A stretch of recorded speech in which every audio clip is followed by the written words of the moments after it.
Section 8, Folker. Of all the champions of Burgundy, none is more full of gallantry and bonhomie than Folker, the mighty fiddler of Alsace, a true knight, always equally ready for music or for fighting. If the Nibelungenlied be really another form of the Eddaic myth, Folker may answer to Bragi, the god of poetry, but he has his own individual character of blithe, undaunted courage. Even when the terrible battle has begun, and the heroes find themselves hemmed in by Kriemhild's warriors, Folker fiddles on, until he dies by the hand of Hildebram. Folker's name is from our own word folk, the near relation of the Latin vulgus, whose progeny are found all over Europe in vulgar, vulgo, foul, and see most likely folkvard is really the right version, and would mean people's guard, and Folker is rather its corruption than independently the people's warrior. And the same with Foko. They are therefore all thrown together in the following table. English, German, Frisian, Nor, Folk Volkward Folkert Folkvardi, Volkwart Folk Folk French, Folkward Fako, Fok, Fulcher, Falkwahard, Fuqueers Folkard, Falks Foker, Faux Foko, Fulko. In the Falk stage, this name was home, alternately with Geoffrey, by the Counts of Anjou, and with the strange sobriquets of Nera and Rachel. One of these counts, the grandfather of our Henry Roman II, became king of Jerusalem, but our English Angevins did not perpetuate the name, and though 6 Folkos are recorded in Doomsday, Folk never took root in England, and is chiefly remembered because it belonged to Fulk Greville, the friend of Sidney. It was, in fact, with all its varieties, chiefly Burgundian. Germany shows a few other forms. Folkwin or Volkwin, which exactly answers to Demophilos or Publicola. Folkrad, Folkrich, and Folkmer, also Folkbert, which some prefer to Willibert as the origin of the Savoyard Filiberto and our Fulbert. Footnote 135. Nibelungenlied, Weber and Jamison, Munch, Michaelis. Section 9, Dankwart. In the Nibelungenlied, the father of Kriemhild, who dwelt at Worms, was Heit Dankrat, and the marshal at the court was Dankwart the Swift, Hagen's brother. Innocent as he was of a share in his brother's crime, he was the first to be assailed while he was dining with Etzel's knights, and he had to fight his way through Kriemhild's warriors before he could return to his comrades in the hall, when he kept the door until, like all the rest, he perished in the massacre. The first syllable of the name is the same as our word thank, and the name means thankful or grateful.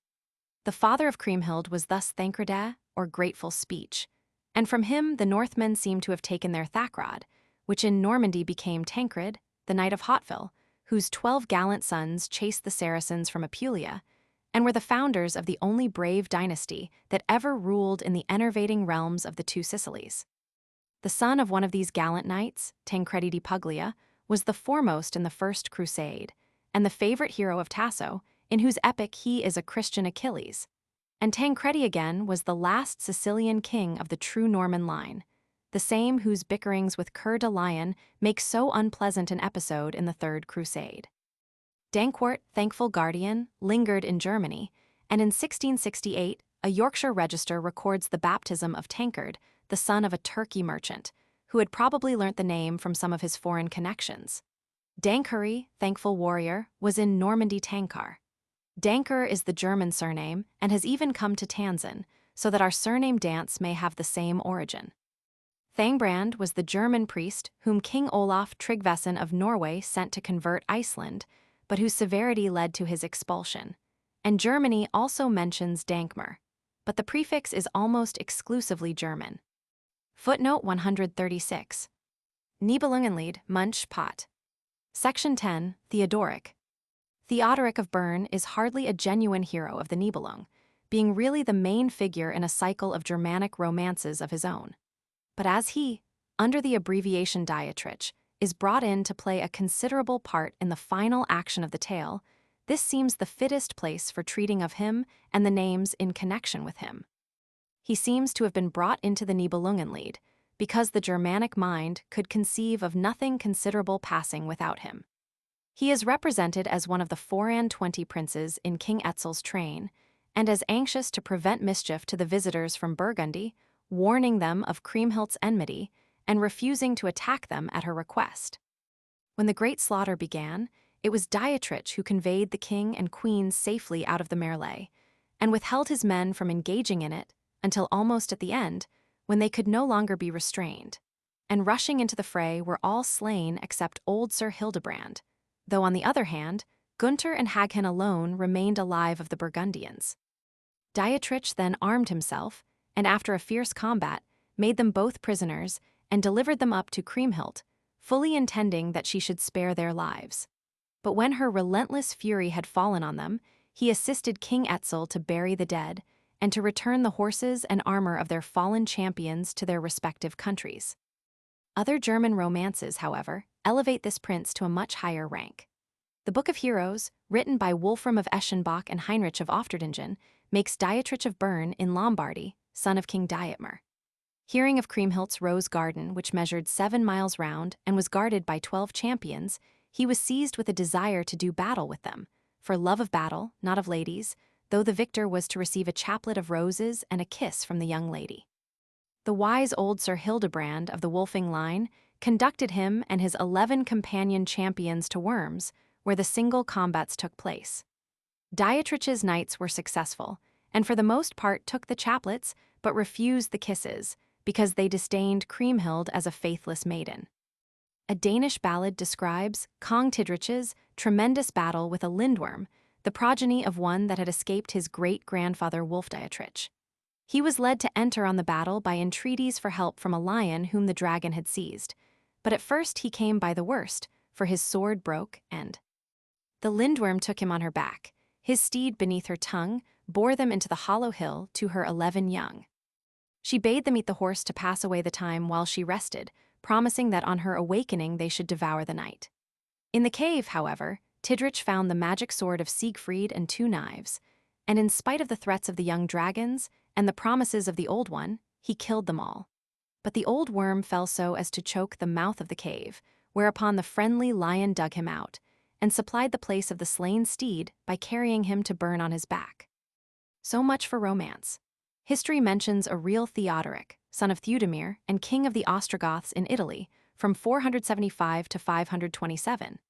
He had been sent as a hostage to Constantinople and there educated, and though he could not write his name and had a stamp perforated with the letters thou'd to enable him to sign his edicts, he was exceeding able, wise, and skillful, and Arian as he was, conciliated the love of the Catholics. Verona was his chief city, and is evidently the Bern of the romances. He lived too late for the historical Attila, who had died in 453. And though there is a report of a previous Theodoric, who meddled in a dissension between Attila's sons and took part in a great slaughter that lasted 15 days, it is most likely that the original Theuderic was a mythical personage, after whom these historical princes were called, and who afterwards received the credit of some of their deeds and was localized in the places of their dominion. It is in favor of this notion that Dietrich of Bern is one of the many titles of the Wild Huntsman, though the Lusatians corrupt him into Dietrich Bernhard and the Low Countries into Dirk mit den Bier, or with the beard. Indeed, Dirk, the Dutch form of Theodoric, was a half-mythical king of Holland. It was a most universal name, Anglo-Saxon and Visigothic, as well as Frank and German, and 2 saints made it everywhere popular in the Middle Ages, though the Dutch at present chiefly use it. English, French, Italian, Span and Port, Theodric, Theodoric, Theodorico, Theodoric, Thierry, Dieterico, Derek, Thien, Terry, Thien, Tedric, Doomsday, German, Bavarian, Frisian, Danish, Dietrich, Dietel, Theodoric, Tjodiker, Dietrich, Tierik, Didriker, Dies, Dutch, Tyrk, Theodiker, Diether, Diederik, Theodo, Tidrich, Dirk, Theodo, Didrik, Dirk, Tidu, Tade, Slovak. Tido, Todoric, Tide, Dud, Polish, Bohemian, Lettish, Hungarian, Dittrich, Detrich, Dirix, Didskis, Dittrich, Tis.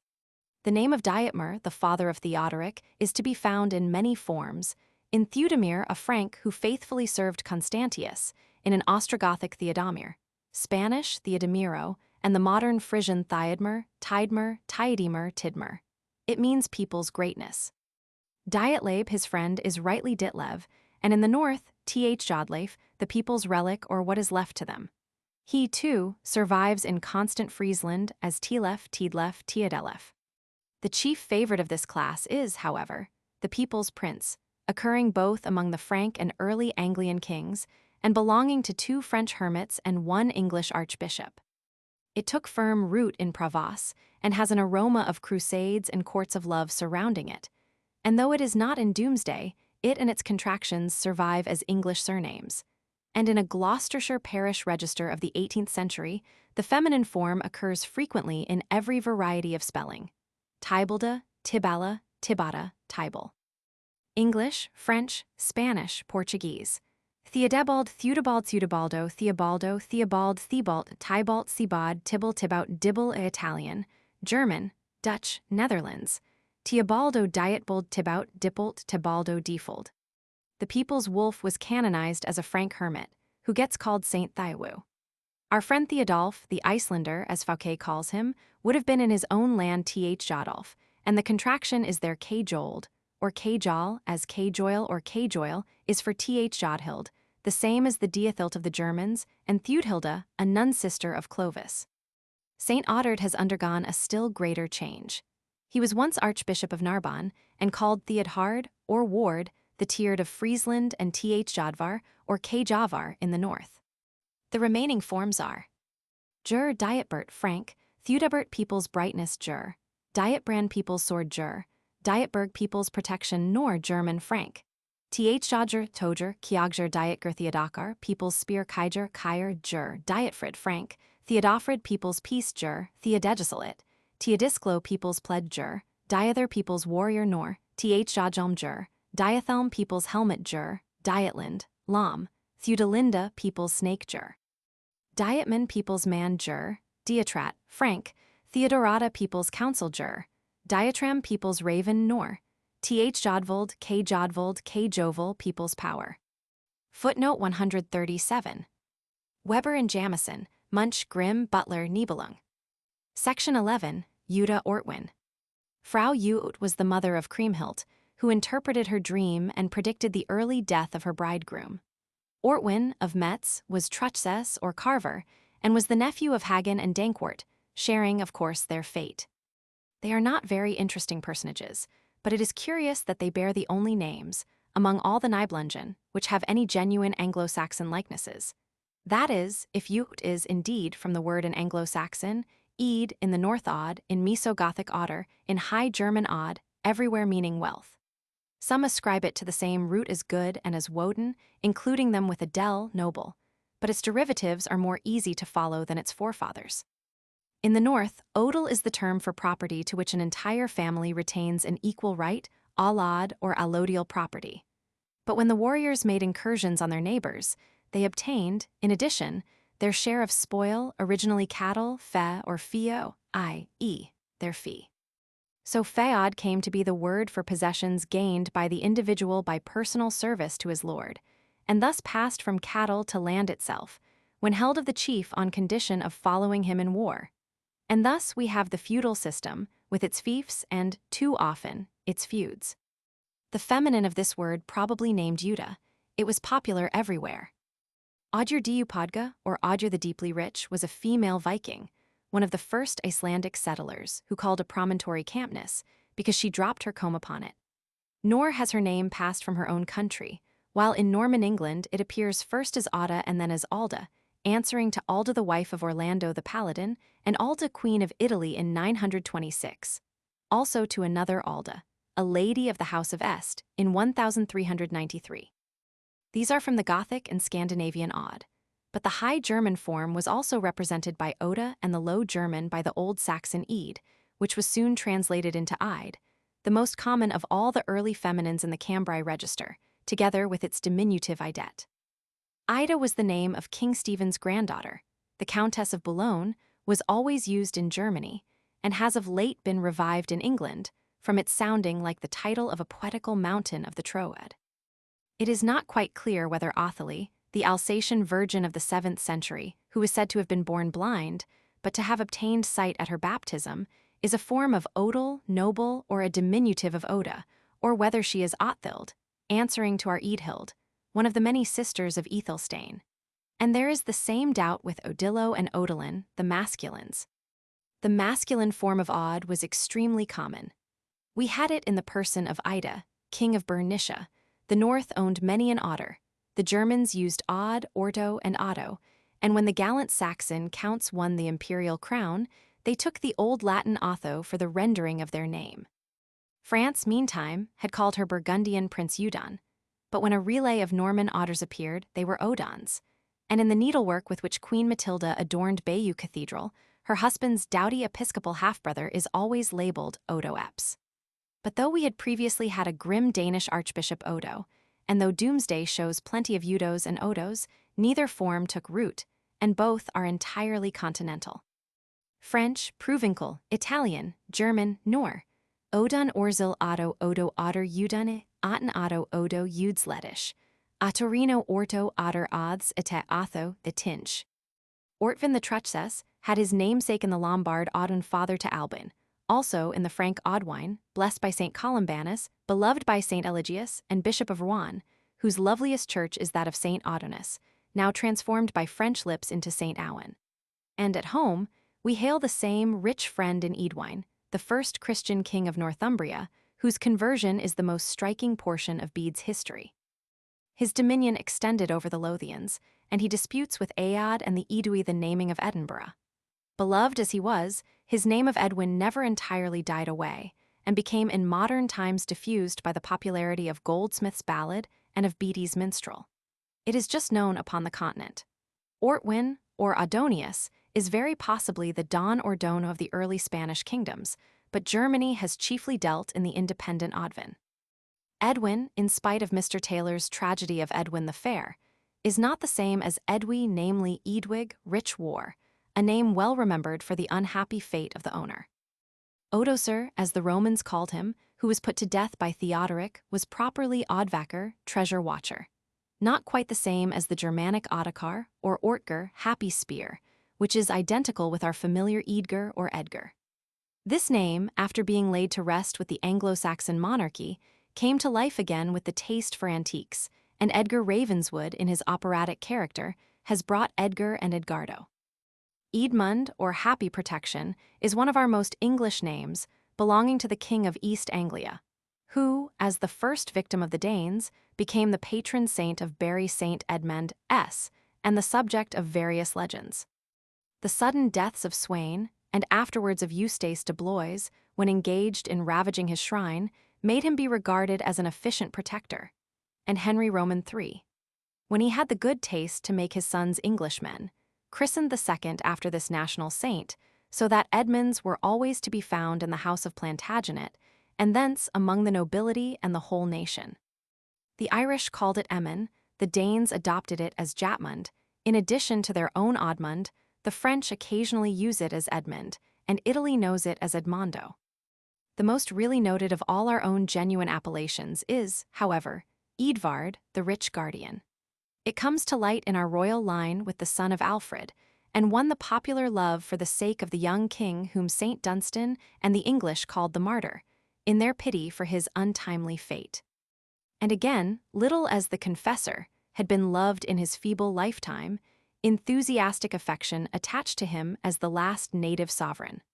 While, on the one hand, it was the policy of the Norman kings to regard him as their natural predecessor, and of the barons to appeal to the laws that had prevailed in his time.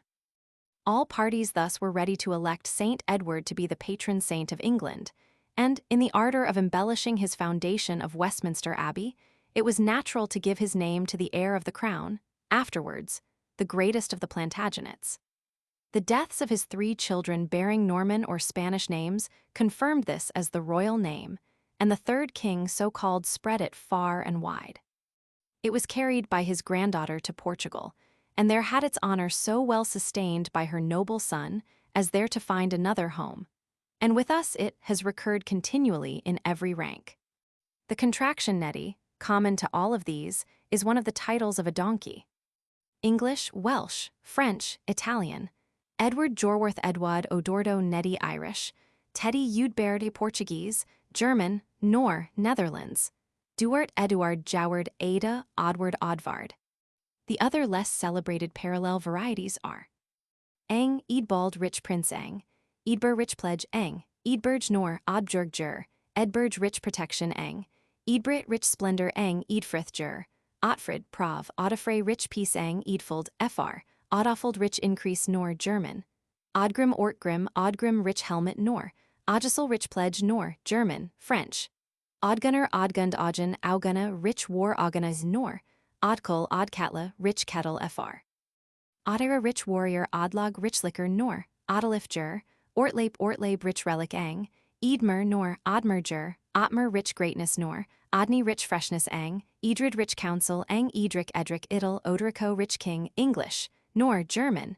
Edulf Odulf Adolf Alf Ortwulf rich wolf English, German. Edwald Edvald rich power. Edwald Odvold.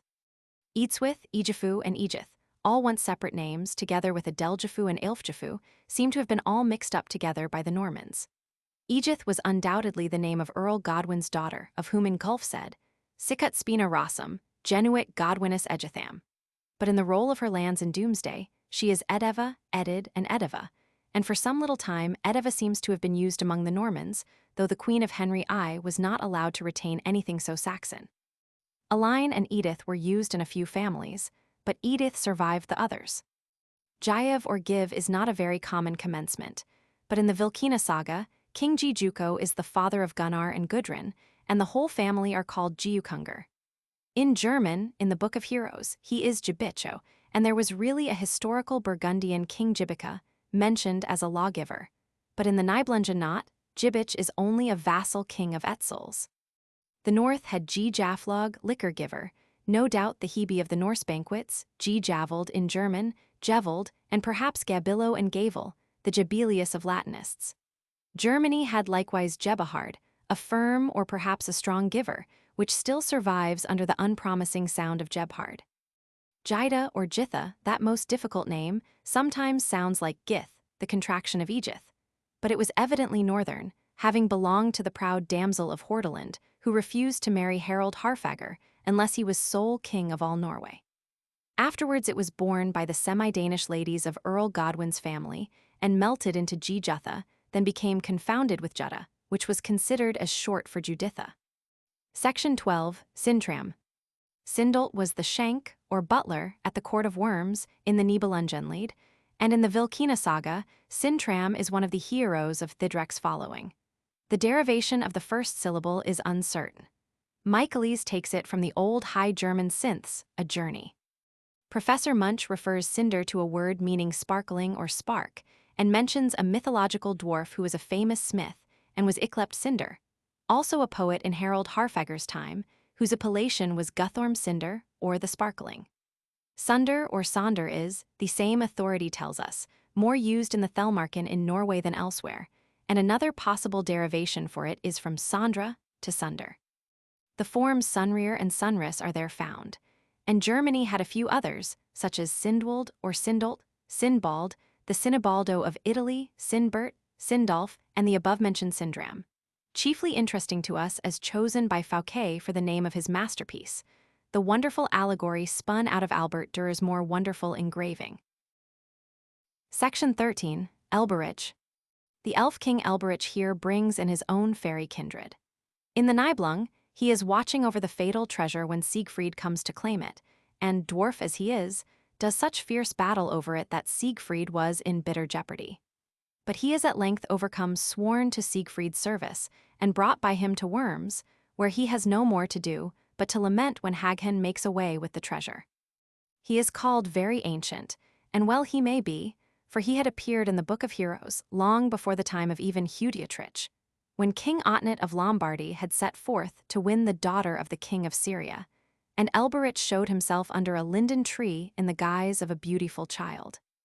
Otnit was about to pick him up, but received from him a tremendous blow, and after a sharp fight came to terms, and thenceforth he assisted him in his enterprise, gave him magic armor, and assisted him to gain the lady. Much of this story is repeated in the French romance of Huon de Bordeaux, where Oberon, as he is there called, gives the knight an ivory horn wherewith to summon him to his aid in an emergency. And thus arose the English Oberon, the Elfric or king, the graceful but petulant fairy whom Drayton marries to the Irish Mab, and Shakespeare to the Greek Titania. He had his human namesakes, too. Alberich was in fashion as a Frank name, as Aelfric was as a Saxon, and the Doomsday Book shows that while we had plenty of the latter native form, Edward the Confessor had already imported 2 specimens of Albericus comes, and these or their sons contracted into Aubrey, which was known to fame as almost hereditary among the de Vers, Earls of Oxford. France, too, had her Aubrey, and Alberico was used in Lombardy, where likewise the notable and terrible monarch Alban, whose name as Alboino is still common among the peasantry, bore the name that Anglo-Saxons called Aelfwine or elf-friend, perhaps likewise an allusion to the aid and friendship of Oberon the Fiery, whose first protégé was a Lombard. Alwine is the feminine used in Germany, and perhaps may be our Albinia. The elf of England and Germany, the Alfr of the North, was a being dear to the imagination of the people. His name means the white, the same word already mentioned as forming the Latin albus, and designating the Elbe and the Alps, as well as appearing in the Elfin of Cymric legend. The elves, or white spirits, were supposed to be beautiful, shadowy, gifted beings, often strangely influencing the life of mortals, so that in old Germany the Alfr were the genii of man's life, like the Disir of the North, and Elberich probably originally attended Otnet in this capacity. Christianity did not destroy the faith in the elf world, but the existence of these beings was accounted for by supposing them children of Eve, whom she had hidden from the face of her Maker, and he had therefore condemned to be hidden from the face of man. They were thought to mourn for their exclusion from redemption, and to seek baptism for their infants. But in process of time, their higher attributes dropped off from them, and they were mixed up with the malicious black dwarfs. They took to stealing young maidens, as the Scottish bird Ellen, and to exchanging infants in the cradle. And Scotland created an Elfinland, which was a striking element of worldly vanity. In England, the traditions of the Celtic spirits, pucks and pixies, were mixed up with them, and our Elizabethan poets treated them as the males of the French fairies, and what comes to us so recommended, surely we must accept. These elves, in their more dignified days, played a considerable part in our native nomenclature. Nay, the most honored of all our English sovereigns wrote himself upon his jewel Aelfrid, i.e., elf in council, wise as a supernatural being. Some have tried to read the word Ulfride, all peace, but there is no doubt that the elf is the right prefix. The English loved to continue his name, but it was Latinized as Alluretus, and thus allured is the form in which it is borne by many persons recorded in Doomsday, and is still kept up and regarded as a separate name, though Alfred has been within the last century resumed in England. It is much used about the good king's birthplace at Wantage in Berkshire, and has of late been adopted in France and Germany. Aelfheig was as high as an elf, whether given to a very small infant or supposed to refer to a being of unearthly stature, does not appear. It was the very inappropriate name of the archbishop, who, under Ethelred the Unready, was pelted to death at a Danish banquet because he would not oppress his flock to obtain a ransom. The offense given by Lanfranc in refusing to regard him as a true martyr may be judged by the large numbers called after him in Doomsday. In Sussex they are set down as Aelfech, in Hants as Aelfec, in Nottingham as Aelfag, and thanks to the Latinism of Alphegius, our calendar calls him Alphege. Aelfgifu, or the elf gift, was the unfortunate Elgiva of history, a not unsuitable name for one whose beauty was like a fatal fairy gift, bringing ruin on her and on her husband. But it was also used to translate into Saxon that of the Norman Emma, which was regarded as too foreign for the Saxons. Nut's first wife, Aelfwine Elf-Darling, the daughter of Aelfhelm, Earl of Southampton, is recorded by Dugdale as Aelev, and Aelev, Aelviva, or Alviva is very common in Doomsday. Aelev, indeed, continued in use for many years. In fact, it was England that made by far the most use of elf names. The North was perhaps the next in the use of them, having an immense number of instances of Alfr in the Landnámabók. But there the elf at the end of a word has such an unfortunate tendency to transform himself into a wolf that it is impossible to tell which was the original, the same person being sometimes written Thoralf and sometimes Thorolf. There are few instances preserved from the other Teutonic branches, except as we have seen the 2 Lombardic names that seem direct from Elberich. English names in Ethel often contract into L, and when followed by an F, appear to be elves, but they must be pursued to their original form before being so rendered.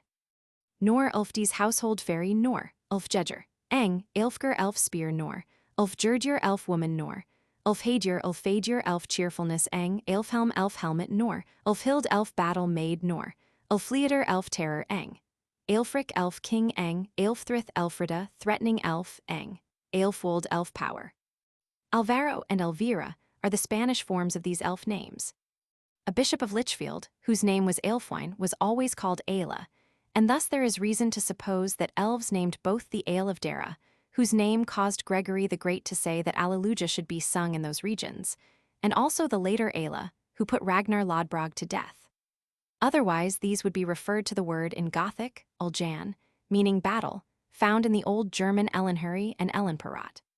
Some of our commencing L's are no doubt from the fairy source, but there are others very difficult to account for, beginning in Anglo-Saxon with eel, which is either a hall or without the final h, the adjective all, by which in fact they are generally translated. The most noted of them is Ealwine, the tutor of Charlemagne's sons, generally called Alcuin, though his name has remained at home as Aelwin. Some Aelwins are, however, certainly from Eaglewine or Awful Friend. Ealfrith, Ealmund, and Ealherd are also found, and one of these must have formed the modern Eldred. Among ladies are Ealfold and Ealswith or Alswitha. On the whole, it seems to us that the hall is the more probable derivation. The h so carefully used in the Saxon Chronicle is unlike a contraction. Footnote 138. Munch, Weber and Jamieson, St. Pelle, Huon de Burdo, Grim Keithley, Lappenberg, Len Namabach, Doomsday, Scott, Minstrelsy of Scottish Border, Sharon Turner, Kemble, Names of the Anglo-Saxons. Chapter 5. The Carling Romances. Sect 1-on-1, The Paladins. Another remarkable cycle of romantic fable connected itself with a prince, not lost in the dim light of heroic legend, but described by a contemporary chronicler and revealed in the full light of history. However, in reality, the records of Eginhard were, no doubt, as unread and unknown as if they had never existed, and with the notion that a magnificent prince had reigned over half Europe, there was ample scope for tradition to connect with him and his followers all the floating adventures that Teutonic, Celtic, or Latin invention had framed. And by, literature recorded them, using them as her own world of beauty and of wonder, until nothing but the names were left in common with their originals. France, Germany, Lombardy, and Spain all looked back to the same emperor and hung their traditions around him, with a far more national sentiment than it was possible for them to possess for the British Arthur. In the Charles who bore the surname of the Great, all the legends centered.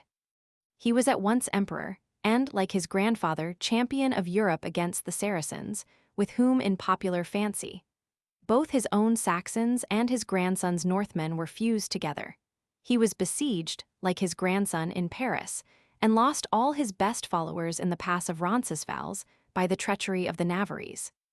These were the materials that fancy had to work upon. The existing feudal system supplied the machinery, and not with utter incorrectness, since it had actually then existed in its infancy, and the chiefs of the Frank court were veritably obliged to pay martial service to their head for the lands that they had received from him on the conquest of the country. Pfalz, the same word which we now call palace, the central court, furnished the title for the feudatories employed at the court. Pfalzen, a word that continued in use in its proper region, Germany, naming the Pfalzgraf of the Rhine, whence we have learnt to speak of the Count Palatine and the Palatinate. Pfalzen then, on French tongues, became paladins, and paladins were supposed to have been not so much political as military, so that we regard the term as meaning a champion of high prowess. There was an idea likewise of a council of these paladins as the 12 peers of France in the golden age of her constitution, and the Docipaires, as the Douzipaires were sometimes run together, stood on a level in romantic imaginations with the 7 champions of Christendom or the Knights of the Round Table. Spanish ballads, German lays, and Provençal songs had been working up the stories of the paladins, when somewhere about the year 1100, there came forth a French translation of the supposed chronicle of Turpin, who had really been Archbishop of Rheims in the reign of Charlemagne. The chronicle was confirmed in 1122 by the infallible authority of the Pope, and was translated again and again, amplified and referred to by everyone who wrote or sung of the paladins, for the events they celebrated, whether it contained them or not. The influence of the Carlingen upon our subject has been great. First, some of the genuine historical characters left hereditary Christian names. Next, several were adopted in romantic and chivalrous families, and in the poetical ages of literary Italy, they became absolutely frequent. Paladins, however, connect themselves with hardly any genuine female names of the same period. The Ossianic Fenians have their wives and beloved maidens. The Knights of the Round Table are united with ladies of Cymric title, like their own, and evidently as traditionary as themselves. The dames of the Nibelungenlied are intimately connected with the whole structure of the legend, but the Knights of Charlemagne have brought with them few genuine lady loves. Orlando once had a wife, the Alda or Belinda of the old traditions, but even the Clarice of Renaud in the Quater Fils Aymon betrays a late French, or rather Romanesque, influence, and far more do the Dona Clara, Belerma, and Sibylla of the Spanish ballads show how late they must have arisen, whilst Angelica, Marfisa, Bradamante, Fiordispina, and Fiordiligi, and the like are absolute Italian inventions. The Frankish ladies seem, in fact, to have been held in little estimation. Chivalry had not blossomed into respect for womanhood, and they had probably been left behind by their lords in the march of civilization. The female names from time to time, cast up in the surging tide of affairs seldom, appear except for disgrace or misfortune, so that we come to the conclusion that womanhood in the Frank Empire was seldom happy or honorable except in the cloister. Thus, no traditional names of woman came down with the Paladins, and when love became an essential part of the machinery of the Italian poets, they had to invent and entitle the heroines for themselves. Section 2, Charles. Most heroes gain by becoming the subjects of romance, but this has been by no means the case with the great Karl of the Franks, for though Il Re Carlo be three rolled into one, he has lost the heroism of him of the hammer, and the large-minded statesmanship of the first emperor, obtaining instead the dullness and weak credulity of him who was called the bald. The three Charleses are matter of history, and the Carlo Magno of romance and ballad is little more than a lay figure, always persuaded to believe traitorous stories of his best friends, and meeting with undignified adventures, as in the case of the enchanted ring that bound his affections to lady, bishop, and lake. We therefore pass on at once to this name, which a foolish old story thus accounts for. As an infant he was put out to nurse, and when brought home, much grown, his mother exclaimed, "What great Karl is this?" Whence he continued to be so called, instead of by his baptismal name of David. This tale may have been suggested by the fact that the veritable Charles the Great, when laying aside his state, he became a scholar in his palace hall, under the teaching of the English Alcuin, assumed the appropriate title of David. Karl was in fact, as we have shown in the chapter on ancestral names, the regular family name of the line, used in regular alternation from its first appearance with the grandfather of the hammering Charles, who perhaps took his sobriquet from Thor, and gradually acquiring more and more ignominious epithets till it sunk into obscurity in Lorraine, whence it only emerged again when the Carlings intermarried with Philippe Auguste and brought the old imperial name into the French royal family, where 5 more kings bore it. They sent it to Naples with Charles of Anjou, and his son, Charles Robert, or Caroberto, being elected to Hungary, had so many namesakes that Camden was led to suppose that all Hungarian kings were called Karl. It went to Germany when the son of the blind King of Bohemia received it from his father's connection with the French court, and afterwards reigned as the 4th Karl of Germany, taking up his reckoning from the old Carlingen. Again, the 2nd ducal house of Burgundy was an offshoot from the line of Valois, and it was from Charles the Bold that the name was transmitted to his great-grandson of Ghent, soon known to Europe as Carlos I of Spain, Karl V of Germany, Carolus Quintus of the Holy Roman Empire. He was the real name spreader from whom this became national in Spain, Denmark, and even in Britain, for his renown impressed James I with the idea that this must be a fortunate name. When, in the hope of averting the unhappy doom that had pursued 5 James Stuarts in succession, he called his sons Henry and Charles.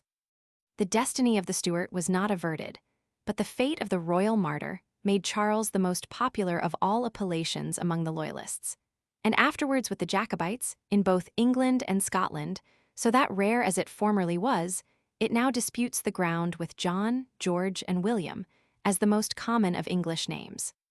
Another namesake of Charlemagne must not be forgotten, namely, the son of Saint Olaf of Norway, whom his followers, intending an agreeable surprise to the father, baptized after the great emperor by the name of Magnus, whence the very frequent Magnus of Scandinavia and Manus of Ireland.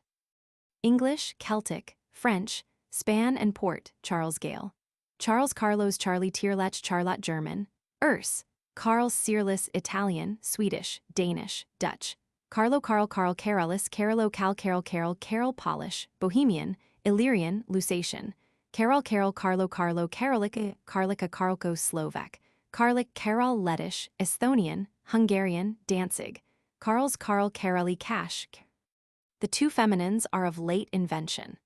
The first I have been able to find was Carlotta or Charlotte of Savoy, who married Louis I, and thus introduced this form to French royalty.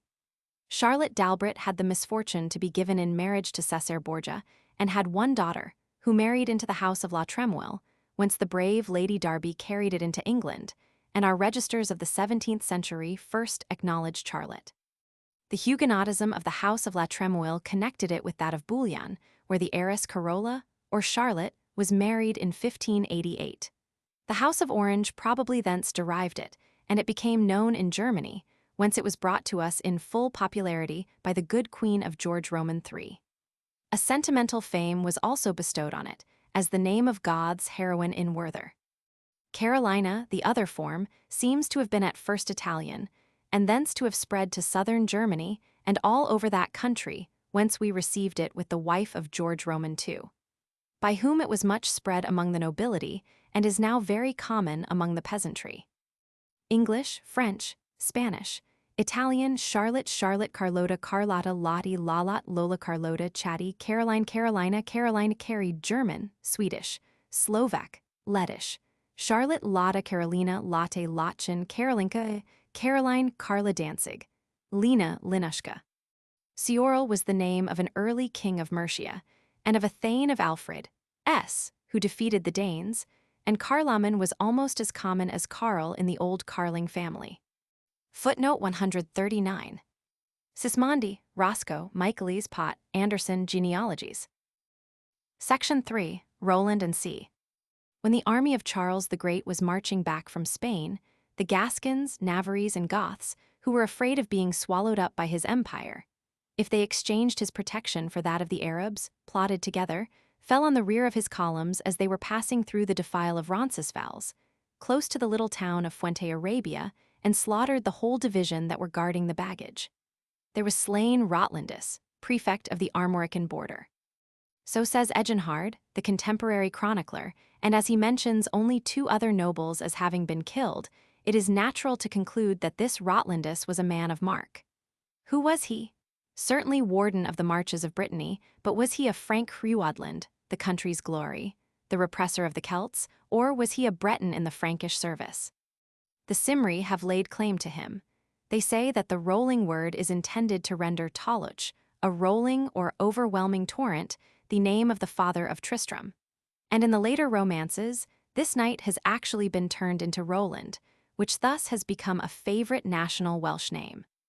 It is far more likely that Rotlandus was Frank, but the next question is, what were the deeds that made his birth worth contending for, and the war song of Rue be the chant of the gallant minstrel Taillefer, to cheer the Normans on to their victory at Hastings? Eginhard is utterly silent.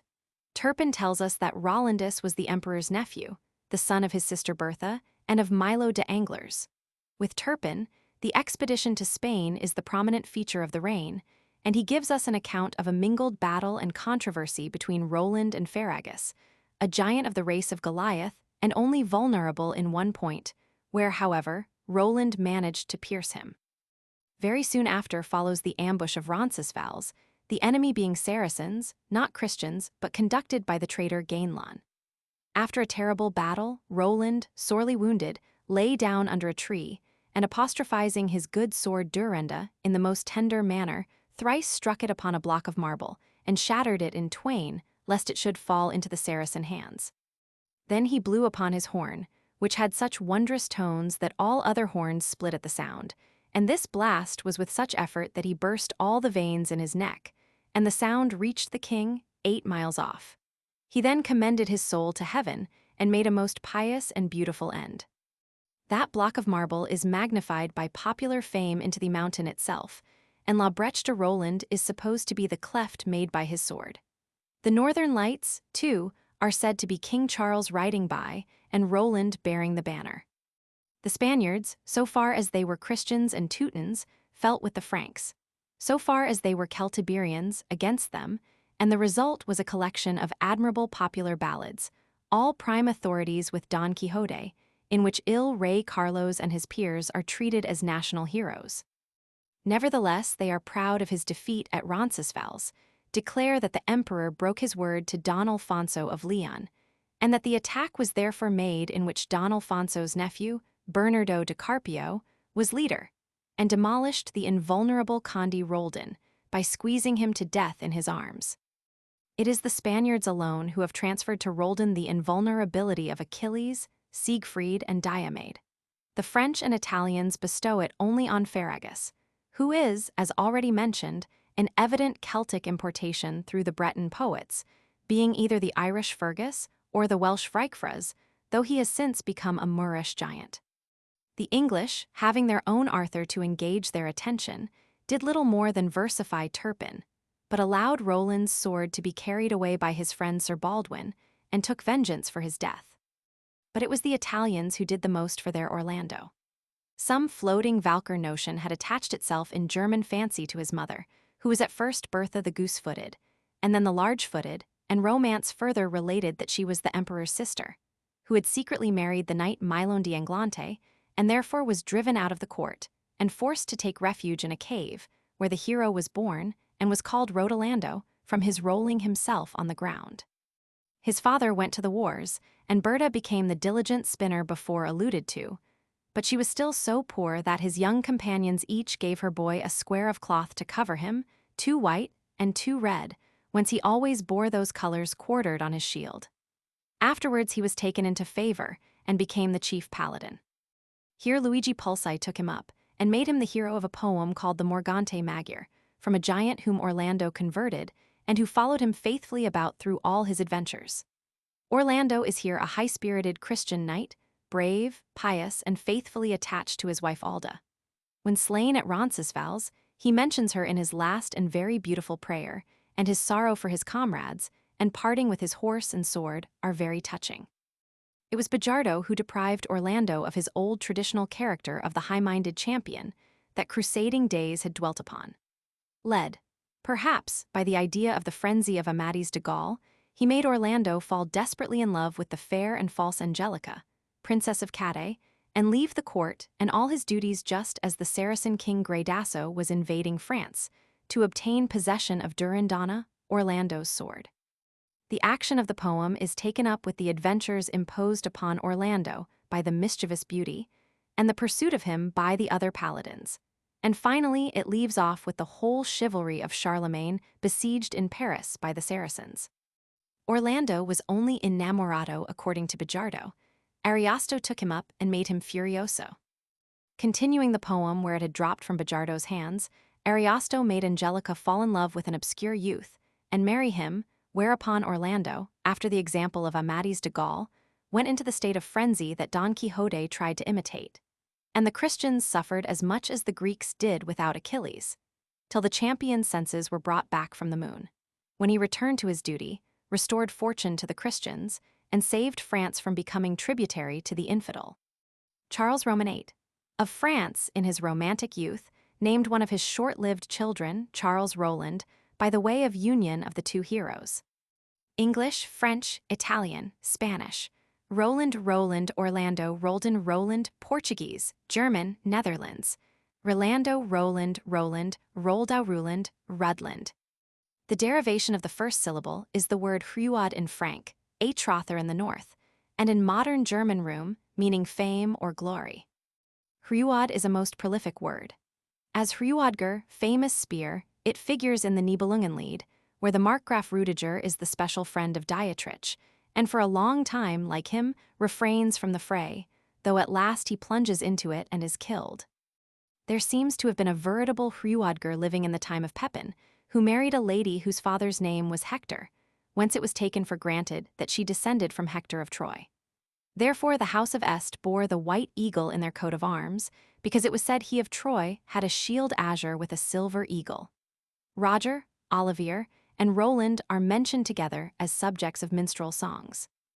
In the old romances there is a Ruggery de Risa, or Reggio, who marries an Amazon called Galiciella, but is soon after murdered, and she is carried off by sea by her enemies, whom, however, she manages to overpower and destroy on the voyage, but only to be driven to a desert island, where she dies at the birth of her twins, Ruggiero and Marfisa. This Ruggiero is the prime favorite of the Italian poets. Bajardo tells how he was bred up on lion's marrow by the enchanter Atlant in Africa, and when his education was finished, was sent to France with the wonderful hippogriff, or winged horse.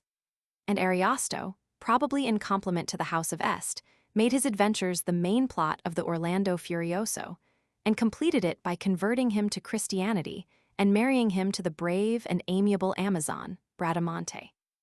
Bajardo probably adopted Ruggiero because his country was Reggio, a country with which the name had become connected, when Roger de Hauteville had founded the Kingdom of Sicily, and Ruggiero, the son of his elder brother, Robert Guiscard, had been Count of Apulia. These were both, of course, direct from the northern Hrewger, as was the turbulent Roger de Montgomery, who gave so much trouble in Normandy. It was once a famous knightly name, but is now too much discarded. Roger must once have been very frequent in England, since Hodge is still proverbial for a rustic, whereas as a rule he is never so called, though the Registrar General noted an extraordinary number of Roger Tichbornes in the year of the claimant's trial. English, French, Italian, Spanish, German, Roger Ruggiero Ruggiero Rudiger, Hodge Rogero Roger Nor, Netherlands, Russian, Polish, Lettish, Roger Rogier Roser Reidigier Reckerts, Roger Rutger. Hrothgar was also a famed name among the Angles. It appears in Beowulf as the chief of the Scyldings, the son of Healfdene. There, too, are found Hrothmund and Hrothwulf, and the northern names of Hror and Aetralfr are contractions of these, though the characters they belong to are not the same as those in Beowulf. Aetralf Crake was the subject of a northern saga, and the father of our Norman kings, whom we are wont to call by his Latinism of Rollo, formed from the French stammer of Rue, was in fact Aetralf Ganger, or at full length, Hrothulf Famewulf. A name of fame and terror it was, when the mighty man, too weighty for steed to carry him, was expelled from his own land, and fought for a home, not for plunder, among the fertile orchards of Neustria, when his followers' rude homage overthrew the degenerate Carling, and the grisly old proselyte, in his baptism, assumed, without perhaps knowing of the similarity, the French Robert. This change prevented his original name from being very prevalent among the Normans, and the German form, Rudolf, is chiefly from a sainted Carling prince who was Bishop of Bourges, and from whom Rudolf of Habsburg must have derived it. From him it became imperial, and other countries received it, without knowing it for their old friend. English, French, Spanish, Italian, Rodolfo, Rolf Real, Rodolfo, Raul Portuguese, Rodolfo German, Bavarian, Frisian, Swiss, Rudolf, Rulef, Rudi, Rulvs, Rudeli, Rotholf, Rudi. Swedish, Nor, Lettish, Hungarian, Rudolf, Rolips, Rudolf, Rolf, Aetralfr. Robert, the name assumed by Rolf Gage at his baptism, was Frank, rather than Northern, inasmuch as Bjart is an uncommon conclusion among his native race. Hruidparat, or bright fame, was the original form, the property of a bishop, who somewhere about the year 700 founded the first Christian church at Worms. Honored alike in France and Germany, he became Ruprecht in the latter, and Robert in the former. Like St. Nicholas, he is in Germany supposed to exercise a secret supervision over children. In some places, Knecht Ruprecht dispenses Christmas gifts, but he more often keeps watch over naughty children, and thus answers to the English Robin Goodfellow or Hobgoblin. Red was long supposed to be the origin of the name, which some made Redbert or Bright Speech, others Redbeard. The German form, however, disproves both of these, and Ruprecht continued in honor in its own country, naming in especial that wise Pfalzgraf of the Rhine, who in 346 founded the University of Heidelberg, and on the deposition of the crazy Bohemian Caesar Wenzel, was elected Emperor of Germany and reigned for 9 years with great success and glory. It was after him that the infant, born at Prague during the brief greatness of the Winter King, received that name of Rupert, which was so terrible to the Roundheads, but which for the most part they translated by their native Robert. Native, because thoroughly anglicized, for it was of French growth, had belonged to 2 or 3 saints, and to the hymn-writing and much persecuted king called the Pious, the second of the Capet or Parisian dynasty. But after the son of Saint Louis carried it off to the House of Bourbon, it scantily appeared among the royal family.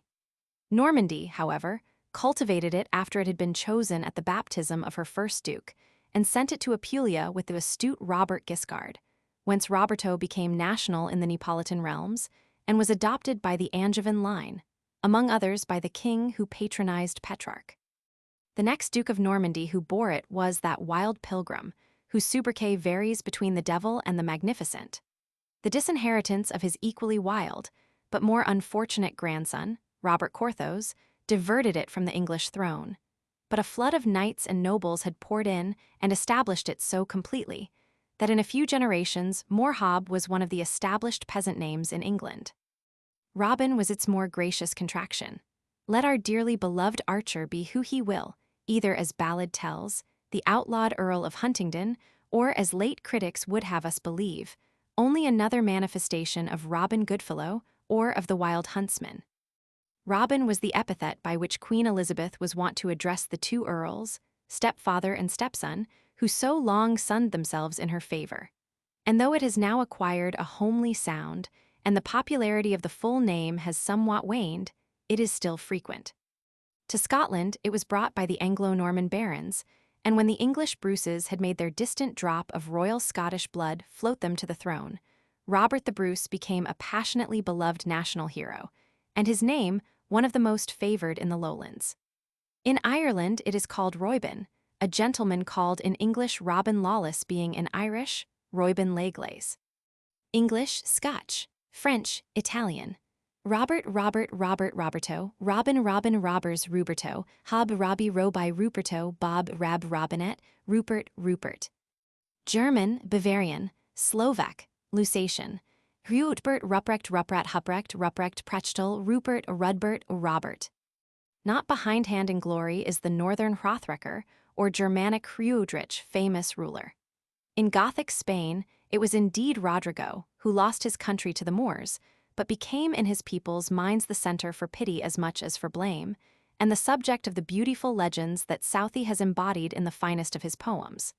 And it was Rodrigo Diaz de Bivar, Rai mi Cid Campidor, in whom ballad lore delighted. This became one of the most frequent of all the grand-sounding names prefaced by Don, and Rodriguez and Ruiz to be very common surnames.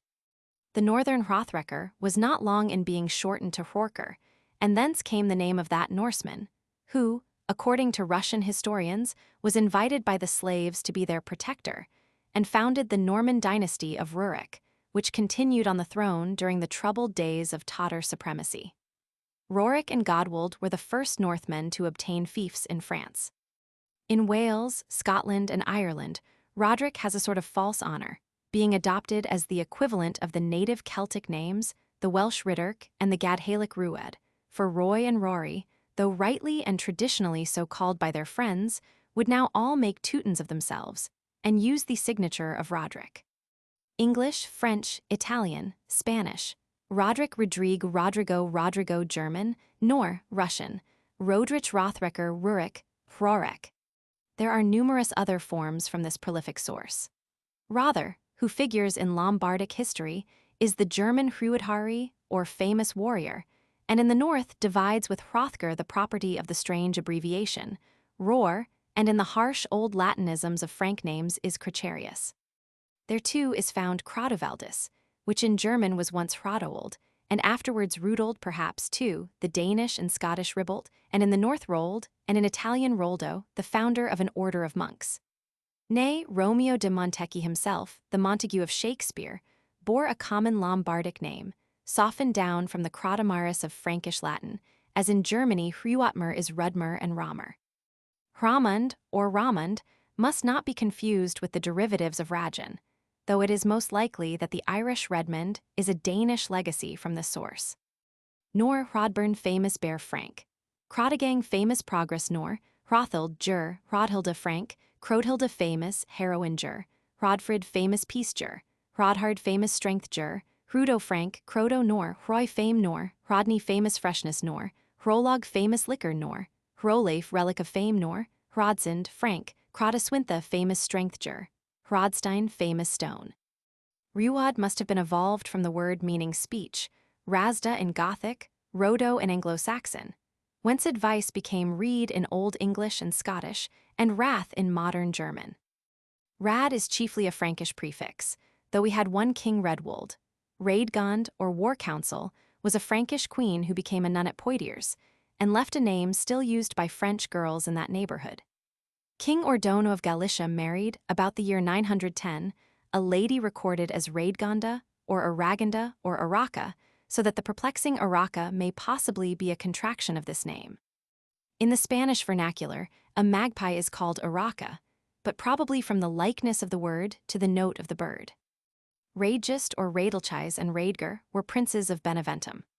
Radbad, the Frisian Rabo, and Radbert seem to be Old German forms, but it is a word liable to be confused with Atram, and with Rand, and though a common masculine termination in England, in the North it is only a corruption of Fred, peace. Section 4, Renaud. To the French, Renaud de Montauban was a far more popular and national hero than even Roland. His name, Ragnwald, was common among the Franks, and his origin is suspected to be an Aquitanian Reinaldus, who in 843 was killed in fighting with the Bretons, when in the miserable days of Charles the Bald, they invaded France under Nomenclature, and were joined by the traitorous Count Lambert. Charles the Bald, as has been said, seems to have sat for the picture of his grandfather. The Bretons turned into the Saracens, Count Lambert's treachery went to swell the account of Gano, and Rinaldus could fall at Roncesvalles quite as well as at Mans. He is just mentioned by Turpin as among the knights who accompanied Charlemagne and were killed at Roncesvalles, and the Spanish ballads dwelt much upon the exploits of Don Reinaldos. Indeed, it appears that he enjoyed Don Quixote's special admiration for having carried off, in spite of 40 Moors, a golden image of Mahomet, which he wanted to melt up for the payment of his men. Such an exploit was decidedly in the line of the French hero Renaud, or Rignault, who is in romance a sort of prince of freebooters. He and his 3 brothers go by the title of the Quater Fils Aymon, and he is a sort of chivalrous Robin Hood to the French mind, insomuch that country inns may still be found with the sign of the Quater Fils Aymon. In the old French tale, the outlawry of Renaud is accounted for by his having been insulted by the emperor's nephew Berthelot while playing at chess, and replying with a blow of the golden board that struck out the offender's brains. He and his brothers then were banished, lived a freebooting life, built the castle of Montalban in Gascony, the king of which country bestowed on him in marriage his daughter Clarice, and finally went on pilgrimage, made his peace with the emperor, turned his hand to the building of Cologne Cathedral, and was killed there by his jealous fellow workmen. In Italy, Rinaldo became a wild, high-spirited paladin, always fighting and falling in love, and retaining little in common with his French original, except the possession of his matchless horse Bayard, or Bajardo, which fought as well as his master, and on his loss ran wild in the woods.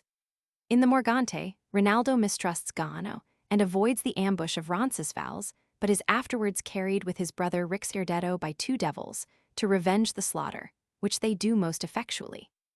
In the Orlando Innamorado, Rinaldo is at first ensnared by Angelica's beauty, but is cured by drinking unwittingly of the fountain of hate, while she drank of the fountain of love, and was enamored of him.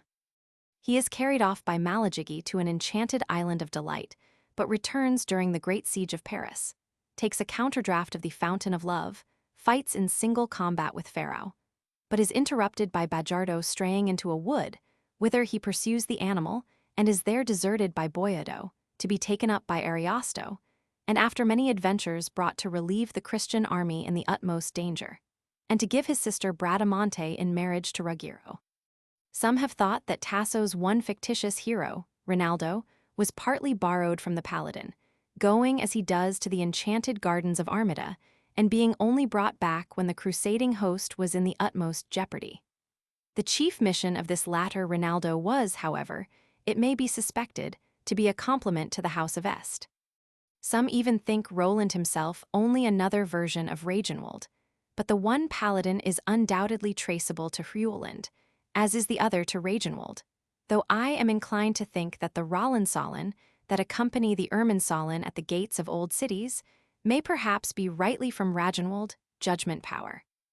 The Normans received this name from two sources, the French Rignault or Renaud, generally from the paladin, and from their own northern Ragnwald or Rognwald. So Doomsday has it in various forms as Ragnald, Reynold, and Reynold, the latter 14 times after the conquest, and amongst them all we have derived our Christian name of Reginald and the surname of Reynolds. The Scots took their form from the northern Ragnvald, belonging to a great Jarl of the Orkneys, a noted skald, and thus obtained Ronald, which is in Gaelic Rayanmil. Ran, or judgment, the leading word in this class of names, is connected with the Latin rego, to rule, and as rectus sprang from the one, so the Gothic rates and our right arose from the Teutonic forms as well as to reek, and the German rake, vengeance, both from the old idea of justice. Ran, though primarily meaning justice, is also used, as judgment is, in the sense of wisdom. Reginald Pole was in his own time known as Reynold. We get the longer name from his Latinism as Reginaldus. Some of Renaud's freebooting fame may have come from a person whose name so closely resembles his own that it is by no means easy to distinguish their progeny, namely Ragenhard or Firm Judge. A nobleman of this name was Count of the Palace, or Pfalzgraf, to Louis de Debonair, and engaged in a conspiracy against him, with Bernard, King of Italy. They were made prisoners and condemned. The emperor commuted the sentence to the loss of their sight, but his wife, who wanted Bernard's inheritance, took care that so savage a person was sent to perform the operation that they both died in consequence. English, Scottish, Gaelic, Italian, Reginald Ronald Rayanmil Ronaldo Reynold Ranald Rex Spanish, French, German, Polish, Reynaldos Rignald Reinwald Reynold Renaud Reinald Rignault Esthonian, Lettish, Frisian, Rein Rienais Rienold Reino Renold. Another Reginald is said by Legrand to have been a cunning politician, who lived in Austrasia in the 9th century, and much troubled his lord by sometimes taking part with the Germans, sometimes with the French, by which means he became so much detested that he was the subject of many songs in which he was called the Little Fox. At any rate, in the great animal epic, the fox has taken the name of Rionart or Rionek Futchs, and as early as 1313, when the sons of the wily Philippe le Bel were knighted, the edifying spectacle was represented before them of the life of Renard the Fox, who became successively physician, clerk, bishop, archbishop, and pope, eating however hens and chickens all the while, much after the fashion of their father's unhappy tool at Avignon. Renard has thus become the absolute name of the animal in France, to the entire exclusion of the ancient Gulp, and in England Reynard is his universal epithet. It was not, however, confined to the creature, but was once prevalent among the human kind.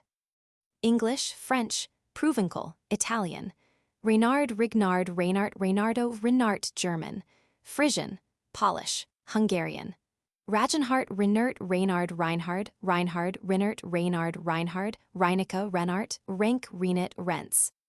Another old Frankish form is Ragenmund, much in use in southern France, where there was a long line of counts of Toulouse, called Raymond, one of whom was celebrated by Tasso in the First Crusade as a gallant knight, but the last of whom, Raymond Berenger, one of the earliest examples of double names, went down before the sword of the first Simon de Montfort, as a supporter of the Albigenses. The Counts of Barcelona, in Spain, bore the like name, and the old Romanesque territories are still its usual home. English, Provençal, Italian, German, Raymond Raymonds Raymondo Rienmund Riemund French, Spanish, Raymond Ramon. Terrible to us, but glorious to Denmark, was the name of Ragnar. Once we had it peacefully in East Anglia, as Ragenher, the warrior of judgment, but in that same East Anglia it was to have a deadly fame.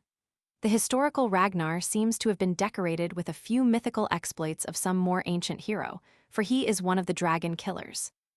His first wife, Thera, had her bower encircled by a deadly poisonous serpent, the ravager of the whole country, until he won her hand by the slaughter of the serpent, having guarded himself from its venom by a suit of hairy garments covered with pitch, whence he obtained the sobriquet of Lodbrog. Afterwards, he married a poor but beautiful maiden called Crake, who, after she had borne him 4 sons, disclosed that she was the last of the Walsungen, the daughter of Sigurd and Brynhild. Nay, Icelandic families connect themselves through her with the heroes of Worms. And after this, it is strange to find Jarl Ragnar sailing up the Seine and ravaging Paris, in the days of Charles the Bald, being in fact the Agramante of the poets. Again, he was the cause of bitter woe to England, falling into the hands of King Aelle of Northumbria, and being put to death by being thrown into a pit filled with vipers, where, till his last breath, he chanted the grand death song that is worthy to stand beside the dirge of King Eric Blodex. It was revenge for his death that brought his fierce sons with that dire armament which ravaged England. The invasion that was fatal to Edmund of East Anglia ruined the great abbeys of the Fens, and though finally mastered by Alfred, made the north of England Danish. This name of dread was brought to Normandy by his kindred, and figures in Doomsday as Raynar, a frequent surname in England. In France, it was cut down to René, a name that crept into the house of Anjou, and was bestowed on the prince, too much of a troubadour and knight-errant for a king, who vainly tried on so many crowns, and was hated in England because Suffolk gave 2 dukedoms for his daughter. Why the feminine of this name, René, was chosen for the younger daughter of Louis Roman XII, does not appear, but when she married into the house of Este, it was translated into Renata, and the Italians, in their revived classicalism, seem to have fancied it had some connection with regeneration. Reniera is the Dutch feminine form. English, French, Provençal, German, Rainer, Regnier, Rainier, Rainer, Rainer, Renier s, René, Italian, Nor, Renato, Ragnar, Ranieri. Ragenmer, Great Judgment, still exists in Germany as Reinmer or Riamar, and is the most probable origin of the Ramiro, so frequent among the early kings of the small struggling Pyrenean realms. Ragnhild, a favorite with old Norwegian dames, has become in Lap Rana. The German contraction Rain has been often translated into pure, but this is an error, as these names can almost uniformly be traced back to Ran. The remaining forms are German, English, Ragnfrid M. Renfrid M. Judgment of Peace Ragnfrida F. Nor, Ragnfrid F. Ragnrid F. Fair Judgment Randid F. Randy F. Jur, Prov. Ragenbald Rambald Rienbold Renbold Prince of Judgment Rimbald E. Jur, Reginbrecht Rienbert Splendor of Judgment Nor, Regenhade Wise Impulse Jur, Rienjur Spear of Judgment Nor, Reginleif Relic of Judgment German, Frisian. Ragenward Rimward, Rienward Renward, Guardian of Judgment Rema. And lastly Regina, called in Bavaria Regel and Regel, was originally less the Latin queen than the feminine of Ran. Nor in effect is the meaning far apart. Footnote 140. Roscoe, Bajardo, and Ariosto, Sismondi, Histoire de France, Mallet, Northern Antiquities, Spanish Ballads. Section 5. Richard. Richard, or Richardit, was one of the Quater Fils Daimon, who, according to one version, was the person who gave the fatal blow with the chessboard, instead of Renaud. He is not a very interesting personage, being rather the attendant knight than the prime hero, the rescued, not the rescuer. But under his Italian name of Rixardetto, he has a whole poem to himself, a mere scurrilous satire upon friars, and was the lowest depth to which romantic poetry fell. It was not to this paladin that his name owed its frequency, but to Ricehard, or Stern King, an Anglo-Saxon monarch of Kent, who left his throne to become a monk at Lucca, and was there said to have wrought many miracles. The third Norman duke bore the name, and transmitted it to 2 successors, whence we obtained as many as 20 Richards at the Conquest, and have used it as a favorite national name ever since. 2 more saints bore it, the excellent Bishop of Chichester, and a hermit, who was made Bishop of Andria in Apulia. 3 times has it been on the throne, though finally discarded by royalty after the enormities imputed to the last Plantagenet, and latterly it has lost a little of its popularity, though it has never been entirely disused. English, French, Italian, Netherlands, Richard Ricardo Rakert Ritchie, Rixardo Rickard Scott, Portuguese, Rixardetto Rick Dickon Ricardo Dick Polish, Rissard. The leading syllable is from the same source as Ran. It is he who executes judgment, the ruler or king, the same word as the Indian Raja and the Latin Rex. It was Rex in Gothic, rich in Old German, Reichs in Anglo-Saxon, and its derivative Reich was the origin of the Neustria and Austrasia, the Osterreich and Nie-Osterreich, Eastern and not Eastern, realms of the Franks and of the present Austria or Eastern Kingdom. Reich is the home term for the German Empire at the present day. Our adjective rich is its sordid offspring, and in France a wealthy peasant is unrichart. Rick is more in vogue as a Gothic and Frank commencement than among most of the other Teutons, though all use it as a conclusion. Richard is its only universal name, but among the first foes of the Romans, we find among the Suevi, Ricarius, who is the same with the German Richer, or kingly warrior, and the French saint, Riquier. Ricimer, the name of the terrible Goth who for a short time held Rome, is the great king, and was the maker and dethroner of the four last Augusti, and his namesakes, Ricimer and Ricimero, appear in Spain and may, perhaps, be the right source of Ramiro. Ricard, Richilla, Riciburga are also Gothic. The Franks show Rigonth or Royal War, a daughter of Fredegonda, Rictrude, a saint as well as Richelda, also a queenly name, which continued for some time in use, and is better than the Richenza and Richarda, sometimes used in England as the feminines of Richard. Rickulf endures in Friesland as Reikulf, Ricklaf, or Rickel, and Germany once had Rickbert. One great name of this derivation is the Northern Iric. The first syllable is that which we call I to the present day, the word that lies at the root of the Latin ovum, the German Uig, and our own ever. Iric is thus ever king.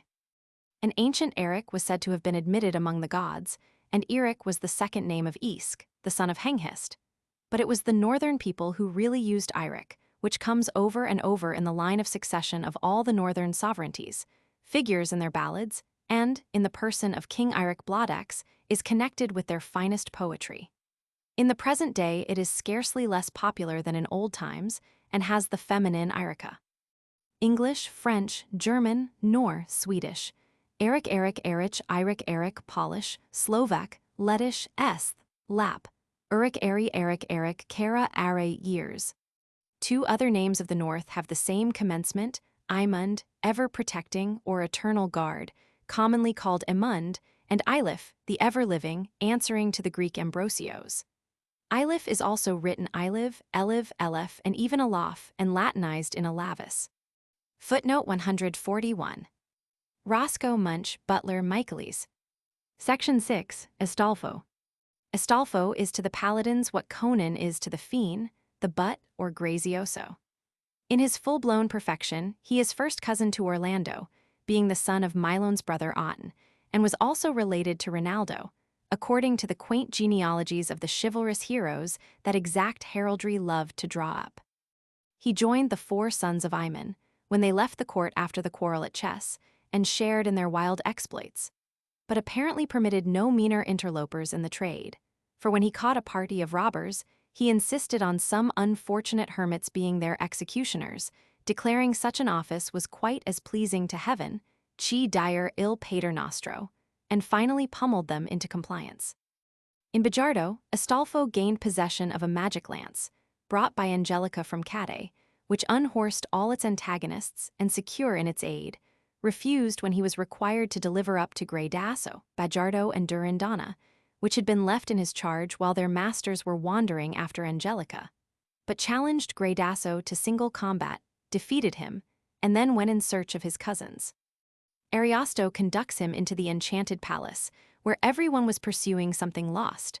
Rinaldo, his horse, Bradamante, Ruggiero, Bradamante. One blast of Astolfo's horn, also magical, destroyed the enchantment, and he became possessed for the time of the Hippogriff, upon whom he soared to the terrestrial paradise, and was conducted by St. John to the moon, where he obtained possession of Orlando's senses and restored them to him. The later writers, who added to the burlesque element and diminished the chivalrous, made more and more of Astolfo's boastfulness, till he is quite the buffoon of their poems. He was finally killed at Roncesvalles, and the Spaniards call him Don Astolfo. The person killed at the same time as Rotlandus is called, by Eginhard, Anselmus, and he, no doubt, contributed in the idea of the Astolphus, Count of Champagne, whose burial after the battle is recorded by Archbishop Turpin. But the real bearer of the name of Astolfo was one of the enemies of the Carlings, namely, Astolpho, king of the Lombards, who held his court at Pavia, and whose encroachments on the Roman territory were the first cause of the interference of the Franks in Italy. He was besieged by Pepin at Pavia in 755 and forced to come to terms, but he was evidently a very considerable sovereign, and Ernesto, Marchi's Dest, was killed in battle with him in 745. His promotion to be a paladin is accounted for by his having been a Christian, and the character he bears by the possibility of there having been satirical songs and poems upon him, especially at the time when Charlemagne ill-treated his granddaughter, Desiderata. Astolfo is still a current name in Lombardy, though we do not find it anywhere else, and its congeners only in Scandinavia. The meaning of the last syllable is, of course, wolf. The first is zost or ast, love or wishes, or if the sense of hot impetuosity be allowed, Astolf is the swift wolf. Asta was rather a favorite name with the maidens of the north, and Asta is not disused, though too often treated as the short for Augusta. Astradur is from pridher, an impulse, and thus would mean swift impulse or the impulse of love. It was greatly used by the royal ladies of the north, among whom may be specified the mother of Saint Olaf, and a daughter of Nut, called by Danish pronunciation Estri, but transmuted into Margaret. The diminutive of Ast, under various mispronunciations, named that most terrible of Vikings, Hasting, whose ravages, though kept from England by the policy originated by Alfred, were fearful all along the French coast, and even extended to Italy. It is he who is said to have many times submitted to baptism, and then returned to his fury again, and there is a curious report that Rollo's Normans found him settled in France, and reproached him with the tameness of his old age, so that he dashed away again, and returned to his ships and his piracy. Hastings occurs in Doomsday, and Warren Hastings' family claimed descent from the old sea king. Footnote 142. Roscoe, Sismondi, Munch, Michaelis, Histoire de Normandie. Section 7, Aguirre le Danois. One of the paladins was, undoubtedly, the legacy of a much more ancient myth, namely, Aguirre le Danois. He does not play a very prominent part in the poems of the Italians, but as Aguirre the Dacian, he is one of Turpin's catalogue of knights, and a ballad especially dear to Don Quixote thus commences. De Mantuasela Marx, Danes Urgel Lille. It proceeds to tell how he found Valdivinos, his nephew, dying under a tree, having been assassinated by the emperor's son, Carloto. The ballad further relates how the Marx proceeds to court, gets Carloto tried by his peers and doomed to death, and though El Rey Carlo banishes them all for uttering the condemnation, the sentence is carried out. This Italian marquis is an exceedingly droll development of the old Teutonic hero, Holger Dansk. In Italy he is Augury, Aguero, or Augury il Danese, in French, Aguirre le Danois, and at times Le Damné or Il Donato, which title is further accounted for by the story that he was a Saracen who became a Christian, and that his friends wrote from home to Is Damné, whence he chose to be thus christened. In the Really de Francia, Charlemagne cuts off, with his own hand, the head of an unfortunate Oldrigi, whose blood was too noble to be shed by anyone else. Now this Aguirre was without doubt a contribution from the stores of Norman tradition. For Holger, or Alger, Dansk is the grandest national hero of Denmark. There is a ballad, given by Weber, where he and Tidrek the Strong have a tremendous battle, and he comes off victor. Moreover, he has eaten of the fruit of the trees of the sun and moon, and has become immortal, and there he sits with his fellows in the vaults of the castle of Kronborg, near which are two ponds, called his spectacles. A peasant, with a plowshare on his shoulders, once lost his way and wandered in. He found a circle of tall old men in armor, all asleep round a stone table, with their heads resting on their crossed arms. Holger Dansk, who sat at the head of the table, raised his head and the stone broke asunder, for his beard had grown into the stone. He asked his guest some questions about the upper world and dismissed him, offering his hand. The peasant, dreading the gigantic grip of the old champion, gave his plowshare. "Ha, ha," said Holger, as he felt its firmness, "it is well. There are still men in Denmark. Tell them that we shall come back when there are no more men left than can stand round 1 ton." But the plowshare had been twisted round by his fingers. Can this return of Holger be the Roger Bon Temps of the French peasantry? But Holger, though I have placed him among the paladins, might have gone even farther back than the days of Dietrich. He is a mythical king, well nigh a god, originally called Halag, and owing, as his sacred island, Halagoland, or Heligoland. His name itself is holy, our very word holy. The Halig of the Anglo-Saxons, the Helig of the North, the Heilig of Germany, and these words sprang from those denoting health. As the Latin salve, hail, salvus, safe, and salvatio, safety, are all related to soundness. Leaving this as not belonging to our main subject, we find that Helgi, the Norse form of the word for this holy old mythic king, was exceedingly popular in the north. Helgi has a poem to himself in the Elder Edda. A son of burnt Engjal was called Helgi, and 42 cases are found of the name in the Landnámabók, and 34 of its feminine Helga. In Doomsday, there are 5 called Helgi, besides 14 Algers, very possibly meant for Halger. And it may be suspected that the Heli of the early Norman barons may have been as much due to the Helgi of their forefathers as to the prophet whom they learnt to know on Mount Carmel. Perhaps, too, Helga was the source of Ella, or Ella, by which name a good many Norman ladies are recorded, the best known of whom was Ella, heiress of Salisbury, the wife of one William Longsword and mother of the other, one of the founders of Salisbury Cathedral, and the witness of a vision of her son's death in Egypt. Helga's descendants towards the east are far more certain matters. Helgi, called Oleg by the Russian historians, was the son of Rurik, the first Norman Grand Prince of Kiev, and his daughter, Olga, visited Constantinople, and was there baptized by the name of Helena, which makes the Russians suppose her 2 names to translate one another. But they have fortunately not discarded either Oleg or Olga, which thus remain mementos of the Northern dynasty among the very scanty number of Russian names that are neither Greek nor Slavonic. In its own country, Helgi gets contracted into Hel, and Helga into Hege. Footnote 143. Munch Roscoe Keithley, Marriott Jutland. Section 8, Louis. With the throne of the Franks, the Carlingin took their favorite prefix of the old Salic line, H-Lod. This word, the same in root as the Sanskrit crew, Greek kappa lambda epsilon omega, Cleuo, Latin Cleuo, Anglo-Saxon H-Loan, may possibly have been originated by the cow, to whose voice, in our own language, the verb to low is now restricted. All mean to make a noise, and the dignity of that noise increased, for kappa lambda epsilon tau omicron sigma. Kludos was Greek for renowned, kappa lambda epsilon omicron sigma, fame, as we saw when dealing with Cleomenes, Cleopatra, and C. And in Latin, cluo was to be famous, clients or callers beset the honored man, and laus was praise or fame. And so not only have we loud in English, lid in the north, for the ordinary adjective, but H-Lod or H-Lud was the old German term for renown, and lows for which French knights afterwards fought and bled, and a score of other words, less relevant to our purpose, will easily suggest themselves as current in every European tongue, first cousin words from Laos or from H-Lod.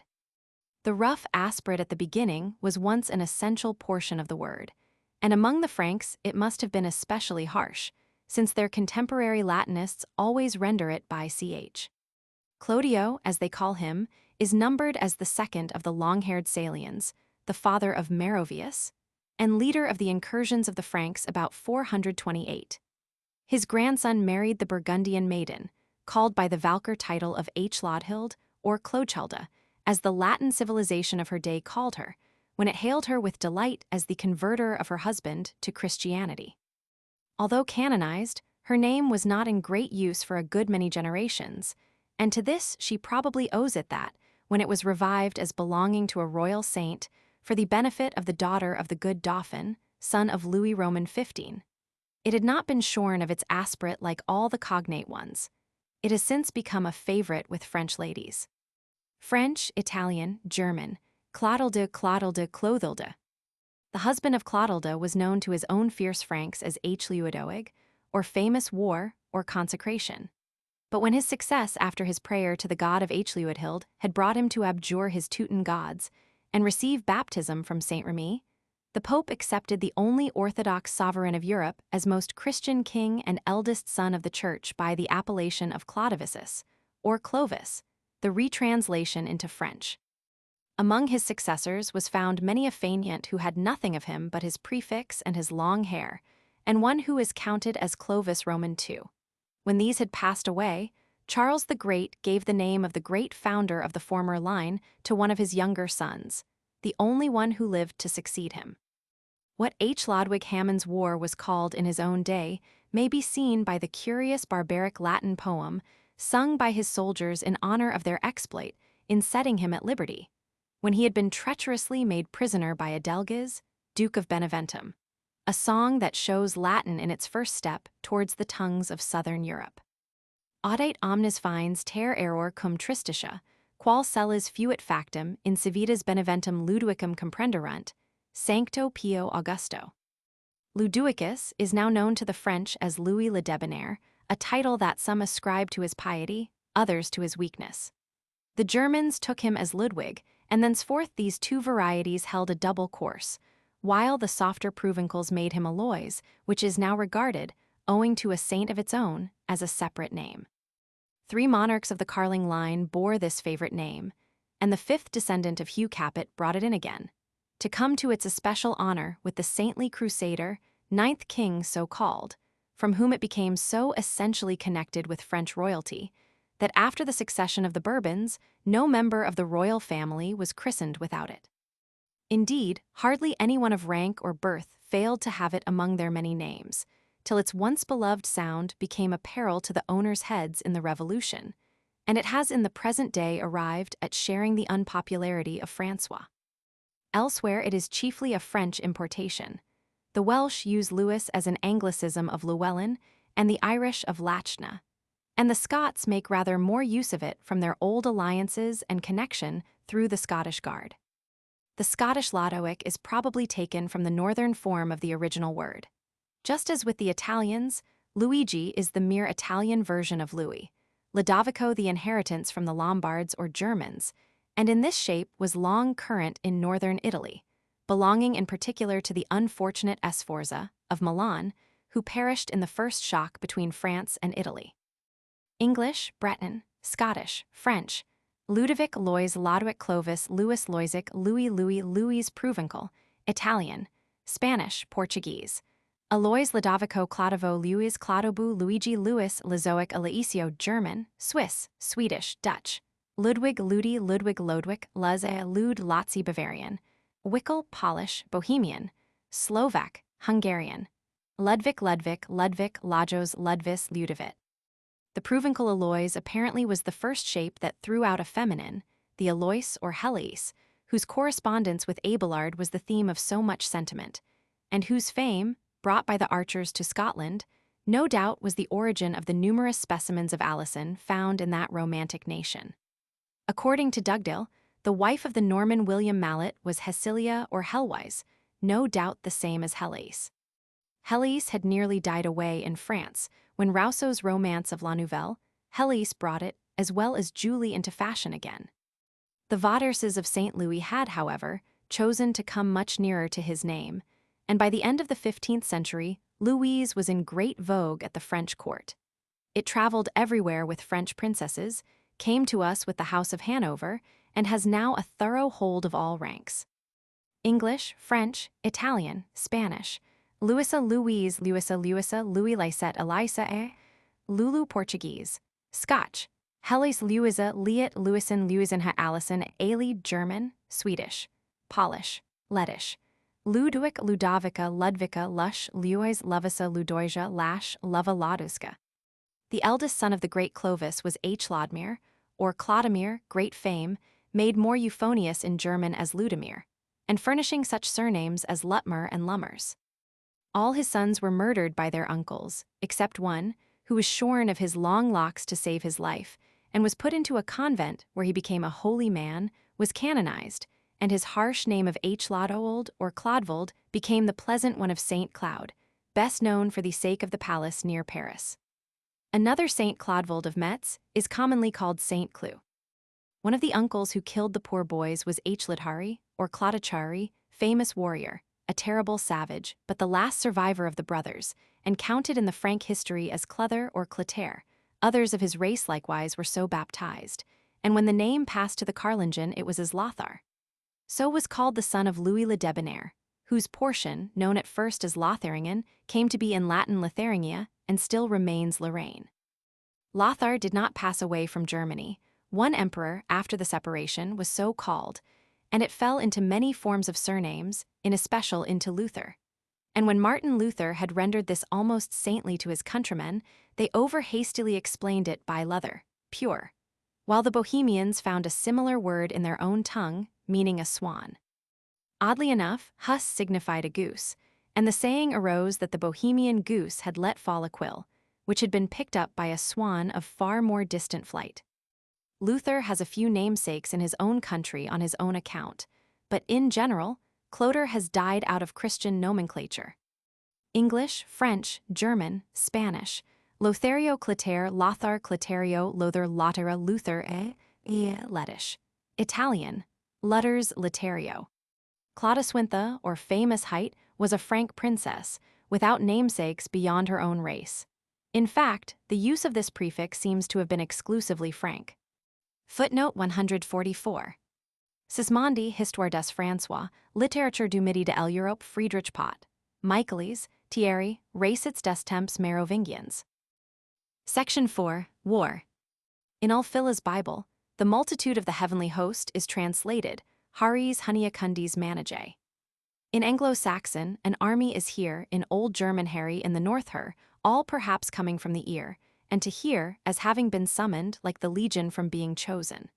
Thence the leader was the English Heratoga, and German Herzog, finally translated into the Latin dux, and becoming political and territorial. The doings of the hare were expressed by various old words, of which the Scottish Taheri is the direct descendant. Heerfirst, or army leader, may be the Ariovistus of Caesar. The single warrior was Har in the north, Hari in Germany, and Azar is often found at the end of names. Many German critics translate the word by the army instead of the warrior, but Professor Munch considers that the warrior Hari was the original meaning, and that Herjar, his plural, afterwards came to mean the army. The oldest and most famous of all the family is introduced to us by Tacitus as Chariuvelde, a Batavian prince. It is the hardened sound of Harivold, warrior power, or army wielder, a name that the Germans soon called Heriold and the North Herald. This soon became one of the most renowned northern names. Harold Harfager, or the fair-haired, was he who vowed never to trim his locks till he was sole king of Norway, and thus sent Thor the Silent to Iceland and Rolf Ganger to Normandy. Harold Crake, king of Schleswig, was baptized in the presence of Louis le Debonair, and used the already mentioned vow to forsake Thunner, Skaxnot, and all their works. He afterwards introduced Saint Anchar to Denmark, but like all the first Christian kings of Scandinavia, was himself expelled from his realm by his subjects. Harald Hardrada, or the Resolute, was the very crown of the poetic sea kings of Norway, meeting with romantic adventures in Constantinople, singing the praises of his Russian bride all across the sea, exchanging gallant messages with his namesake Harold Godwinson at Stamford Bridge, and dying as poetically as he had lived at the foot of his banner Landwaster. It was from the Danes that Harold came to England with the son of Nut, and to the son of Earl Godwin, the usurper, more than half a Dane in blood and temper, who, because he died in battle with the Normans, is regarded by the popular mind as an English patriot, and has in very modern times had a good many namesakes. Harold, or, as the Frisians call it Herold, is only properly national in Scandinavia and the islands from Iceland to Man. Next in note is what the Franks called Charibert, when it belonged to the King of Paris, whose daughter brought Christian doctrine to Kent and prepared the way for Saint Augustine. Saint Haribert was Archbishop of Cologne about the year 1000, and at that time the name became extremely common among the French nobility. A Norman settler had brought it to England even in the time of Edward the Confessor, and one of the many Herberts founded a family in Wales, which, in the time of Henry V, was one of the first to follow the advice to use one patronymic instead of the whole pedigree of names. It is probably owing to the honors in various kinds of the branches of this family that Herbert has of late years become an exceedingly prevalent Christian name in England. Except that the Frisians call it Harbour and Hero, and Italy puts an O at the end, it has no variations. Herman is confused with Eärmen, and the other forms are Jur Herberg Warrior Protection Jur, Herbold Warrior Prince Nor, Herbrand Jur, Herbrand Warrior Sword Nor, Herbjorn Warrior Bear Jur, Herdigen Warrior Blade Jur, Herteg Warrior Day Nor, Herjels Warrior Pledge Nor, Herlog Warrior Drink Nor, Herlake Warrior Sport Nor, Herleif Warrior Relic Jur, Harimer warrior greatness nor, Hermod jur, Hermund Frank, Charamund warrior protection nor, Herjolf jur, Hiriolf Frank, Chariwolf warrior wolf jur. Hereric warrior king. The warrior names were of the fiercest order. Lade, if it do not mean a road, was the same with the word in modern German, meaning hurt or mischief, and expressed spite or violence. The North had Lidolf, afterwa Ards contracted into Leol, and no doubt the Scottish Lyolf, and German Lethard, Lethild, Laedrad, Laedwold, Laedwig. In the same spirit we have need or not, meaning violence or compulsion, though it has resulted in the German need, envy, and our need, want. We have it in the name of Saint Neot, the relative and rebuker of King Alfred in his haughty days, and the hero of a legend of little fishes daily renewed for his food.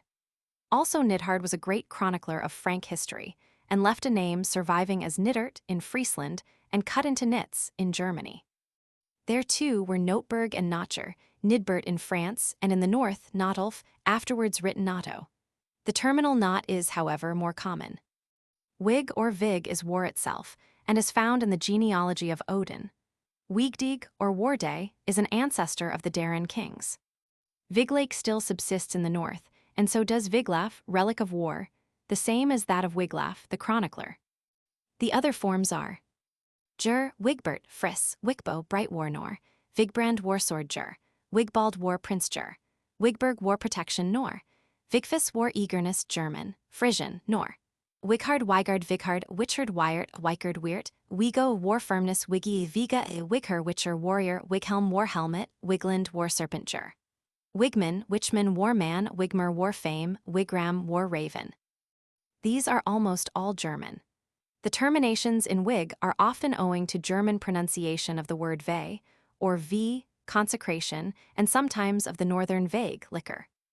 The strange northern name of Snorra, famous for the sake of that Froissart of the north, Snorra Sturluson, comes from snera, strife. Staic is the strong, the same word as that in which the old chroniclers describe William the Conqueror as so very stark. Sturkolv and a few other forms have been found in the north. Tok is a very curious old name. It seems to mean the mad or raging, and growing into Tyke or Tig in Denmark was the name that was Latinized into Tycho by the celebrated astronomer Brahe, who did not leave his madness behind him with his name. The famous Jomsburg sea rover, a sort of northern Lycurgus of the 10th century, was Palnatok, supposed to be properly Tok, the son of Palni. Palni is an unexplained name used by the Danes, and perhaps borrowed from the Wends, but there are a few other instances of it. Among them the anglicized Earl Palig, the husband of Sweyn's sister Gunhild, who was killed by Ethelred the Unready. Thioster means hardness or harshness, and was in use in the north as Triastulf, since contracted into Kjostal, Thiostvold, Thiostar, and probably Tostig, the ungracious son of Godwine, who brought Harold Hardrada to invade England, took his name from thence. Section 5, Protection. Bar, the word for strength, has been most fertile in produce. Its progeny are far too numerous to describe, but the most notable at present in use are the burg, the strength of the hills, a mountain, and berg, a fortress. The names derived from it are, in combination, the Bjorg of the North in the masculine, meaning protector, and Borg, the feminine, meaning perhaps protection, the Burge of the Germans and Berg of the Anglo-Saxons answering to the same. The Anglo-Saxon ladies also bear names ending with bar, also from the same root, and meaning a pledge. The strength of an engagement and the origin of our verb to borrow. Byrd, king of Mercia, bore this name, but instances of it are not very common.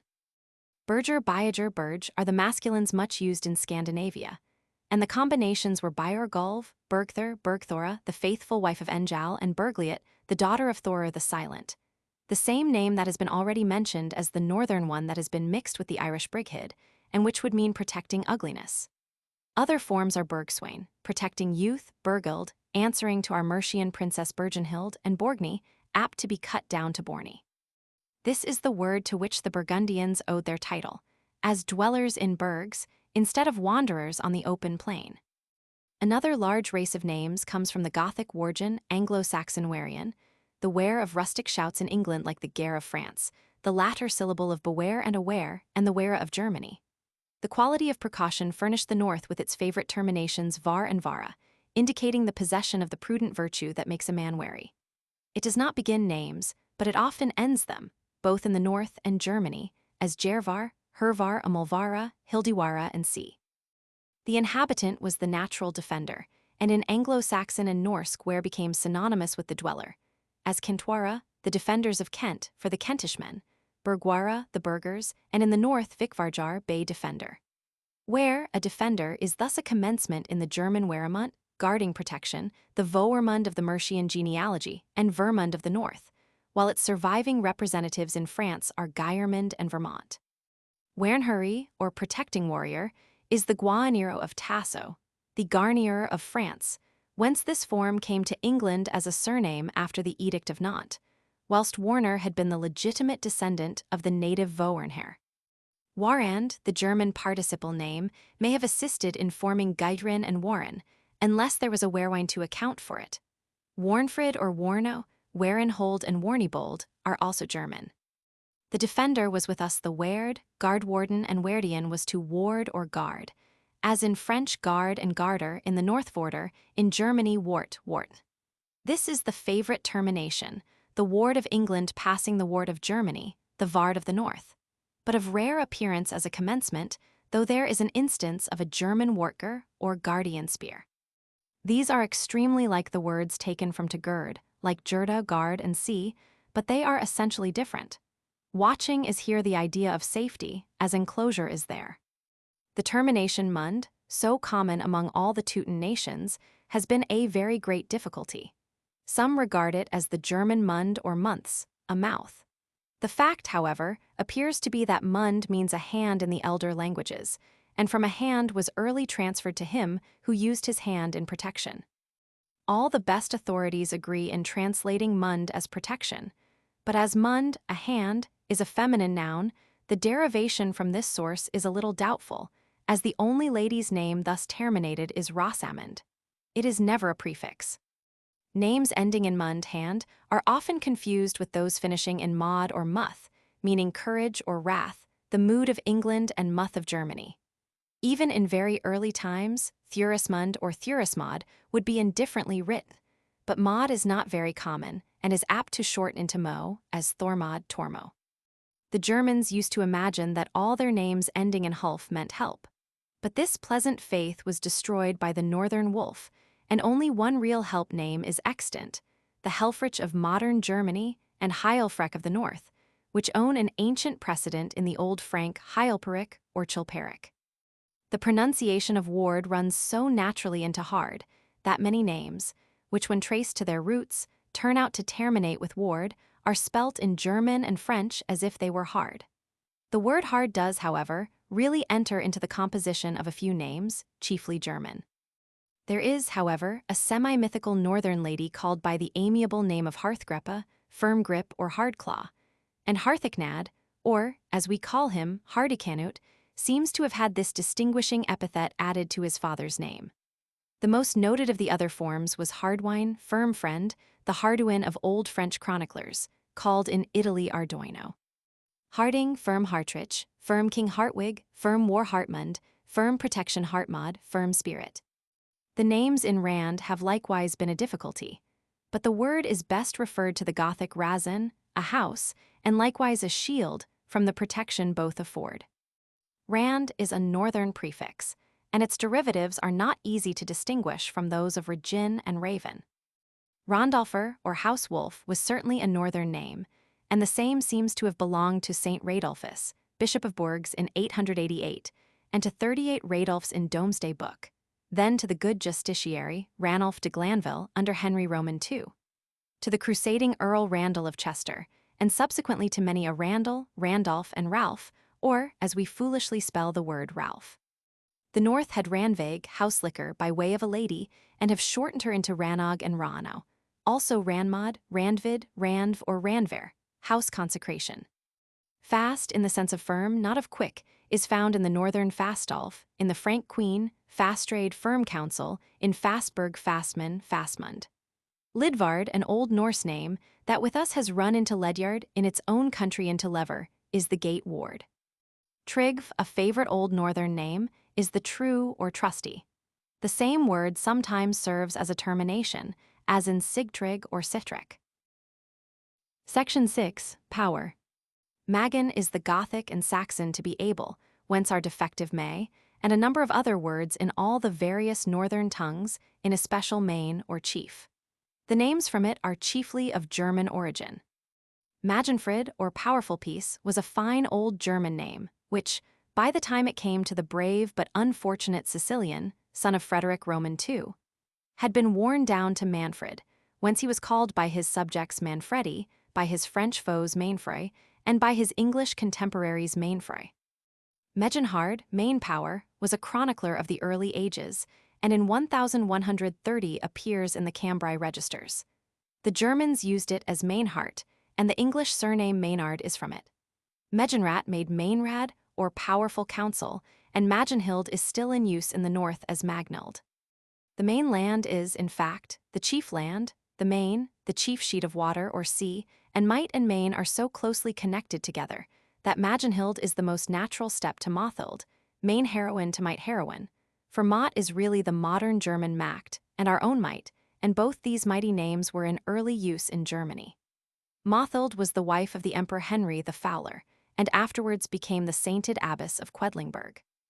Another Swabian Mechthild was canonized after being abbess of Adelstedt, and so fashionable did the name become that all the French maidens, who were not Alex, seem to have been Mothild, and in Italy it was borne by the Countess Matilda, the friend of Gregory Roman VII, whose bequest was one of the Pope's first steps to the temporal power, and who is introduced by Dante in the flowery fields of paradise. The Flemings call it Maholt, and thus term the lady who, as the wife of William the Conqueror, brought it to England. Mold, as the Normans were pleased to term it, was regarded as so decidedly a Norman name that the Scottish Saxon Edith was made to assume it, and it continued the regnant royal name until it sunk beneath the influences of the Provencal aliener. It seems as if Matilda had been freshly introduced in Flanders when Count Philip married Matilda of Portugal, and this and the old traditional Mahout went on side by side, just as in England did the full name Matilda and the anglicized Norman contraction Maud. Of late years, Maud has been fashionable, though not so near the original, nor so really graceful in sound as Matilda. The earlier Mall and Mall were from Matilda, not Mary, which came much later into use.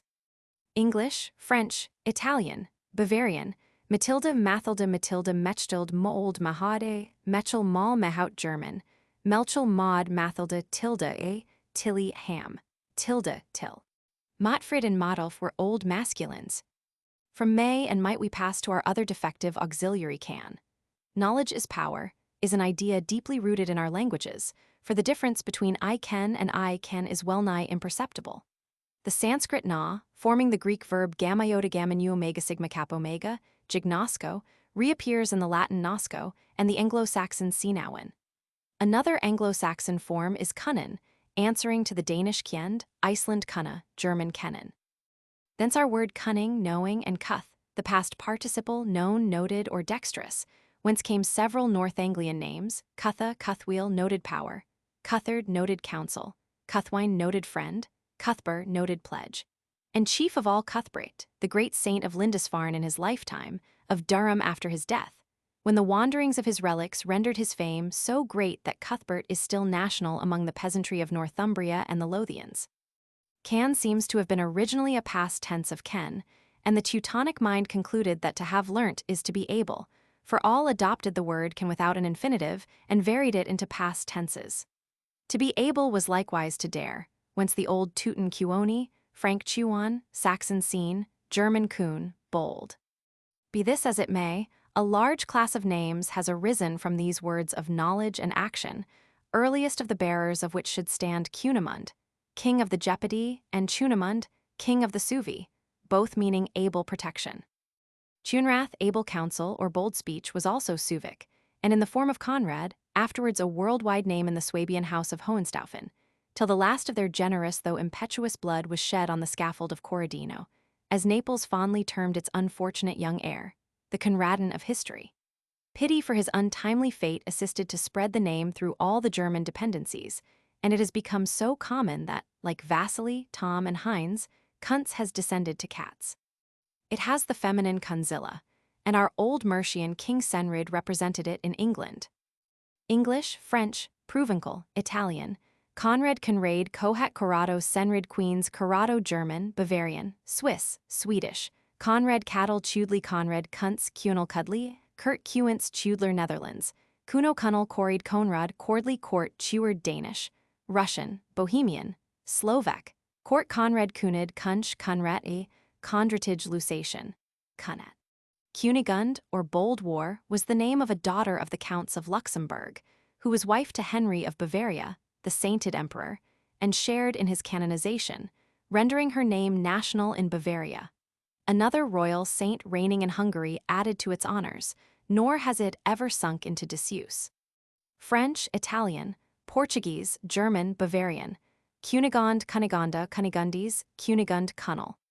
The West Saxon Senbirt is the same with the German Kunibert, and Wessex likewise reckoned among her kings Senfieth, or able peace, Senfis, bold impetuosity, while Mercia has Senhelm and Senwolf. Alternating with these are Sinric, Sinibald, Sinewold, Sinibar, Sinithrith, whose first syllable is sin, kin, or kind, meaning, of course, kindred or lineage. Some refer Kunibert and Kunigund to this same kin instead of kun.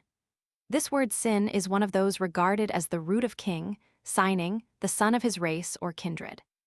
Another word seems to have had the same double meaning of ability being strength. For Svin, which is wise in the northern tongues, is in those of Central Europe, strong, the English swith, Gothic swinths, German swind, whence the present Geschwind and swift. Moreover, swindig is much or many in vulgar Dutch, and to swindle is probably to be too much for the victim. Suintila was an old Gothic king of Spain, Swithbert, one of the early Anglo-Saxon missionaries, especially honored as the converter of the kindred land of Friesland, where he was revered as Saint Swibert. Swithelm was another Saxon form, but the most noted amongst us was Swithun, the Bishop of Winchester, tutor to King Alfred, and endowed with many supposed miracles, the best known of which was the 40 days' reign, by which, like other honest English saints, he testified his displeasure at having his bones meddled with. The Germans have had Swidberg, Swintfried, Swidger, but in general this has served as a feminine termination, as in Melicent, Fredeswid, and in all the many Swiths and Swins of the Franks and Goths. Whether this be the root or not, Svein is in the north a strong youth, generally a servant, but in the form of Svend becoming the favorite name of the kings of Denmark, belonging to him whom Ethelred's treachery brought down on England, where it was called Swain, and translated into Latin as Suno, while Tasso calls the crusading Swend Svino. Svindbjorn occurs in Iceland and is our Swinburne. Svenk, again, is the active or slender youth. It is amusing to see how, from a strong man, the swain became a young man, then a bachelor, then a lover, and finally a shepherd. Another of the mighty words that have been formed into names is vald, the near relative of the Latin valio. Our verb to wield continues the Anglo-Saxon wielden, which named the Wealds of Kent, Nay, and the world itself. Vald still stands alone in the north, and once was the name of a Frank abbot of Evru. Saint Valdis in Latin, Saint God in French. The leading name is, however, Waldhuri, powerful warrior appearing as the young Prince of Aquitaine, who, in the curious Latin poem which seems to represent the Frankish Nibelungenlied in the south of France, flies from Attila's court with his fellow hostage, the Burgundian Hildegunna and her treasure, and repulses the pursuing Gunther and Hagano. This same Walther was said to have afterwards reigned 30 years in Aquitaine, and no doubt the name was already common there, when about 990 it came to saintly glory, through a monastic saint of that dukedom, who, being followed by 2 others, caused it to be spread far and wide. Indeed, there are 28 Walters in Doomsday, and Cambrai made plentiful use of it in the same form, till about 1300 the spelling was altered to the French Gaudier. Walther von Vogelweid, the Minnesinger, who bequeathed a perpetual dole to the birds of the air at his tomb, well deserved that the memory of his name should be kept up in Germany, and it has always been very popular. Watt, as a contraction, is as old as Rufus's time, and water was in use, at least, in Shakespeare's time, when he shows the prophecy of Suffolk's death by water fulfilled by the name of his assassin. English, Irish, French, Italian. Walter Titer Waltier Gualtiero, Water Gualtier, Watt Wattier Spanish, Wadi Gadier Guttier, Waddles Gaudier Portuguese, Netherlands, Lettish, Dutch. Gualter, Gualterus, Waters, Wolder, Gualterio, Walter, Wouter, Swiss. Wout, Watley. Waldemar is an old German form imported by the Normans to England, and sometimes supposed to have been carried to Russia and to have turned into Vladimir. But this has been traced to a genuine Slavonic source, though it is used by the Russians to represent Walter. This commencement is almost exclusively German. Its other varieties are Waldobert or Walbert, the Gualberto of Italy, Waldrich, and perhaps Walpurg, though she is more probably from Val, slaughter. Frauder, wise or learned, is sometimes an epithet, but is also used for a name and Latinized into Frotho. The Germans have it in combination as Frodwin, wise friend, Frodbert, and Frodberta, whence the French make Flobert and Flobert. The root ma, which made the Sanskrit mahat, Zend maz, Greek megas, Latin magnus, Celt mauer, comes forth again in Teutonic, with mare or mara in Anglo-Saxon, with its comparatives moera and moerist, whence are more and most. This same sense of greatness formed the word mara, fame, and marin, to celebrate, both Old German, and it is the commencement of the Frank chieftain's name from whom all the princes of the earlier race were called Meerwangs, Merowig, or famed men. The Meerwig of German writers and Merovius of Latinity, whence the Merove of French history. Our own Anglian Mercians had among their royal line Merold, Maryhelm, and Merwine, but in general, mer or mar is used as a termination rather than a commencement, and then is always masculine. Merohelm is also called Merchelm, so the French saint, Marculf, may have been Merowulf, though he now looks more like Marculf, a border wolf. Footnote 148. Munch, Sismondi, Butler, Junius, Kemble, Michaelis, Lappenberg, Mariana, Weber, and Jamison, Donovan. Section 7, Affection. The Teutons had a few names denoting affection. Dyer is the same in Norse as our own word deer, or dur in Anglo-Saxon. An inlet on the northwest corner of Iceland is still termed Dyrafjord, from one of the first settlers, and Dyer was the hero of a ballad in the Keempavisor, answering to the Scottish Catharine Janfrey, the original of Young Lochinvar. The Old Germans had Diaro and Dira, and the Anglo-Saxons affectionately called the young sons of their nobility dealing, or darling. Leif, the German Lieb, beloved, is much used by the Anglo-Saxons. Two bishops, one of Wells and afterwards primate, the other of Crediton, were called Leifing or Leifing.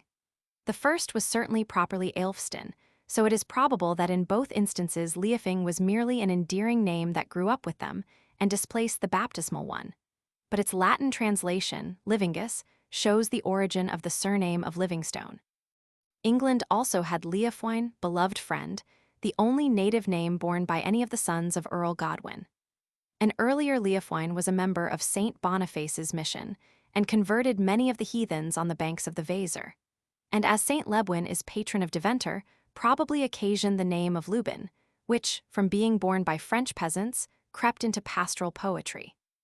Another of the same mission party was Liebjitha, or Dear Gift, called also Liuba and Lieb, who was sent for from her convent at Wimborne to found one of the earliest nunneries in Germany. It is probably from her that Lieven became an Old Cambricis name. Leif seems to have been the special prefix of the Earls of Mercia, for we find among them, besides Leofwine, Leofstin, and Leofric, the last the best known for the sake of his wife and of Coventry. The continental instances of the prefix are among the Spanish Goths, Liuva, Leovigildo, and Liuvigatona, and among the Franks, Leobhard or Liebhard, a saint of Touraine. The only present survivor of all the varieties is probably, if we exclude the occasional Puritan love, the Cornish and Devon feminine Lovedy. Far more universal are the names derived from the old word vinner, or wine, meaning friend or object of love, the same which has left a descendant in the German one, affection, and the Scottish adjective winsome. It is a continual termination, as must have been already observed, and we had it as a commencement in our great English missionary Winfrith, or friend of peace, the Devonian bishop who spread Christianity over Germany, but who is far better known by the Latin surname which he assumed, namely Bonifacius. Winibald was another of our missionary saints, and Germany has also had Winrad, Winrich, and Winmer, but the Welsh Wenefrid must not be confused with it. Mild or mild is exclusively Saxon, nay, almost exclusively Mercian, for it only occurs in one family, that of King Merold, who named his 3 daughters Mildgyth, Mildbur, and Mildthryth. All became nuns, the 2 latter abbesses, one in Shropshire, the other in the Isle of Thanet, and they were canonized as Milburga and Mildreda. Milborough, as the first became anglicized, was found within the last century in Shropshire, and Mildred was never entirely disused. It belonged to the daughter of Burleigh, and has lately been much revived, under the notion that it means mild speech. But red is always masculine, and, as has been before said, Thryth commands or threatens, so that Mildthryth is the gently strict. Section 8. Appearance. Miss Carolina Wilhelmina Amelia Skeggs was verily named after a beard. Skegg means neither more nor less than a beard, and strange to say, Barter and Skegg were both fashionable names in the north. Indeed, one Icelandic gentleman rejoiced in the euphonious title of Barter Bloskegg, or Beard Bluebeard. But we have an independent name of this class. William de Albini, the second husband of Henry I's widow, Alex of Louvain, wore moustachios, which the Normans called Gernons, and thus his usual title was William Als Gernons. And as the common ancestor of the Howards and Percys, he left this epithet to them as a baptismal name, one of the most whimsical of the entire roll. From the Percys it came to Algernon Sidney, and partly through his admirers, partly through inheritance, and partly through the love of trisyllables, has become diffused in England. Fax meant the hair or tresses, as may be seen in the names of the horses of Day and Night, Skinfaxi and Hrinfaxi. 2 instances of it are found in the Land Namabok, Faxi, a colonist from the Hebrides, and Faxabrander, most likely an epithet due to some peculiarity of hair, probably whiteness or perhaps fieriness. But it was not common, though it came to England to be the surname of Sir Thomas Fairfax. The name of our excellent friend Wamba in Ivanhoe must probably have been taken from one of the Visigothic kings of Spain, with whom it was most likely a nickname, like that of Louis de Gros in France, for it means nothing but the belly. Epithets like this were not uncommon, and sometimes were treated as names, such as Musel, or the Big, the sobriquet of the Earl of the Javini, or Bud, the pudding, the person who showed Nut the way over the ice. Many of those used in England were Celtic, showing that the undercurrent of Cymric population must still have been strong. It is remarkable how very few are the Teuton names taken from the complexion, in comparison with the many used by the Celts, and even by the Romans, either because the Teutons were all alike fair, or because they thought these casual titles unworthy to be names. Bruno was exclusively German, and may perhaps be only a nickname, but it came to honor with the monk of Cologne, who founded the Carthusian order and has been used ever since. And the north has Sverk, Sverkir, Swarthy or Dark, a famous name among the Vikings. Far more modern is the name of Blanche. The absence of color is in all tongues of Western Europe denoted by forms of bleck. In Anglo-Saxon, bloke or black is the color black, but bloka is a bleak, empty place, and bloken is to bleach or whiten. Bloko, like the German bleik, stands for paleness. It is the same with German and Norse, in the latter of which black hund is not a black dog but a white one. All these, however, use their own weiss or white for the pure uncolored snow, while the negative bloke, or colorless, was adopted by the Romance languages, all abandoning the Latin albus in its favor. It is literally true that our black is the French white. Black and blanc are only the absence of color in its 2 opposite effects. Blach, Blasheman, Blancus, and Blancard all appear in Doomsday, but Blanchefleur and Blanche seem to have been the produce of Romance. The mother of Sir Tristram was Blanchefleur, a possible translation of some of the Celtic Gwens or Finns, and it probably crept from Romance to reality among the poetical people of southern France. The first historical character so called was Blanca of Navarre, the queen of Sancho-Roman IV.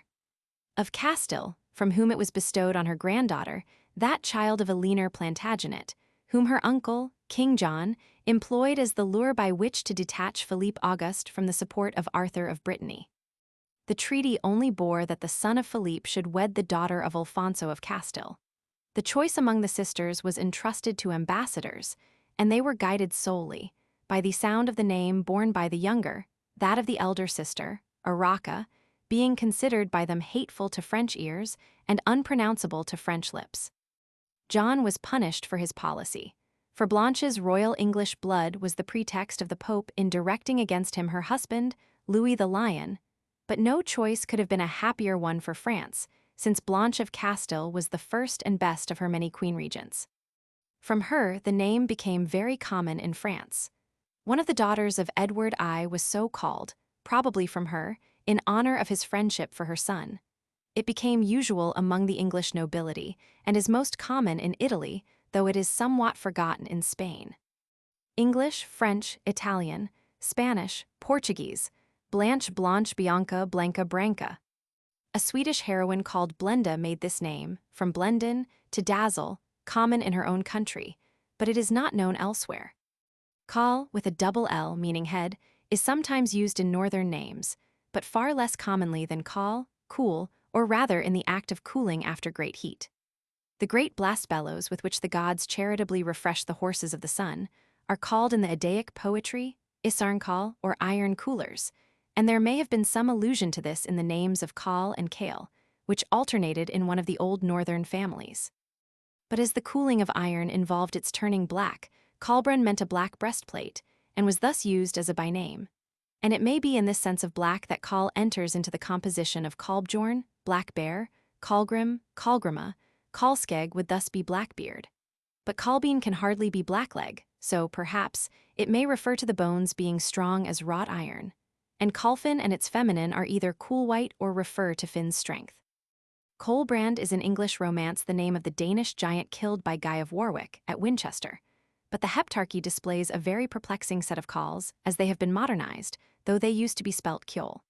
There were 3 Ceolwulfs in Bernicia, Mercia, and Wessex, Ceolred in Mercia, Ceolwald in Wessex, Ceolnoth on the throne of Canterbury.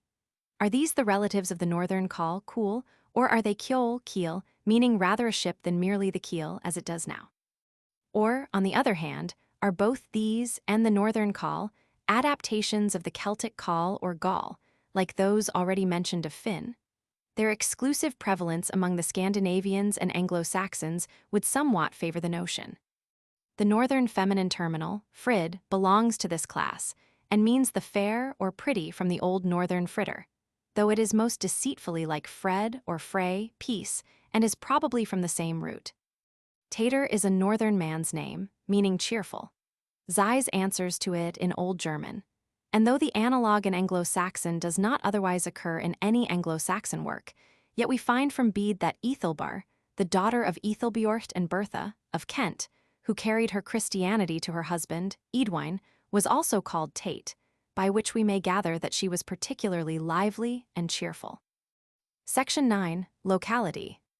A large and interesting class of names relate to country and express the birthplace or the wandering habits of the original bearers. The word land was one of these. Its primary meaning seems to be the abode of the people. Long ago we spoke of the Greek lambda alpha omicron sigma, prominent in Laodamia, and many other of the like commencement.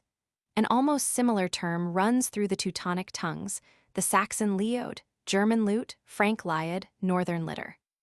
The leod, or lute, seem to have been the free inhabitants, including all ranks, and thence we have the laity, for the general people, and the lude, which has sunk from the free to the ignorant, and then to the dissipated.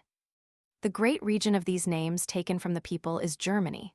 Luitpold, the people's prince, was a canonized markgraf of Austria, in the days when that family had hardly yet begun its course of marrying into greatness, and making Luitpold better known at every stage, and by each new dialect differently pronounced, till it turned into Leopold, and was confounded with the old lion names. Indeed, in the old Swiss ballad on the Battle of Sempach, translated by Scott, Leopold the Handsome is called the Austrian lion. The recurrence of the name in the modern imperial line has made it European, and the close connection of our own royal family with the wise king of the Belgians has brought it to England. Of course, it has not escaped a modern German Leopoldine. English, French, Italian, German, Slav, Leopold, Leopold, Leopoldo, Luitpold, Leopoldo, Lupold, Poldo, Leopopoldi.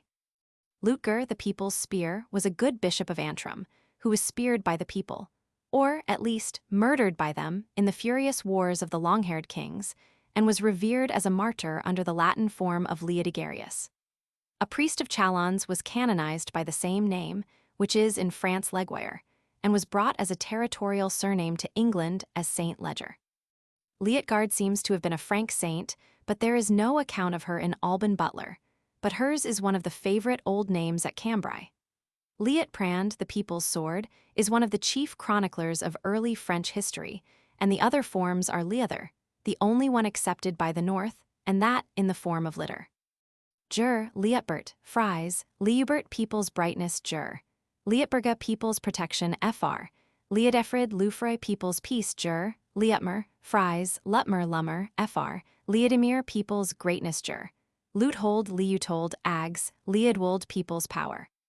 The land itself was compounded into names chiefly among the Franks, Germans, and Lombards, often as a conclusion, but now and then at the beginning. Lantperat, or the country's brightness, is the most noted of these, having been borne by 3 saints of Maastricht, Lyon, and Venice, and having thus become national in all the countries around. But it is universally corrupted into Lambert, and has been generally derived from a lamb. English, French, Italian, German, Dutch. Lambert, Lambert, Lamberto, Lambert, Lambert, Lambert, Lambert, Lammert. Landerich, or country's ruler, was an early Frank saint, who has left Landry to be still frequent among the Flemish and French peasantry. Lanfranc, lord of the country, was the Lombardic Lanfranco, whence the Lanfranc of the Archbishop of Canterbury, whom William the Conqueror imposed on the English Church, but who brought in fresh vigor and learning. Lanfrid has left the surname Laffert to France. Its contraction Lando belonged to a saint, and has the feminines Landine and Landeline. There are also recorded Landulf, Landrad, Landrada, and Landin. If Germany and Italy talked of dwellers in the land, the north, with its seas and numerous islets, distinguished the islanders with the word I or oi, the word that we use to this very day in speaking of Guerns I Jers I, and sea of an eyot in a river. And even in Soder, that puzzling companion to the Isle of Man, which once was the Sudayas or South Isles, the Hebrides. The most famous northern island name is Eystein, or Oystein, much in use among the early kings, and especially honored for the sake of the good brother of Sigurd the Crusader, who stayed at home and worked for his people's good, while Sigurd was killing blue men in the land of the Saracens. The Danish Eystein was turned into Austin or Augustin to be more ecclesiastical, and this may be the origin of some of our Austins. Eyolf, or the island wolf, has become, in the course of time, Oil and Oyaf. Eyvind, who appears in the Landnámabók with the unpleasant sobriquet of Skaldjur Spiller, or the poet spoiler, is supposed to have been the island Wend, a reminiscence of the Wends on the shores of the Baltic. It was a very common name, and became Ovind and Even, while Eymund in like manner was turned into Emund. An island thief was not wanting as Eithiof, nor an island warrior as Iar, also Eifri, Eilang, and the ladies Eijerd, Eides, Eini, and Ivar, or, as Saxo calls her, Afura. An island is also sometimes home, whence the northern Homestein and Homfrid with Homger, which gets mixed with Halger. Persons of mixed birth were drolly called by the actual fractional word half, in Germany Halbwala, half a foreigner or half a Wallachian, and Halbschuring or half a Thuringian, and in the north, generally, Halfdan, half a Dane. So early was this in use that there was a mythical king, Halfdan, from whom the name was adopted by many a true-born Dane and Northman, and has been Latinized as Haldenus. Travelers had their epithets, which probably came to be family names. Lide, wanderer, was compounded in Halflide, sea wanderer, Veslide, west wanderer, Vedelide, winter wanderer, and Sumalide, or summer wanderer, which last was current among the lords of the Isles, and kings of Man in the shape of Sumald, or in Gaelic Samel. But the heirs of mighty Sumald did not long keep up his name. Travelers again had their name from Fara, the modern German Fahren, and the scarcely disused English to fare, meaning to journey. The most noted instance is Pharamond, who, in the guise of Pharamond, is placed at the head of the long-haired Frankish dynasty, far-traveled it may be, from the river Ussel whence the Salic stock took the title that was to pass to one peculiar law of succession. Also Farabert, Farulf, and Farthen, contracted into Farten and Falten, and then supposed to be a contraction of Phalentin or Valentine. Thane did, in fact, originally mean a servant, so that Farthen was either the travelled servant or the travelled Thane. Fargrim appears in Doomsday, but these names are not easy to divide from those taken from Wern to Beware. Even the exile had his sorrows commemorated in his children's names. No doubt if we could meet with the story of the original Erland, we should find that he was born under the same circumstances as Peregrine Birdie, for the name is from the Old Northern out or away from endland. Erland is the outland, the banished man, and he must have been beloved or celebrated, for Erlander, as the Icelanders had it, occurs plentifully, with its diminutive Erling, and perhaps the corruption Elling. The unfortunate Bishop Hatto's name was anciently Hatso, and is translated a Hessian. Viking has been used as a Christian name in Norway in comparatively modern days, in memory of the deeds of the terrible Vikinger of old. But, in spite of the resemblance in sound, it must not be suspected of any relation to sea kings, being only the inhabitant of a vic, or bay, of course the most convenient abode for a sea rover. The sea half or have, as it was called in the north, named Halflide, Halfthor and Halfgrim, as well as the mythic hero, Halflock, the Dane, whose life, according to his legend, was saved by his faithful servant Grim, the founder of Grimsby in Lincolnshire, the native place of our own Sir Henry Havelock, who was bewailed by the Danish schoolchildren as their own ballad hero. The two feminine terminations log and vague may have been in its honor, but it is much to be feared that they only meant liquor, and at the best were allusions to the costly mead of the gods, the drink of inspiration, or the magic bowls that inflamed the berserks. Nay, men rejoiced in the name of Alver or Alv, meaning neither more nor less than ale, all, which acquires a v in the oblique cases and plural. O-stroke one ver and Olaf have, no doubt, been confounded into the modern Oliver. Nud or Nut, a very common northern name, is a very puzzling one. Its origin and nationality are Danish, and it only came to Norway by intermarriages, nor does it appear at all in the Landamabok. The Great Dane who brought it here is called by the chroniclers Canudus, from some notion of making it the Latin Hori, and thus we know him as Canute. But even in Doomsday, one landholder in Yorkshire and another in Derbyshire are entered as Seanud. The whole north and the inhabitants of the Hebrides use the name, which comes from the same root as our knot, and properly means a protuberance, a hill, or barrow. Section 10. Life. Life played its part among Teutonic names. One old word conveying this sense was the Gothic Furchvis, Saxon fear, and Northern fior. The Anglo-Saxon fear also meant youth, and thus passed on to mean a young man. There are not many names from thence, but one of the few has been a great perplexity, and has been explained in many ways, i.e. the Gothic Furhenance, the last syllable being nanth, daring, so that its sense would be adventuring his life. It was the Spanish Goths who used this gallant name, and made it with their romance tongues into Fernan and Fernando. San Fernando, king of Castile and father of our own Alinar, made it a favorite for his royal line, and a younger son of Castile so called, being heir of Aragon, carried it thither, and thence it passed to southern France, where the grandson of old King René was Ferrand or Ferry. Aragon again bestowed it upon Naples, but it was there prolonged into Ferdinando, while Spanish elisions had at home turned it to Hernan, as the conqueror of Mexico termed himself. It was bestowed upon the second son of Juana la Loca, who was born in Spain, and long preferred there to his brother, though it was to the imperial throne that he was destined to succeed, and to render his Spanish name national through Germany, where Ferdinand has long been a sore puzzle, sometimes explained by fart, a journey, and sometimes by fried peace, but never satisfactorily. The contraction Nandel was the shout of the mob in the ears of Ferdinand, the obstinate, narrow-minded man who won his cause by mere force of undivided aim. It is so popular in Spain and Germany as in each to have a feminine, Fernanda and Ferdinandine. English, French, Spanish, Italian. Ferdinand, Ferdinand, Fernando, Ferdinando, Ferrand, Hernando, Fernando, Ferry, Hernan, Ferrante, German, Polish, Lettish. Ferdinand, Ferdinand, Werlands, Nandel. Farabald and Faramund were forgotten old German forms, and Fjorleif was known in the north. This is, probably, relic of life, as otherwise the word would be a reduplication. But the termination leif or lif is sometimes used, being our very word life. There are two words which may be said to form names of progress, the German gang, from to go, sometimes commencing as in gangolf, but more usual at the end of a word. And the northern stig, from the universal root stig, found in the Greek letter 1f14 sigma tau o, a chiomicron u, and in our step and style also stairs, for the usual sense of the word implies mounting upwards. And the name of the semi-Danish Archbishop of Canterbury who crowned Harold, and was one of the conqueror's lifelong captives, was the participle stigand, mounting, and was long extant in the north, as well as the Danish stig and stig. Part 7. Names from the Slavonic. Sect 1-on-1, Slavonic races.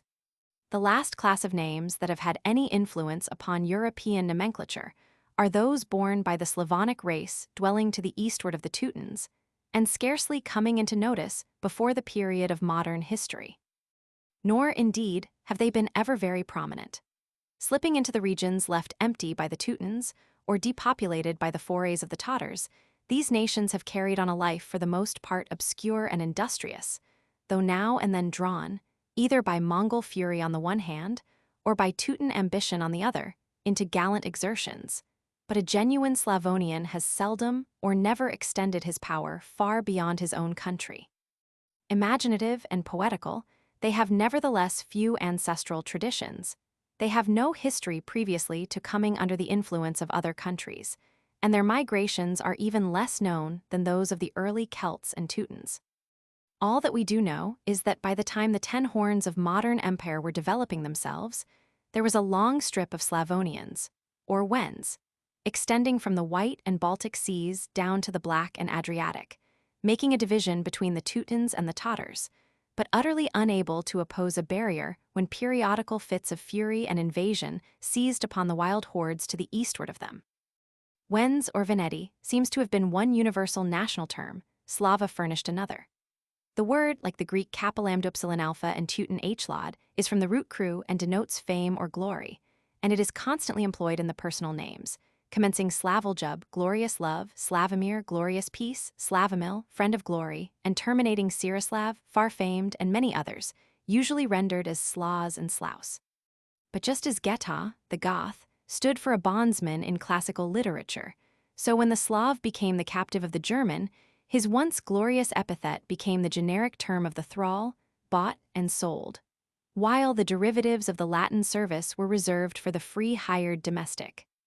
Glory had literally turned to slavery, perhaps the more readily because it is the Slav who, of all the Indo-European race, most readily bows beneath the yoke, so that to this day, his forms of courtesy are the most servile, his respectful address the most extravagant, used in Europe.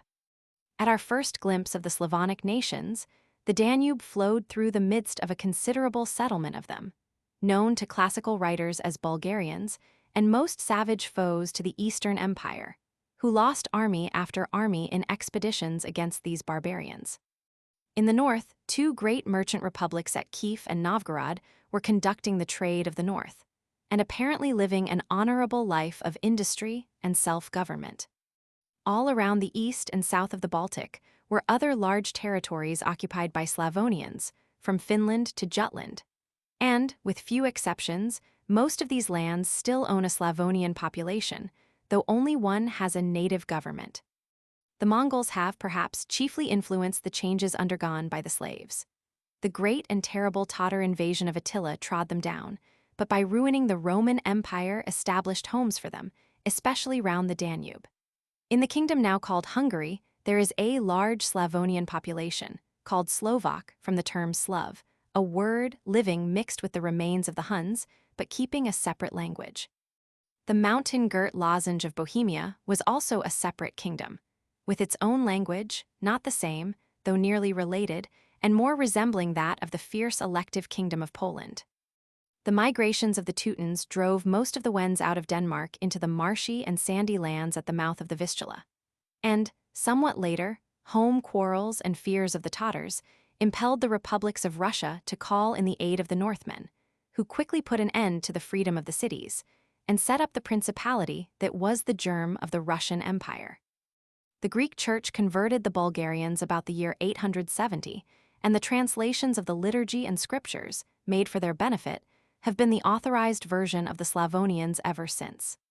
The same missionaries, Cyrillus and Methodius, likewise baptized the first Christian king of Bohemia, and in the next century, a Bohemian bishop, Adalbert of Prague, converted Hungary and Poland. But these 3 realms gave their allegiance to the Western, not the Eastern Church, and though Hungary received much of her civilization from Constantinople, her faith was with Rome. The Norse Grand Princes of Muscovy themselves sought Christianity from Byzantium, and the Russian Church has ever since been the most earnest and conservative of the Eastern churches.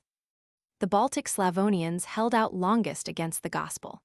Missionaries preached to them, and orders of knighthood crusaded against them on far into modern history, and the final period of their conversion and settlement into small duchies or realms held by the conquering knights is hardly worth tracing out.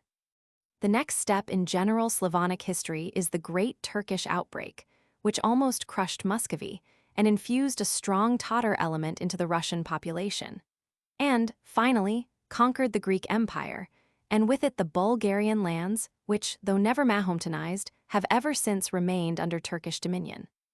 The kingdoms of Bohemia and Hungary, with the other Western Slavonic provinces, were one by one absorbed into the German Empire or by the House of Austria. It made little difference which was the original tenure. All are Austrian now, whether willingly or not. With the same skill, the House of Brandenburg obtained the domains of the Baltic slaves and formed the Kingdom of Prussia, very Teutonic to the west and very Slavonic to the east. Meantime, after a long period of exhaustion, almost of extinction, the Muscovites came forth from the Tatar oppression stronger than ever, and by gradual conquests from their former enemies, at length formed their huge empire of the East. And Poland, after many a turbulent election, many a summons to German princes to hold the reins of its restless multitude, was finally and unrighteously dismembered and divided, and the cry of its wrongs has ever since rent the ears of Europe. The existing Slavonian languages are the Russian, the literary language of the great empire, the Livonian, or the language spoken by the persons who are not of Finnish blood in the elbow beneath the Gulf of Finland, the Lettish and Lusatian, used by the old Prussian subjects and their neighbors in Russia, the Polish, the Slovak, spoken in Hungary, the Servian, Illyrian, and Croatian, all representing the old Bulgarian. Of all these, it is perhaps the Polish that has contributed the most names to the European stock, and they are but few. But there were intermarriages and friendly intercourse, besides occasional elections to the Polish throne. And, latterly, the dispersion and exile of the Polish nobility carried their names into distant parts of Europe and gave them a romantic interest. Bohemia and Hungary sent a few names into the Austrian line, but they soon died out. And Russia uses comparatively few native Slavonic names, but makes chief use of those of the saints of the Greek Church.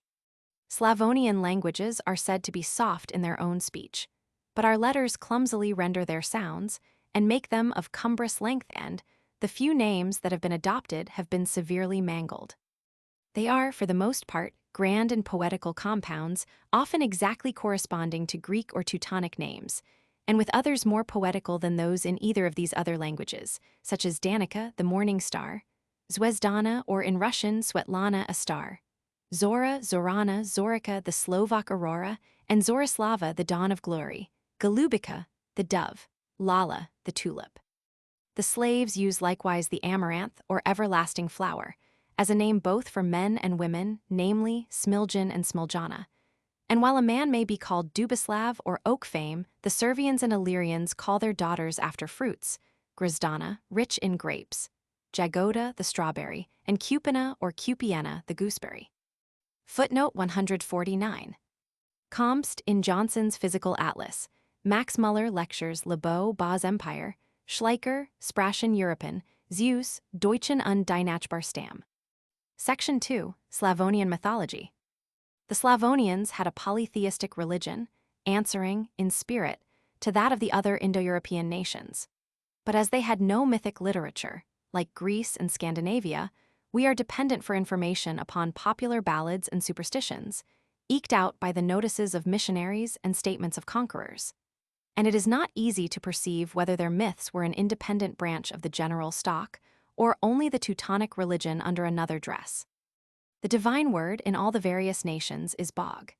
It was used for God, both in the old heathen times and afterwards in its full sense, when Christianity became known to them. It enters into numerous names both before and after Christianity. The most noted is Bogislav, or God's glory, which was borne by many a Pole and Old Prussian, and in 1627 it finished off the old Slavonic line of Dukes of Pomerania, from whom that state came to the acquisitive house of Brandenburg. The historical Latinism of the name is Bogislaus, and it is still current in Illyria as Bogisav. Theophilus is literally translated by Bogoljub or Bogoj in Illyria, and Bohumil in Bohemia. This makes it probable that Robert Guiscard thence took the name of his eldest son, Bohemund, giving it a Norman termination. The mother is called Alverda, and she is said to have been divorced on the score of consanguinity, but it is not improbable that this was a mere excuse of the wily Duke of Calabria for ridding himself of an Illyrian wife. Bohemund is said to have been called after a giant of romance, but the giant has not as yet transpired and may have been, after all, a Slavonic divinity. Bohemund, or Bomondo, as Tasso calls him, was the Ulysses of the First Crusade and left a grandson namesake. Theodorus and Theodora are answered by Bogdan and Bigdana, both spelt with H in Bohemia, Bodin, Bodana, and in Illyria Bozidar, Bozidara, and, as has been already said, the divine birthnight, Christmas, is commemorated by Slovak children being called Bozo. Bogoval is thank God, Bogoboj, God's battle, all names in use in Poland, and the kindred nations before the general names of Europe displaced the native growth. The word does not answer to either Deus or God, but is related to the Sanskrit Bhagas, destiny. The word lyub, love, is rather a favorite in the affectionate Slavonic nomenclature. At the outset of Bohemian history, we come on the beautiful legend of Queen Libussa, or the Darling. She succeeded her father in 618, governed alone for 14 years, then, finding her people discontented, sought the wisest man in her domains for a husband, and found him, like Cincinnatus at the plough, when he not only retained his homely cloak, iron table, and bark sandals as marks of his origin, but bade them be produced at all future royal elections. His name, P.R. Zemisel, or the Thoughtful, was continued in his line, though chroniclers cut its dreadful knot of consonants by calling it Przemyslaus, and the next ensuing namesake Germanized himself as Ottokar. He was afterwards elected King of Poland, where the name was used with the feminine P.R. Zemislava.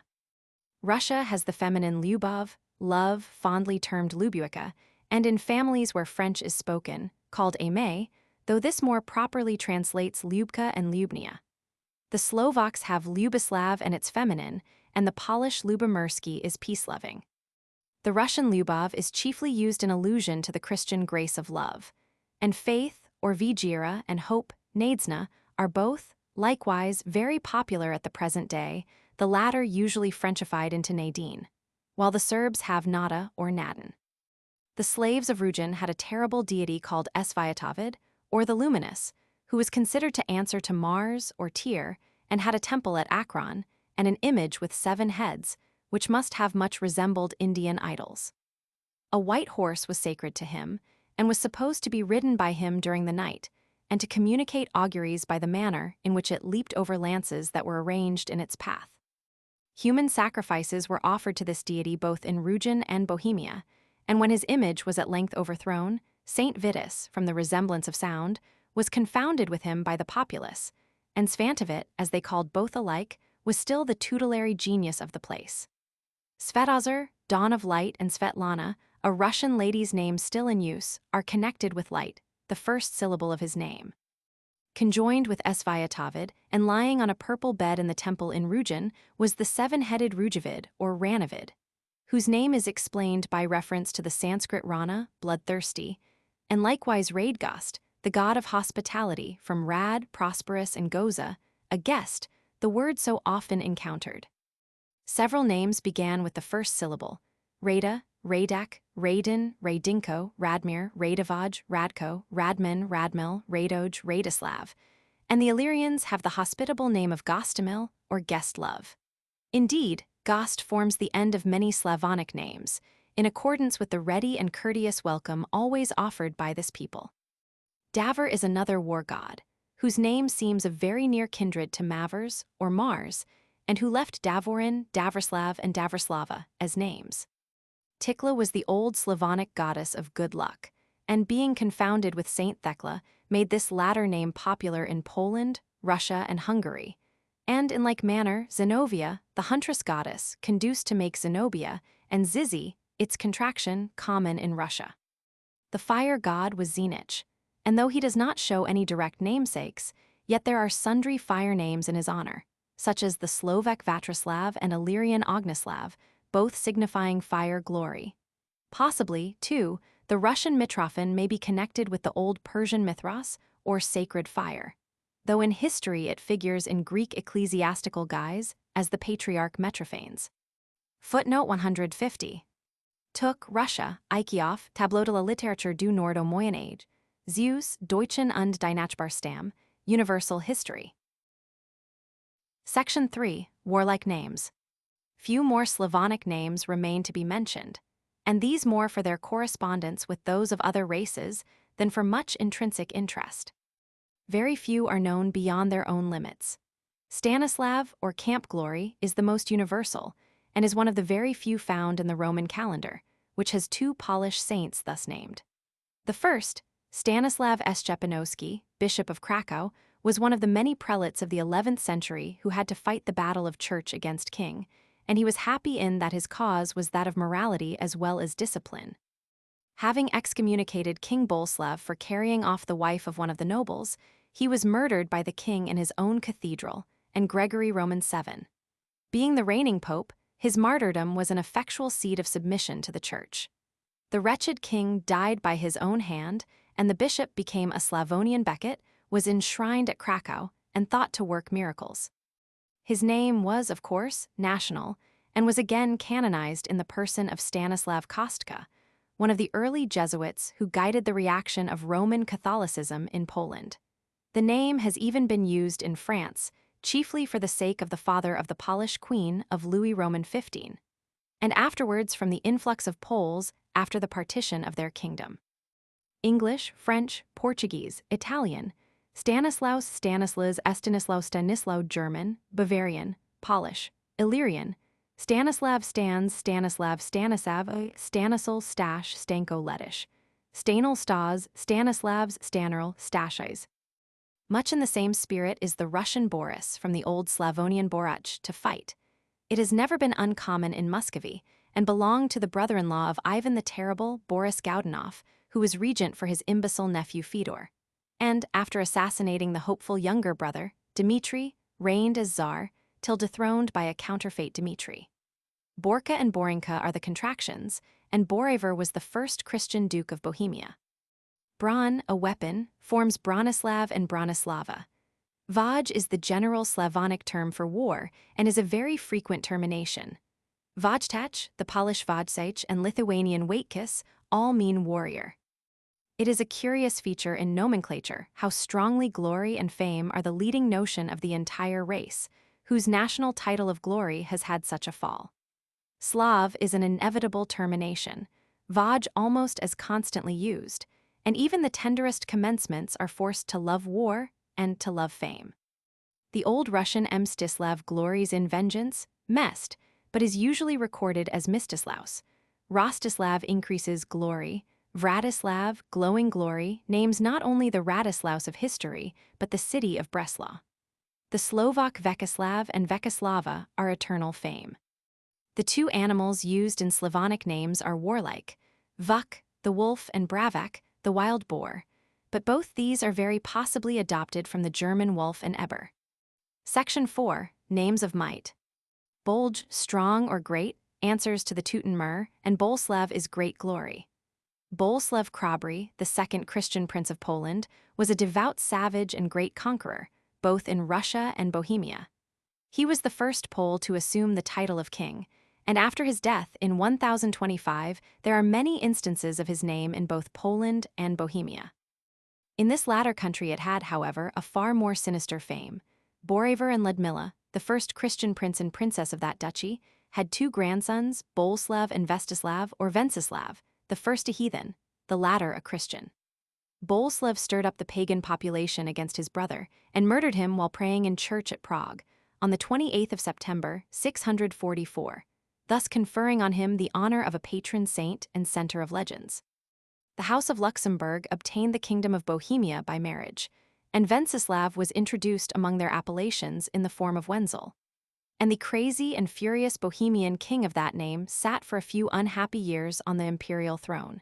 But in spite of the odium of that memory, the name of good King Wenceslas, as we call it, held its ground and contracts into Václav and Vaclav. Some say that it is crown glory, from Venus. Others deduce the prefix from vest, the superlative of veliku, great, which furnished the Bulgarian Velika, Velislav, Velimir. The familiar root that has been so often encountered in velio, wield, and see, in the sense of power, gives the prefix Vlad to various favorite Slavonic names. The Russian Vladimir, being of the race of Rurik, is sometimes seized upon as Waldemar, and, in fact, there is little difference in the sense of the first syllable. He is a great national saint, since it was his marriage with the Greek princess Anna that obtained for the Byzantine Church her mighty Muscovite daughter. And in honor of him, Vladimir has been perpetually used in Russia, shortened into Volodia, and expanded into Volodinka by way of endearment. The national saint of Hungary was Vladislav, who was the restorer of the faith that had almost faded away after the death of the sainted King Stephen, and was chosen as leader of a crusade, which was prevented by his death in 1095. His name and that of his many votaries have sorely puzzled Latin and Teutonic tongues. When not content, like the French, to term him Saint Lancelot, his countrymen call themselves after him Laszlo or Laxco, the Illyrians Laco, the Lets Wendies. But chroniclers vary between Uladislaus and Ladislaus in Hungary and Poland. And when the Angevin connection brought down a king from Hungary to revenge the death of his brother upon Giovanni of Naples, the Italians called him Ladislau. And as Ladislas we recognize the last native Hungarian king, brother-in-law to Charles V. Vladislavka is a feminine, contracting into Vailska, which is still borne by Polish young ladies. Vladivaj is another of the same class, and Svi, all with the verb vladati, to rule, has formed Vsevolad and Svevled, all ruler, and Vseslav, all fame. Possibly there may be some connection here with the deity Volas, Wheels, or Velis, invoked under these names by the slaves, Bohemians, and Russians, as witness of their oaths, and likewise as guardian of flocks. Possibly the Roman Pales may be the same deity under another form, but the name of Volas is still applied to shepherds, and comes, no doubt, from the Slavonic Vlas or Russian Volas, the same word as wool. The word mir at the end of Vladimir is somewhat doubtful. It may mean peace, or it may mean the world. And in like manner, the Slovak Miroslav stands in doubt between world fame or peaceful fame. Pervan, Pervins, is the Bulgarian first, whether used in the sense of chief or of firstborn does not appear, but at any rate, bearing a most Eastern sound with it. We are familiar with the Russian ukase, from ukasat, to show forth, and kase in Polish has the same sense of command. Casimir is thus command of peace, a noble title for a prince, and essentially national in Poland, where it was endeared by the fame of three of the best of the earlier sovereigns. It has the feminine Casimira, and is one of the very few Slavonic names used by Teutons. Intermarriages introduced it among the German princes, and Johann Casimir, a son of the Pfalzgraf of the Rhine, was a noted commander in the War of the Revolt of the Netherlands, and received the Garter from Queen Elizabeth. He was commonly called Prince Casimir, and his namesake spread in Germany, and either for the sake of the sound or Polish sympathies, Casimir was somewhat fashionable in France. French, Polish, Bohemian, Lettish, Casimir, Casimir, Casimir, Casimir's, Casimir's Cash German, Kaskai's Casimir, Kashuk. Kal, council, formed Kalaman, somewhat noted in early Slavonic history. Jar, pronounced as beginning with Y, means strength or firmness. Jaromir, firm peace, was Prince of Bohemia in 999. Jarapolk, firm government, was the last heathen Grand Prince of Muscovy, and this name, with Jaroslav, is very frequent in the early annals of the House of Rurik. From Lid, the people, our old friends H. Lut and Lambda Alpha Omicron Sigma, came Ludimir and Ludmilla, who was the first Christian duchess in Bohemia, and was strangled by her heathen daughter-in-law, Dragatina, the mother of Boleslav and Venceslav, leaving a sainted name much used among all Slavonian women, and called at home Lida and Lidiska, in Russia, Lyudmila. Lidvina was likewise Bohemian, from Vina, an old goddess. Section 5. Names of virtue. Words signifying goodness are far from uncommon in this class of nomenclature. Dobry, good, has a worthy family. Dobrija, sometimes called Dobrauka, was the Bohemian princess whose marriage, like those of Clotilda, Bertha, and Anna, brought religion into her new country. Her husband, Mixslav of Poland, had been born blind, but recovered his sight at 7 years old. He had 7 wives while still a heathen, but was told that he would have no children unless he began afresh with a Christian lady. He demanded the Czech princess. She brought Saint Adalbert of Prague with her, and Mstislaus, as he is generally called in history, is counted as the first Polish Christian king in the year 970. So national was the name that the Poles altered Maria of Muscovy to Dobroja on her marriage with Casimir, their king. The other names of this commencement are Illyrian, Dobrogast, Dobroljub, Dobroslav, and its feminine Dobrovaj, Dobovok, Dobrutin, and Dobrutina. Good guest, good love, good glory, good war, good wolf, and beneficent. Svatage, holy, and polk, government, are the component parts of the Old Russian Svyatopolk, often found among the early race of Rurik. Holy glory, Svyatoslav, was the inappropriate name of the son of the Christian princess Olga, the same who refused baptism, believing that all the converts were cowards, and that he should lose the support of the war gods and of his followers. The Illyrian Blag, good, makes Blagorod, good birth, also, as usual, Blagovaj, Blagoslav, Blagodver, Blagagost, and the contraction Blagoj. Prav is upright, a connection, it may be, of Prabus, and it has formed the Slavonic Upravda and the Illyrian Pravdislav, Pravdislava, Pravoj. It is, perhaps, the same with the Wendprib, which formed the name Pribislava. The Danes amalgamated the Wendpred into their own names as Pridbjorn or Praban. Sast or Sest is honor. The first letter, C, should be pronounced Z. It is rather a favorite with Poland and Bohemia. Sastabog exactly answers to the Greek Timotheus, as does Sastamir to the modern German Ehrenfried, very possibly a translation from it. Sastislav is the most popular form, like all else ending in Slav, and has shortened into Saslav, Saslav, Sestislav, Seslav. Of the same sound is the first letter of Sist, pure, whence Sistav and Sistislav. From Tverd, firm, we have Tverdko, Tverdimir, Tverdislav. Section 6, Names of Affection. The Slavonian nature has much in common with the Irish, and there is much of caressing and personal affection. Liub, as has been seen, is a favorite element in names, and Dragi, dear, does a considerable part. Dragomira, or Dear Peace, was the name of the heathen mother of Boleslav and Venceslav. Dragoslav, or Dear Glory, is Russian, and Poland and Bohemia have used Dragon, Draganka, Dragoj, Dragogilla, Draguela, Dragnia, Dragatin, Dragatinka, Dragilica, Dragija. Duskinka is the tender epithet which, in Russia, a serf applies to her lady in addressing her. It is properly the diminutive of Dusha, happy, which is sometimes a Christian name in Russia, as well as in Illyria, where it is called Dusa and Dusica. Stasny is the Bohemian word for happy, and is sometimes used as a name. Blazna, meaning happy, in these tongues, is used as the South Slavonic equivalent for Beatrice. Another word for love is mil. Mila and Milica are the feminines, meaning lovely or amiable, Milan the masculine, but all these are now confounded with the numerous progeny of the Latin Emilius. Mil is a favorite termination, and is found loving war and glory, Milovaj and Miloslav. Sedaljub and Sedamil are both most loving names, the first half of the name signifying a child, so that they signify child love or filial affection. Brotherly love is likewise honored as nowhere else, save in the Greek Philadelphus, which exactly renders Bradaljub, from Brada, a word of the universal family likeness, whence letter 1F00 delta epsilon lambda phi omicron sigma and Hermano are the only noted variations. Brajan and Brajikin also belong to brotherhood. Deva is a maiden, whence Devaslav and Divislava, probably formed, or at least used, in honor of the Blessed Virgin. Section 7, Names from the Appearance.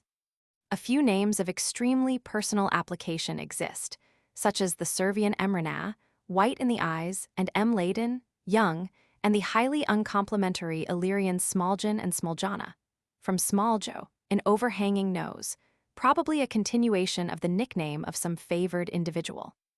Krasin, beautiful, however, was used in names as Krasimir, Krasislav, Krasimil, and C. And Zelata, golden, though once used in Zelatoust as a literal translation of Chrysostomos, in other names may, it is hoped, be employed to denote beauty. Or else Zelatoljub, with its contractions Zelatoj and Zelatko, would be a most avaricious name. Zelata, Zelatana, Zelatiber, and Zelatislav are also used. Tiho, silent, is a curious prefix. Tihomil, silent love, and Tihomir, silent peace, are clear enough. But Tihislav, silent glory, is a puzzling compound, probably only arising from the habit of ending everything with Slav. It is remarkable, however, that there is an entire absence of the names of complexion so common among the Celts and Romans. Conclusion. Modern nomenclature. It still remains to cast a passing glance over the countries of the European Commonwealth and observe the various classes of names that have prevailed in them. It is only possible to do this, with my present information, very broadly and generally. In fact, every province has its own peculiar nomenclature, and the more remote the place, the more characteristic the names, and, therefore, the most curious are the least accessible. It is the tendency of diffuse civilization to diminish variations, and up to a certain point, at least, to assimilate all to one model. And this process for many years affected the educated and aristocratic community, although latterly a desire for distinctiveness and pride in the individual peculiarities of race and family have arisen. But on the other hand, the class below, which used to be full of individualities, has now reached the imitative stage, and is rapidly laying aside all national and provincial characteristics, the European nobility, except where some old family name has been preserved as an heirloom, thus cease about the 16th century to bear national names. But all are on one level of John, Henry, Frederick, Charles, Louisa, and C, while the native names come to light among citizens and peasants. But now, while the gentleman looks back for the most distinctive name in his remote ancestry, and proudly bestows it on his child, the mechanic or laborer shrinks from the remark and misunderstanding that have followed his old, traditional baptismal name, and calls his son by the least remarkable one he can find, or by one culled from literature. These remarks apply chiefly to England, but also, in great measure, to the town population of France, and to all other places which are much affected by the universal fusion of national ideas and general intercourse of the present day. Sect 1-on-1, Greece. Modern Greece has the most direct inheritance from the ancient, classical, and old Christian names. True, her population has undergone changes which leave but little of the proud old Ionian or Dorian blood, but her language has been victorious over the barbarous speech of her conquerors, and Latins and Bulgarians became Greek beneath her influence. The inhabitants of her peninsulas and islands are then, with few exceptions, called by Greek names. The exceptions are, in the first place, in favor of the Hebrew names that are in universal use, not only the never-failing Joannes and Maria, but Asakos, David, Elias, and others, for whom the Greek Church has inculcated more constant veneration than has the Latin. Next, there are the few Latin names that were accepted by the Greeks during the existence of the Byzantine Empire, and either through martyrs or by favorite sovereigns, recommended themselves to the love of posterity. But these are few in number, and Constantinos is the only distinguished one. And lastly, an extremely small proportion have been picked up by intercourse with the Western nations, but without taking root.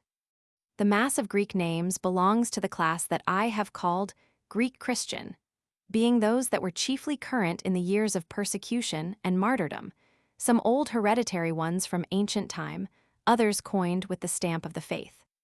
These, with others expressive of favorite ideas, such as Macharios, blessed, Sophia, wisdom, Zoe, life, were the staple of the Greeks until the modern revival brought forward the old heroic and historical names, and Achilles, Alcibiades, Themistocles, and C are again in familiar use. In a list of names used at the present day in the Ionian Islands, I find 17 men and 4 women of the old historical and heroic class, the 4 ladies being Calliope, Arethusa, Euphrosyne, and Aspasia. And perhaps Psyche and Olympias ought to be added to these, 23 male and 19 female of the Christian Greek class, 2 Hebrew, i.e., Joannes and Jacobos of men, 3 of women, Maria, Anna, and Martha. Paulos and Constantinos, and perhaps Mora, alone represent the Latin, and Artorius the Celt, probably borrowed from some Englishmen. Surnames are inherited from the Latin nomina, and began earlier in Constantinople than anywhere else. They are divided between the patronymic, ending, as of old, in ides, the local, and the permanent nickname. Section 2, Russia. The European portion of the vast empire of Russia is nationally Slavonic, but much mixed with Tatar, and the high nobility is descended, at least according to tradition, from the Norsemen. The royal line is, through intermarriages, almost Germanized. The Church continues the faith, practice, and ritual of the Greek Church, but in the old Slavonic tongue, from which the spoken language has much deviated. The Greek element greatly predominates in the nomenclature. Native saints have contributed a few Slavonic specimens, and a very few inherited from the Norsemen occur. But the race of Rurik seem very quickly to have adopted Russian names. The Tatar population hardly contributes a Christian name to history, and the Germans almost always, on their marriage with the Russian imperial family, assumed native, i.e., Greek or Roman Greek, names. The present fashions in nomenclature are, however, best explained in the following letter from an English lady residing in Russia. Children and grown-up persons in their own family are, I may say, universally called by their diminutives. In society, the Christian name and patronymic are made use of, and you seldom hear a person addressed by his family name, though he may be spoken of in the third person as Romanov or Romanova. Surnames take the gender and number of their bearers, except by his superiors, such as a general to his young officers, and c.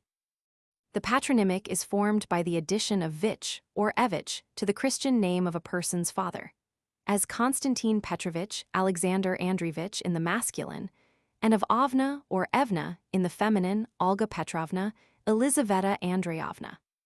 I would call your attention to the error that is generally made in the newspapers, where these patronymics are spelt with a W, whereas they really are spelt and pronounced with a V. The diminutives can always be traced to the root, being derived from the first or the accented syllable of the full name, with the termination of a little fond syllable, Sha, Aya, Inka, Achka, Aushka. For instance, Maria, Masha, Mashinka, Olga, Olinka, Olichka, Ian, John, Vanoshka, Vanka, Alexander, Alexandra, Sasha, Sashinka. Not in one diminutive are there such glaring differences of spelling and sound as Dick for Richard, Polly for Mary, Patty for Martha. Perhaps it is not superfluous to mention that there are diminutives of reproach as well as of affection. If you scold Olga, she becomes Alka, Ivan, Vanka, and so on. This form, however, is seldom made use of by well-educated people, except in fun, though there are some who do not hesitate to make free use of it in their kitchens and nurseries, in a private sort of a manner. Among the lower orders, and especially in the country, it is not considered reproachful, but is the general form of appellation. You observe that this is formed by the addition of ka to the principal syllable. I find, on attentive search in the Monument of Faith, a sort of devotional book of prayer and meditations applied to every day of the year, and with the names and a short biography of each saint, that there are 822 men's names and 204 women's in the Russian calendar. Of these, you will be surprised to hear 12 only are really Slavonic. Unfortunately, I am unable to inform you of their meanings, notwithstanding every inquiry among the few educated inhabitants of this little out-of-the-way town. But if ever I have an opportunity of seeing a real Sklavenophil, as searchers into Russian antiquities are called, I will not fail to ask about it. The names are as follows. 1 Boris M., Grand Duke, murdered in 1015. 2 Gleb M., brother to Boris, murdered in 1016. 3 Vyacheslav M., Duke Chetsky. 4 Vladimir M., Grand Duke, baptized in 988, first Christian Grand Duke. 5 Vsevolod M., Duke, he changed his name to Gabriel when baptized, died in 1138. 6 Igor M., Grand Duke of Chernigov, 1147. Norse. 7 Razumnik M., this name is taken from Razum, which means sense, wisdom, and signifies a wise, sensible person. 8 Olga F., Grand Duchess, godmother to Vladimir. She was the first Christian duchess. Norse. 9 Ludmilla F., godmother to Vsevolod and martyred in the cause of Christianity. 10 Vera F. means faith. 11 Nadezhda F. hope. 12 Lubov, charity, love.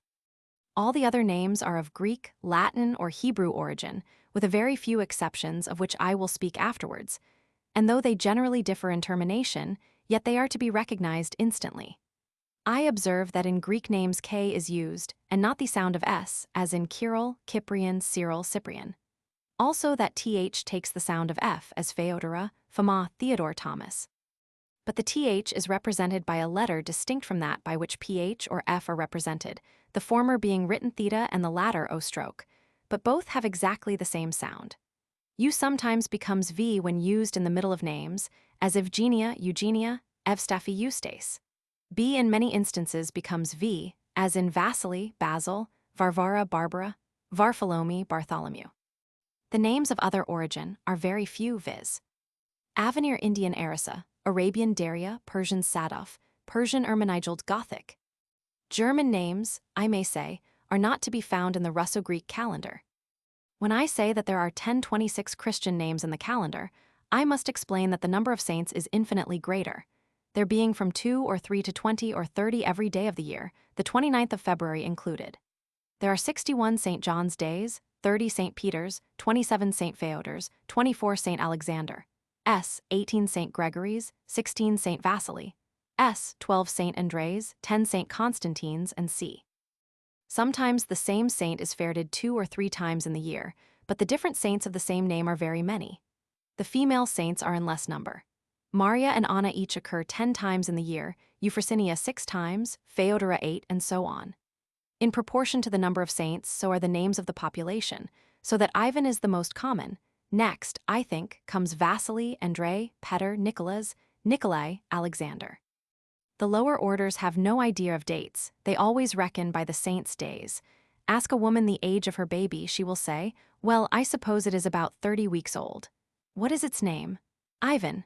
Which Ivan? You ask, your calculations being defeated by the 61 St. John's. Why, the Ivan that lives 4 days after dirty Praskovia. You then understand that the child must have been born about the 10th or 12th October, as the blessed saint is irreverently called dirty Praskovia from falling on the 14th October, a very muddy time of the year in Holy Russia. One name only can be given at baptism, and it must be taken from the Orthodox calendar. German, French, and English names not to be found there cannot be bestowed, nor can a surname, as in England. Section 3. Italy. Italy, like Greece, has her classical inheritance. Her Lucio, Marco, Tito, Giulio bear appellations borne by their Oscan or Sabine forefathers, even before Rome was a city. But mingled with this ancient stream, there have been such an infinite number of other currents that no land has undergone more influences or has a more remarkable variety of personal names. In the decay of the Roman Empire and the growth of the Church, the old praenomina were a good deal set aside, by the heathen in his search for heroic-sounding titles, by the Christian in his veneration for the martyrs and saints of his Church. So the prosaic matter-of-fact 3-storied name of the Roman was varied by importations, generally of Christian Greek, but now and then of heroic Greek. And as the Christian element predominated, the Hebrew apostle or prophet suggested the name of the young Roman. Barbarians, acquiring rights of citizenship, ceased to adopt the nomen of their patron, retaining appellations that a Scipio or Cato would have thought only fit to be led in a triumph, but still putting on a Latin finish and regarding them as Roman. But these, disgraceful as they are now regarded, were the days that stamped the Roman impress on the world and marked the whole south of Europe with an indelible print of Latin civilization and language. Goths, Vandals, Gepidi, and Lombards came on northern Italy one after the other, and the Lombards established a permanent kingdom that deeply influenced the north of the peninsula and Teutonized its nobility. The towns were less open to their influence, and Venice remained the Roman and partly Byzantine city she was from her source, using a language where her G is still the Greek zeta, and christening her children by the names of later Rome in its Christian days, only with the predominance of the national saint, Marco, the guardian of the city ever since his bones were stolen from Alexandria. The recurring Anno, or Ani, of Venetian surnames is the adoptive anus of Rome, Republican Rome, whose truest representative the merchant city was till her shameful degradation and final ruin. The Italian element in the population of Cisalpine Gaul continued far too strong for the Lombardic conquerors, and ere long had taught them its own language. If they wrote, it was in their best approach to classical Latin. When they spoke, it was in the dialectic Latin of the provinces farther broken by the inability of the victors to learn the case terminations, which were settled by making, in the first declensions, all the singular masculines end in O, and plurals in I, all the feminines in A and E. In the others, striking a balance and calling all light. But though the speech was Latin, the Lombard kept his old Teutonic name, Adilgizo, Astolfo, or the like, and handed it on to his son, softened, indeed, but with its northern form clearly traceable. Time went on, and the Lombardic kingdom was fused into the Holy Roman Empire. The towns remained self-governing, self-protecting old Roman municipalities. The Lombardic nobles, if they had a strong mountain fastness, lived like eagles in their nests and were the terror of all. If they had but a small home on the plains, were forced to make terms with the citizens and accept their privileges as a favor. Thus came the Teuton element into the cities, and old Lombardic names were borne by Florentine and Milanese citizens. The Roman nomina so far were preserved that a whole family would be called after its founder, whether by his name or nickname. The noted man might be originally Jacopo, but called Lapo for short. His children were, collectively, Lappi. A single one would be either Bindo Lapo, or, latterly de Lappi, one of the Lappi. Sometimes office gave a surname as Cancelliero when the family became Cancellieri. One of these Cancellieri was twice married, and one of the wives being yclept Bianca, her children were called Bianchi, their half-brothers Neri, merely as the reverse. And thence arose the two famous party words of the Guelphs of Florence. Latterly, when these names in I were recognized as surnames, it was usual to christen a boy by the singular, and thus we have Pellegrino Pellegrini, Cavaliere Cavalieri, and many other like instances, familiar to the readers of Dante and of old Italian history. Dante's own names, the first contracted from a Latin participle, the second the direct patronymic from his father, Alighiero, the Teutonic noble spear, form a fit instance of the mixed tongue, which he first reduced to the dignity of a written language. Those were its days of vigor and originality, of fresh name coining from its own resources, Gemma, Fiamma, Brancalone Vincigera, Caxiagaido, words not merely of commonplace tradition, but original invention. Meantime, southern Italy had been under other influences. Long remaining a province of the Eastern Empire, Calabria, Apulia, and Sicily were the marauding ground of the Saracens, till the gallant Norman race of Hauteville came to their deliverance, and imposed on them a Norman-French royalty and nobility, with their strange compound of French and Northern names, Robert and Roger, Tancred and William, Ferabras and Drogo, the latter certainly Frank, as it belonged to an illegitimate son of Charlemagne. It was brought to England by Drew de Baladin, a follower of the Conqueror, and we find it again in Sir Drew Drury, the keeper of Mary of Scotland. It may be related to the Anglo-Saxon Dry, a sorcerer, and Draist, the German skillful, but its derivation is uncertain. When the Norman influence waned, the Swabian power gave a few German names to the two Sicilies, but was less influential than either the French in Naples or the Aragonese in Sicily, where the one strewed Carlo, the other Fernando and Alfonso. All this time, the Christian name was the prominent one, more used and esteemed than titles throughout all ranks.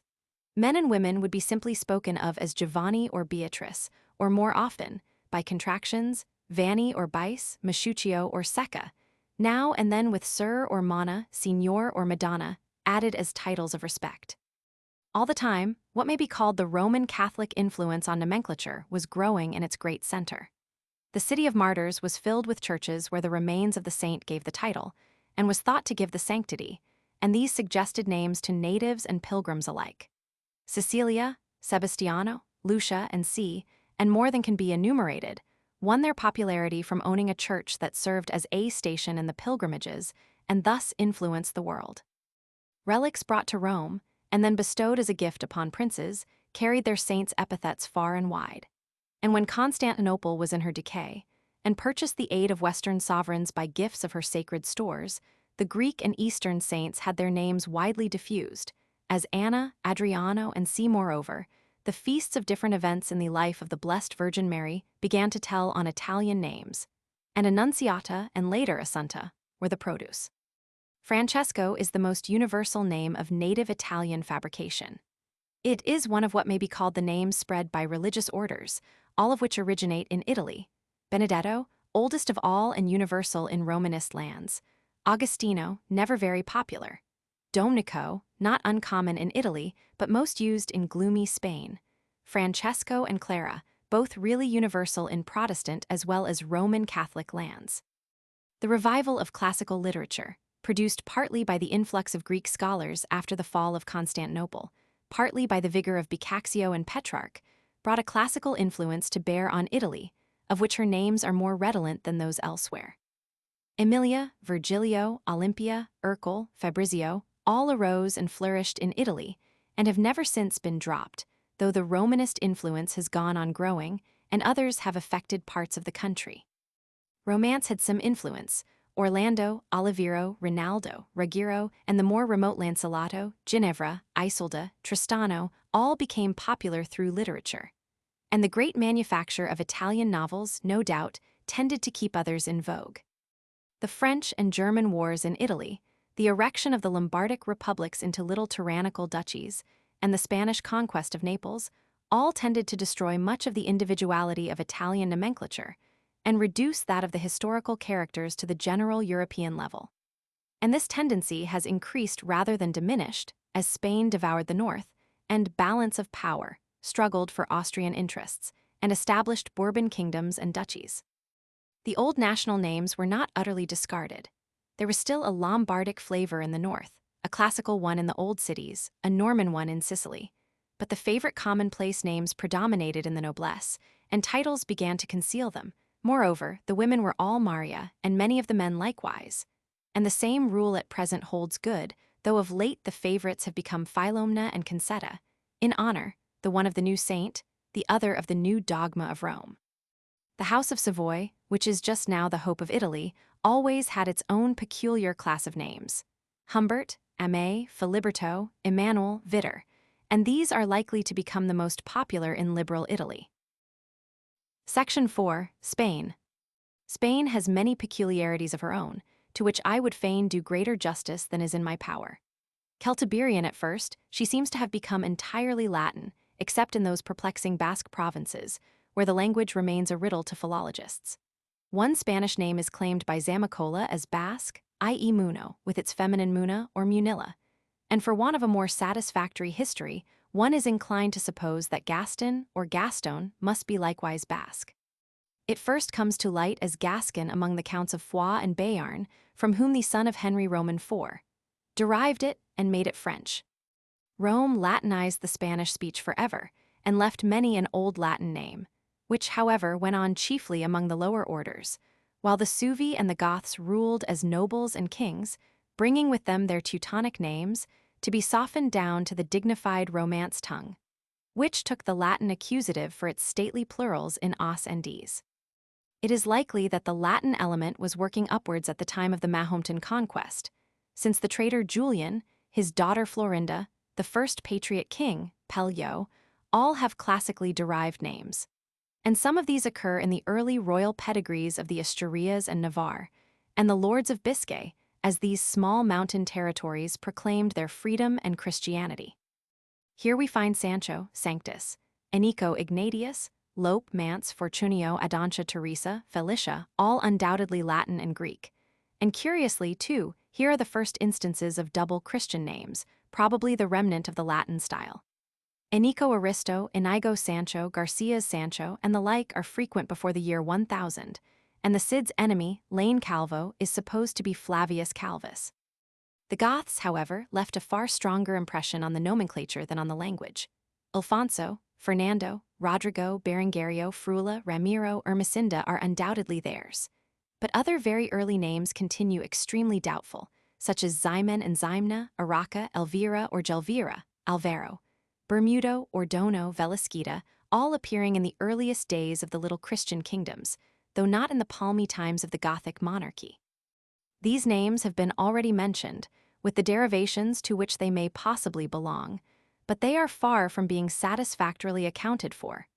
The simple patronymic es was in constant use and formed many surnames. As the five kingdoms expanded and came into greater intercourse with Europe, the more remarkable names gradually were discarded.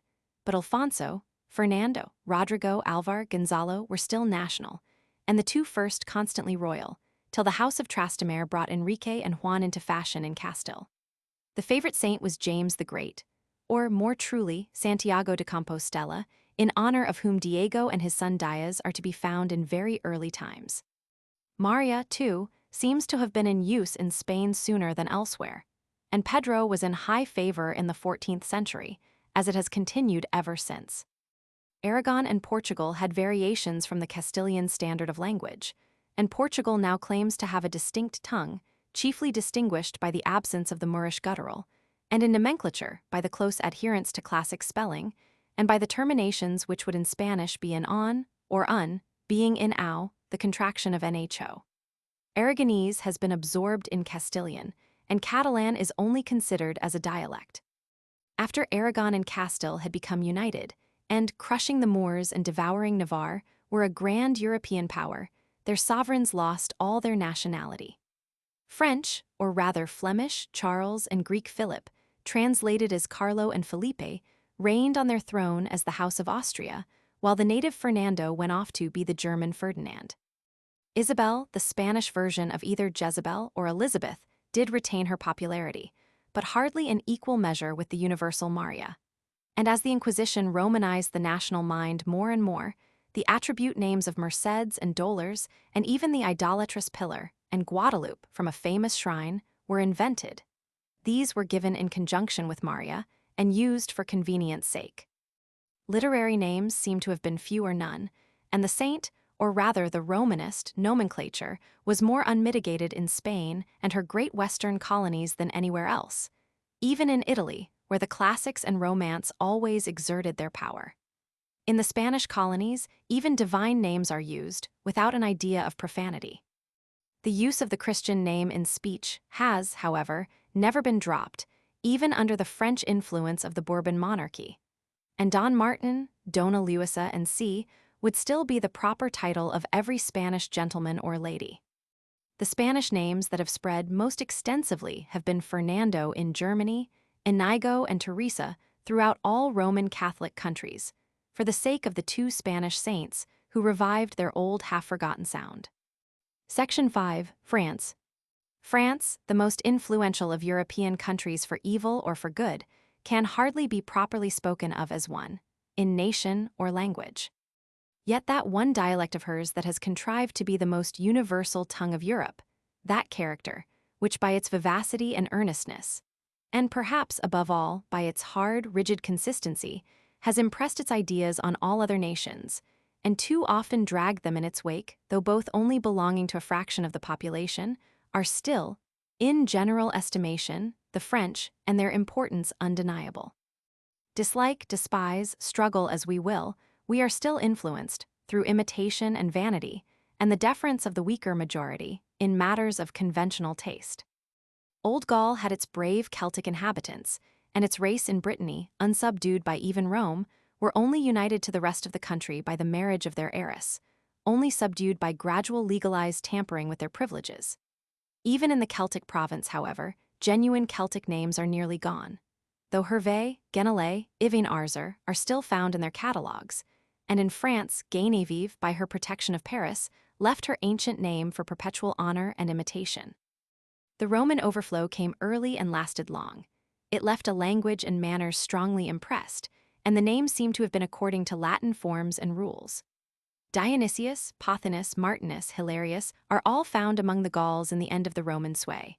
And when the Franks had burst over the country and held the north of the Loire, whenever a Gaul comes to the surface, he is called by a Roman name, Gregorius, Sidonius Apollinaris, Germanus, Eligius. Southern Gaul was, indeed, never Frank. The cities were Roman municipalities, shut their gates, and took what care of themselves they could, while the Hlodves and Mirves, the Hilperics and Hildeberts ravaged over the stony country, which still called itself Provincia. And there, though Burgundians on the east and Goths from the Pyrenees gradually contrived to erect little dukedoms and counties, and hold them under the empire established by Charlemagne, the country was still peopled by the Romanized Gaul, and the Languedoc was spoken and sung. This was the center of the softened classic names, Yolande and Constance, Aliénor and Delphine, while the legends of Saint Marthe and of the martyrs of Lyon supplied provincial saints. The rich literature, chiefly of amatory songs, died away, and the current remains of the language are now unwritten, falling further and further into patois and varying more from one another. One of its curious peculiarities is to make O a feminine termination. Dido is their short for Marguerite, Zeno for their sign, and C. A great number of French surnames are still Roman, such as Chauvin, Calvinus, Godon, Claudius, Marat, Salvin, and many more, showing that Latin nomenclature must long have been prevalent among the mass of the people. Though as history is only concerned with the court, we hear chiefly of the Franks around the unsteady thrones of Neustria and Austrasia. The High German of these kingdoms, as used by the Meerwangs, was extremely harsh. H. Lodve and H. Lodhild, H. Lother and H. Lodvold were their rough legacies. But despised as was the name and cheap the blood of the Roman among them, his civilization was conquering his victors, and when the Carlings, with their middle-class cultivation, subdued the effete line of Mirve, they spoke Latin as freely as Frankish, and the names they bore had softened. Ludovicus and Lotharius, Carolus and Emma in Latin, or in German Ludwig and Lothar, Karl and M. And now, among the many saints that were fostered by the religious government and missionary spirit of Frankland, arose the founders of the chief stock names of Europe: Robert, Richard, Henry, William, Walther, Bernard, Bertram, Eberhard, and the like.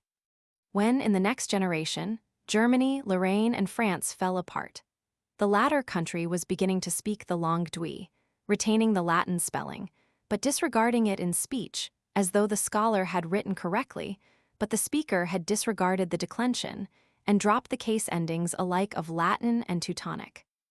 And so Karl was Charles, and Lodwy Louis long before the Counts of Paris, with their assimilation of the Cymric who to the Teuton Hugger, had thrust the Carlings down into Lorraine and commenced the true French dynasty in their small territory between the Seine and Loire.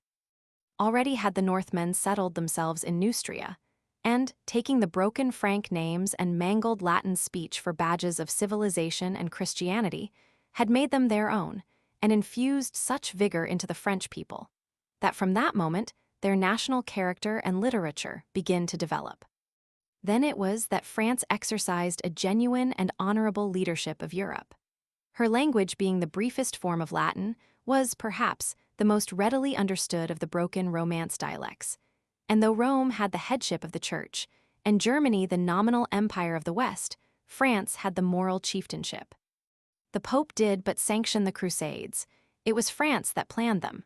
Frenchmen were the connecting link between the Lorrainer Godfrey, the Norman Robert, the Sicilian Tancred, the Provencal Raymond, the Flemish Baldwin. The Kingdom of Jerusalem, though founded by the Lorrainer, was essentially French. The religious orders of knighthood were chiefly French. The whole idea and language of chivalry were French. And perhaps rightly, for France has at times shown that rare and noble spirit that can exalt a man for his personal qualities, instead of his rank, even in his own lifetime. The nation that could appreciate its Saint Bernard, its Du Guesclin, its Bayard deserved, while that temper was in it, to be a leader of the civilized world. England was in these earlier days regarded as a foreign and semi-barbarous realm held by a French duke or count, while southern France was divided into independent fiefs of the empire. The names began to be affected by reverence for saints, and fast included more and more of the specially popular patrons, such as Jean, Jacques, Simon, Philippe. They became common to all the lands that felt the central crusading impulse, and the daughters of French princes, Alix, Matilda, the Provencal Constance, Eleanor, Isabel, Marguerite, were married into all parts of Europe, and introduced their names into their new countries, often backed up by legends of their patrons.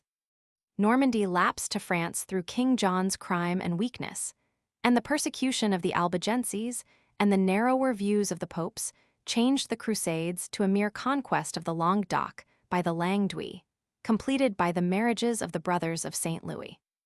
And though Provence continued a fief of the empire, and the property of the Angevin kings of Naples, yet their French royal blood united it more closely to the central kingdom, and the transplanting of the papal court to Avignon gave a French tinge to the cardinalate which it only recovered from at the expense of the Great Schism. Philippe le Bel was the last able sovereign of France of the vigorous early Middle Ages, but the brilliant character of the nobility still carried men's minds captive, and influenced the English even through the century of deadly wars that followed the accession of the House of Valois, and ended by leaving Louis I king of the entire French soil. The ensuing century was that when the influence of France on other nations was at the lowest ebb. Exhausting herself first by attacks on Italy, and then by her savage civil wars, she required all the ability of Henry Roman IV. and of Richelieu to rouse her from her depression and make her be respected among the nations. Meantime, her nomenclature had varied little from the original set of names in use in the 10th century, dropping a few obsolete ones, taking up a few saintly ones, recommended by fresh relics, and occasionally choosing a romantic one, but very scantily. François was her only notable adoption. The habit of making feminines to male names seems to have spread in France about the 18th century, rather narrowing than widening the choice. Jean seems to have been the first to undergo this treatment.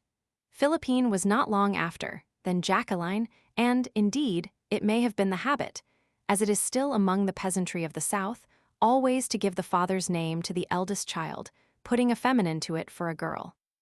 With the Cinquecento came a few names of literature, of which Diane was the most permanent, and the Huguenots made extensive use of scripture names, Isaac, Gideon, Benjamin, and many more, but the Christian name was quickly falling out of fashion. People were, of course, christened, but it is often difficult to discover their names. The old habit of addressing the knight as Sire Jehan or Sire Pierre and speaking of him as Le Beau Sire had been entirely dropped. Even his surname was often out of sight, and he was called after some estate, as Le Sire Pierre Terrel was to the whole world Chevalier Bayard. Nay, even in the signature, the Christian name was omitted, unless from some very urgent need of distinction.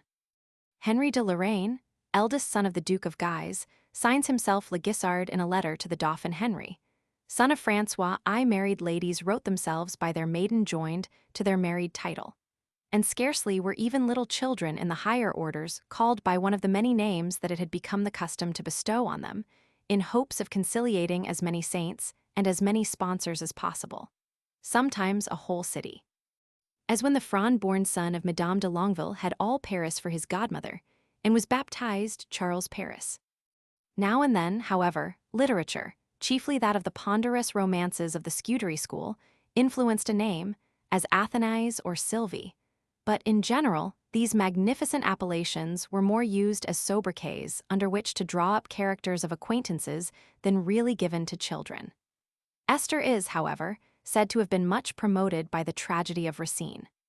The Bourbons, with their many faults, have had two true kings of men among them, Henry Roman IV and Louis Roman XIV. Men with greatness enough to stamp the Bourbon defects where their greatness left no likeness. There is something very significant in the fact that these were the days when it was fashionable to forget the simple baptismal name. There was little distinction in it, if it had been remembered. Louis or Marie always formed part of it, with half a dozen others besides. As to the populace, nobody knows anything of them under Louis Roman XIV. They were ground down to nothing. The lower depth under Louis Roman XV brought a reaction of simplicity, but it was the simplicity of casting off all trammels, the classicalism of the encyclopedists. Christian names are mentioned again, and were chosen much for literary association. Émile and Julie, for the sake of Rousseau, and from Roman history, Jules and Camille, and many another, clipped down to that shortened form by which France always appropriated the words of other nations, and often taught us the same practice. The Revolution stripped every one down to their genuine two names, and woe to the owners of those which bore an aristocratic sound, or even meaning. Thenceforth French nomenclature, among the educated classes and those whom they influence, has been pretty much a matter of taste. Devotion, where it exists, is satisfied by the insertion of Marie, and anything that happens to be in vogue is added to it.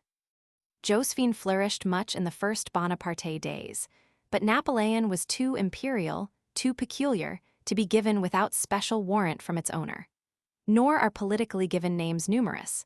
There are more taken from popular novels or dramas, or merely from their sound. Zéphirine, Coralie, Zédé, Zénobie, Malvine, Séraphine prevail not only among the ladies, but among the maid-servants of Paris. And men have, latterly, been fancifully named by appellations brought in from other countries, never native to France. Gustave, Alfred, Ernest, Oswald, and C. Moreover. The tendency to denude words of their final syllable is being given up. The names in us and in are let alone, in spelling at least. And some of our feminine English contractions, such as Fanny, have been absolutely admitted. All this, however, very little affects the peasantry or the provinces. Patron saints and hereditary family names, contracted to the utmost, are still used there. and a rich harvest might be gathered by comparison of the forms in Celtic, Latin, Gascon, or German in France. Section 6, Great Britain. The waning space demands brevity. Otherwise, the appellations of our own countrymen and women are a study in themselves, but they must here be treated of in general terms rather than in detail. The Celtic inhabitants of the two islands bore names that their descendants have, in many instances, never ceased to bear and to cherish. The Gael of Ireland and Scotland have always had their Neil and Brigd, their Fergus and Angus, Aod, Ard and Brian, Eachin, Conan, the most ancient of all traditional names, continuing without interval on the same soil, excepting a few of the more favored Greek and Old Italian. The Cymri, in their western mountains, have a few equally permanent. Caradoc, Bronwen, Arianwen, Lud, and the many forms of Gwen are extremely ancient and have never dropped into disuse.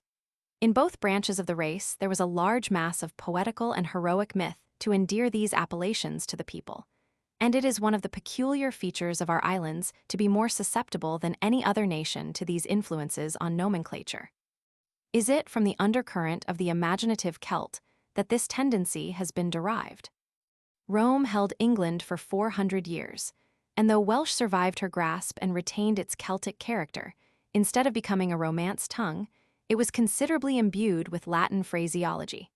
And the assumption of Latin names by the British princes, with the assimilation of their own, has left a peculiar class of Welsh classic names not to be paralleled elsewhere, except perhaps in Wallachia.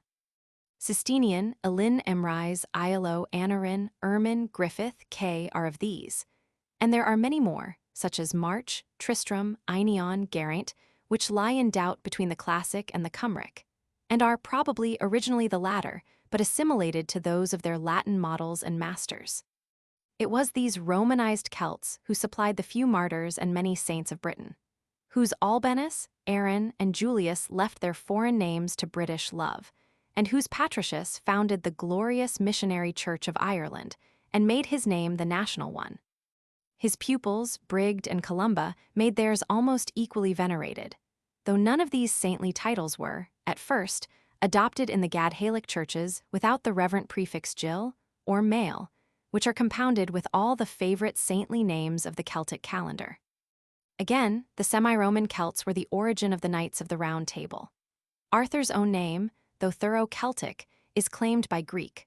Lancelot is probably a French version of the Latin translation of Maelgwn, and the traces of Latin are here and they're visible in the nomenclature of the brave men who, no doubt, aimed rather at being Roman citizens than medieval knights. The great Low German influx made our island English and brought our veritable national names. An immense variety existed among the Anglo-Saxons, consisting of different combinations, generally with some favorite prefix in each family: Sige, Ethel, Ede, Hilda, Cuth, Aelf, and the terminations generally Beor, Red, Volf, Field, Frith, or for women, Thryth, Hilda, Gifu, or Bar. The like were in use in the Low German settlements on the continent, especially in Holland and Friesland. Christianity, slowly spreading through the agency of the Roman Church on the one hand and the Celtic on the other, did not set aside the old names. It set its seal of sanctity on a few which have become our genuine national and native ones. Edward, Edmund, Edwine, Wilfrith, Eogifu, Ethelthrith, Mildthrith, Osfield, and Osmund have been the most enduring of these, and Ethelbert we sent out to Germany to come back to us as Albert. The remains of the Danish invasions are traceable rather in surnames than Christian names. The permanent ones left by them were chiefly in insular Scotland and Ireland. Torquil, Summold, Ivor, Ronald, Halbert are Scottish relics of the invaders, and in Ireland, Amlade, Redmond, Ulick. But it was the Normans, Norsemen in a French dress, that brought us the French rather than Frank names that are most common with us. Among the 30 kings who have reigned since the conquest, there have been 10 Christian names, and of these but 2 are Saxon English, 3 are Norman Frank, 2 French Hebrew, 1 French Greek, 1 French, 1 anglicized German Greek. Strictly speaking, Richard is Saxon and began with a native English saint, but it was its adoption by Normans that made it popular after the conquest, and it came in company with William, Henry, Robert, Walter, Gilbert, all in perpetual use ever since. Alberic, Bertram, Baldwin, Randolph, Roger, Herbert, Hubert, Reginald, Hugh, Norman, Nigel, and many others less universally kept up, came at the same time. And Adelheid and Mathilda were imported by the ladies.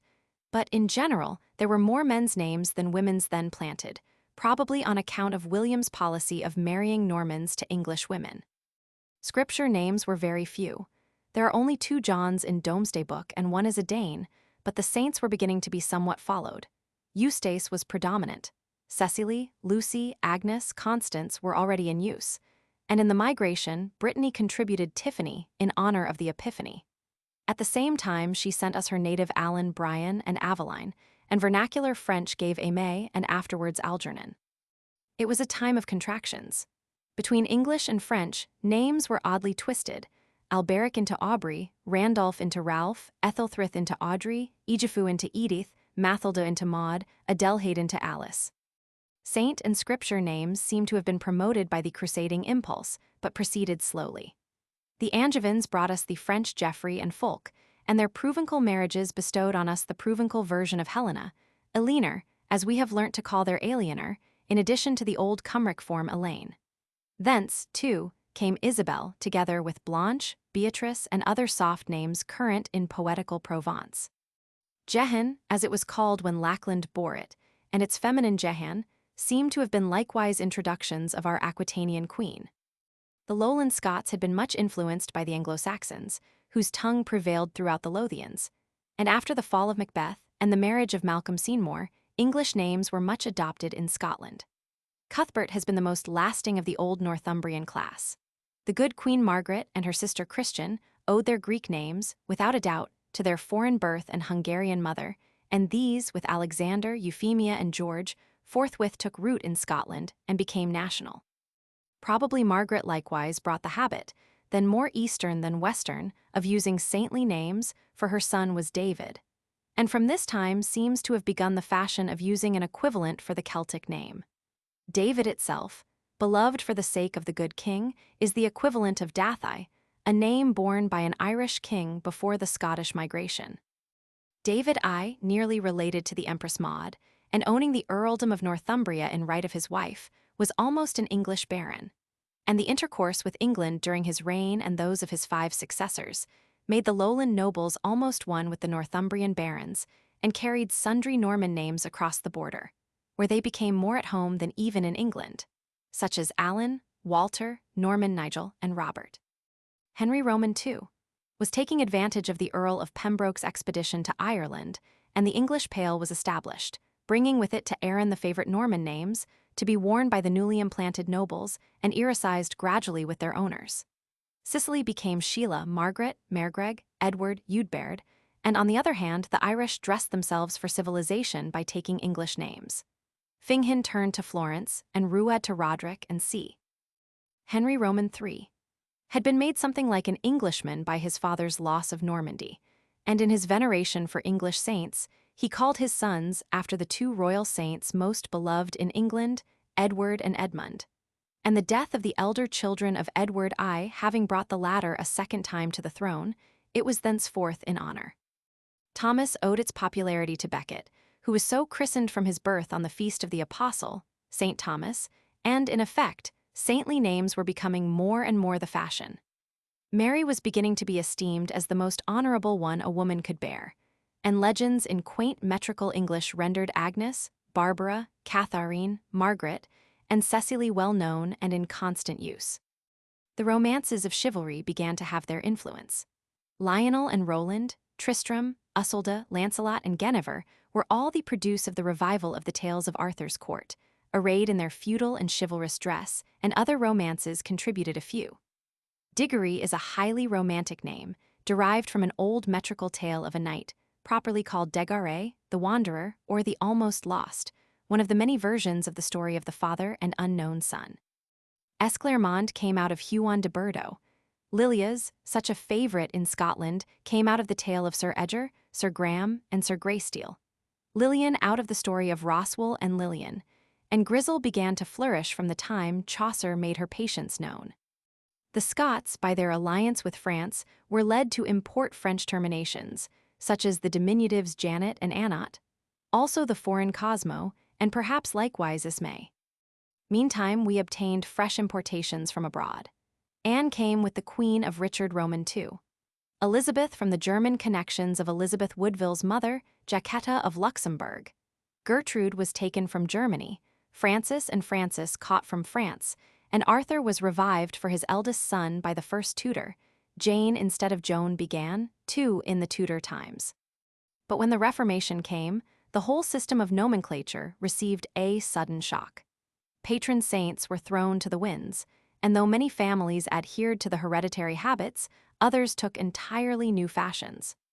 Then, Camden says, began the fashion of giving surnames as Christian names, as with Guildford Dudley, Egremont Ratcliffe, Douglas Sheffield, and in Ireland, Sidney, as a girl's name, in honor of the Lord Deputy, Sir Henry, the father of Sir Philip, from whom, on the other hand, Sidney became a common English boy's name.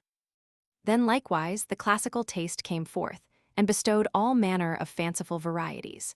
Homer, Virgil, Horatius, Lalage, Cassandra, Diana, Virginia, Julius, and C, all are found from this time forward, and here and there, owing to some ancestor of high worth, specimens have been handed on in families. The more pious betook themselves to abstract qualities: faith, hope, charity, prudence and patience, modesty, love, gift, temperance, mercy, all of which, even to the present day, sometimes are used, but chiefly by the peasantry or in old nonconformist families. Between the dates 1500 and 1600 began the full employment of scripture names, chosen often by opening the Bible at haphazard, and taking the first name that presented itself, sometimes, however, by juster admiration of the character. Thus began our use of Abraham and Sarah, Isaac and Rebekah, Rachel, Joseph, Benjamin, Josiah, Gershom, Gamaliel, and and others more quaint and peculiar. The Puritan clergy absolutely objected to giving unedifying names. A minister was cited before Archbishop Whitgift for refusing to christen a child Richard. The Bible was ransacked for uncommon names only found in the genealogies, and parish registers show the strangest varieties, such as hope still, dust and ashes, thankful, repent, accepted, hold the truth, and these were chiefly given at the baptisms in the latter days of Elizabeth and the reign of James. They were the real, not assumed, names of the Ironsides, but they were not perpetuated. A man called Fight Against Sin would have too much pity for his son to transmit such a name to him. Original is, however, a family name still handed on in Lincolnshire. Probably it was at first original sin. The most curious varieties of names were certainly used in the 17th century. The Register of the Scholars admitted to Merchant Taylor's School between 1562 and 1699 shows Icebrand, Jasper, German, Polydor, Caesar, Olif, Erasmus, Esme, Ursine, Innocent, Praise, Polycarp, Triamer, and a Sacheverell Filgate, admitted in 1673. Comparatively few of these Puritan names were used in Scotland, but several were for sound's sake adopted in Ireland as equivalents: Jeremiah for Diarmaid, Timothy for Tadg, Grace for Grain. Charles was first made popular through loyalty to King Charles I, who had received it in the vain hope that it would be more fortunate than the hereditary James, itself brought into Scotland 7 generations back by a vow of Annabel Drummond, mother of the first unfortunate James. English registers very scantily show either Charles or James before the Stuart days, but they have ever since been extremely popular. Henrietta, brought by the French queen, speedily became popular, and with Frances, Lucy, Mary, Anne, Catherine, and Elizabeth, seem to have been predominant among the ladies. But all were contracted as Harriet, Fanny, Molly, Nanny, Kitty, Betty. The French suppression of the Christian name considerably affected the taste of the Restoration. Noblemen dropped it out of their signature. The knight's wife discarded it with the prefix dame. Married daughters and sisters were mentioned by the surname only. Young spinsters foolishly adopted Miss with the surname instead of Mistress with the Christian. But the loss was not so universal as in France, for custom still retained the old titles of knights and of the daughters and younger sons of the higher ranks of the nobility. The usual fashion was, in imitation of the French, for ladies to call themselves and be addressed in poetry by some of the Arcadian or Romantic terms, a few of which have crept into nomenclature: Amanda, Ophelia, Aspasia, Cordelia, Phyllis, Chloe, Sylvia, and the like. The love of a finish in it was coming in with Queen Anne's Augustan age. The The soft E, affectionate IE or Y, that had been natural to our tongues ever since they had been smoothed by Norman French, was twisted up into an Italian Ia. Alice must needs be Alicia, Lettuce, Letitia, Cecily, Cecilia, Olive, Olivia, Lucy, Lucinda, and no heroine could be deemed worthy of figuring in narrative without a flourish at the end of her name. Good Queen Anne herself had an attacked on to make her Great Anna. Queen Bess must needs be Great Eliza, and Mary was erected into Maria. Nassau had lately been invented for William Roman III's godchildren of both sexes, and Anne, after French precedent, made masculine for his successor's godsons. Belinda, originally the property of the wife of Orlando, was chosen by Pope for his heroine of Rape of the Lock. Clarissa was fabricated out of the Italian Clarice by Richardson, and Pamela was adopted by him out of Sir Philip Sidney's Arcadia, as a recommendation to the maidservant whom he made his heroine. And these, as names of literature, all took a certain hold. Pamela is still not uncommon among the lower classes. In the meantime, the House of Brunswick had brought in the regnant names of German taste. George, of which, thanks to our national patron, we had already made an English word, Frederick, Ernest, Adolphus, a horrible English Latinism of good old German, Augustus, and adoption of German classic taste. And among the ladies, generally clumsy feminines of essentially masculine names, Caroline, Charlotte, Wilhelmina, Frederica, Louisa, together with the less incorrectly formed Augusta, Sophia, and Amelia. This ornamental taste flourished, among the higher classes, up to the second decade of the 19th century, when the affectations, of which it was one sample, were on the decline, under the growing influence of the chivalrous school of Scott and of the simplicity upheld by Wordsworth.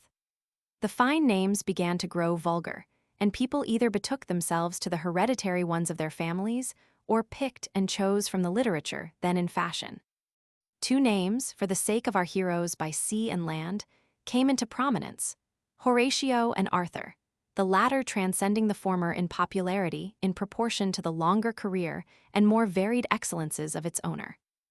Womankind had come back to their Ellen, Mary, and Lucy, and it was not till the archaic influence had gone on much longer that the present crop sprang up, of Alice and Edith, Gertrude, Florence, and Constance, copied again and again, in fact and in fiction, and with them the Herbert and Reginald, Wilfred and Morris, formerly only kept up in a few old families. It is an improvement, but in most cases at the expense of nothing but imitation, the sound and the fashion being the only guides. After all, nomenclature cannot be otherwise than imitative, but the results are most curious and interesting when it is either the continuation of old hereditary names, like the Algernon of the Howards or the Aubrey of the de Vers, or else the record of some deeply felt event, like the Giustina of Venice, in honor of the Battle of Lepanto, or our own Arthur, in memory of the deeds of our great Duke. Names are often an index to family habits and temper. Unpretending households go on for generations with the same set, sometimes adopting one brought in by marriage, but soon dropping it out if it is too fine. Romantic people reflect the impressions of popular literature in their children's names. Enthusiastic ones mark popular incidents. Navarino, Maida, Alma have all been inflicted in honor of battles. Another class always have an assortment of the fashionable type: Augusta, Amelia, and Matilda of old, Edith and Kate at present. Nonconformity leaves its mark in its virtue names and its scripture names, the latter sometimes of the wildest kind. Talithacume was the daughter of a Baptist. A clergyman has been desired to christen a boy a lass, the parents supposing that, alas, my brother, was a call on the name of the disobedient prophet. There is a floating tradition of Acts being chosen for a fifth son, whose elder brothers had been called after the four evangelists, and even of Beelzebub being uttered by a godfather at the font. Among other such names may be mentioned Elibris, which some people persisted belonged to their family, for it was in their grandfather's books, and so it was, being e libris from the books, the old Latin manner of commencing an inscription in a book. Sarsaparilla was called from a scrap of newspaper. Valuable and serviceable is also said to have been intended for a child, on the authority of an engraving in an old watch, and an unfortunate pair of twins were presented for the imposition of Jupiter and Orion, because their parents thought them pretty names and had heard on them. Double names came gradually in from the Stuart days, but only grew really frequent in the present century. and the habit of calling girls by both, now so common among the lower classes in towns, is very recent. With many families, it is a convenient custom to christen the sons by the mother's maiden name in addition to their first individual name. But the whole conversion of surnames into Christian names is exclusively English, and is impossible on the continent, as state and church both refuse to register what is not recognized as in use. Of English surnames we need say nothing. They have been fully treated of in other works, and as anyone may be used in baptism, at any time, the mention of them would be endless. In speaking of England, we include not only our colonies but America. There our habits are exaggerated. There is much less of the hereditary, much more of the Puritan and literary vein. Scripture names, here conspicuous, such as Hephzibah, Noah, Obadiah, Hiram, are their commonplace. Virtues of all kinds flourish, and coinages are sometimes to be found, even such as happen to be, because the parents happen to be in Canada at the time of the birth. Peabody Duty perhaps keeps a store with washing tubs and wigs and wafers stocked, and Dr. Quackenbox proclaims the cure of such as are with any illness docked dish. Alcibiades holds out a lure of sundry articles, all nicely cooked, and Phocian Aristides Franklin Tibbs sells ribbons, laces, caps, and slobbering bibs. The Roman and Greek influence has been strong, producing Cato, Scipio Leonidas, and C. But the habit of calling Negroes by such euphonious epithets has rather discouraged them among the other classes, and the romantic, perhaps, predominates with women, the scriptural with men. The French origin of many in the southern states, and the Dutch in New England, can sometimes be traced in names. Section 7, Germany. What was said of Frankish applies equally to Old High German, of which Frankish was a dialect, scarcely distinguishable with our scanty sources of information. We have seen Frankish extinguished in Latin in the West, but in the East we find it developing and triumphing. The great central lands of Europe were held by the Franks and Suevi, with the half-civilized Lombards to their south, and a long slip of Burgundians on the Rhine and the Alps, all speakers of the harsh High German, all Christians by the 7th century, but using the traditional nomenclature, often that of the Nibelungenlied. The Low Germans, speaking what is best represented by Anglo-Saxon literature, were in the northerly flats and marshes, and were still heathens when the Franks, under Charlemagne, conquered them, and the Anglo-Saxon mission of Boniface began their conversion.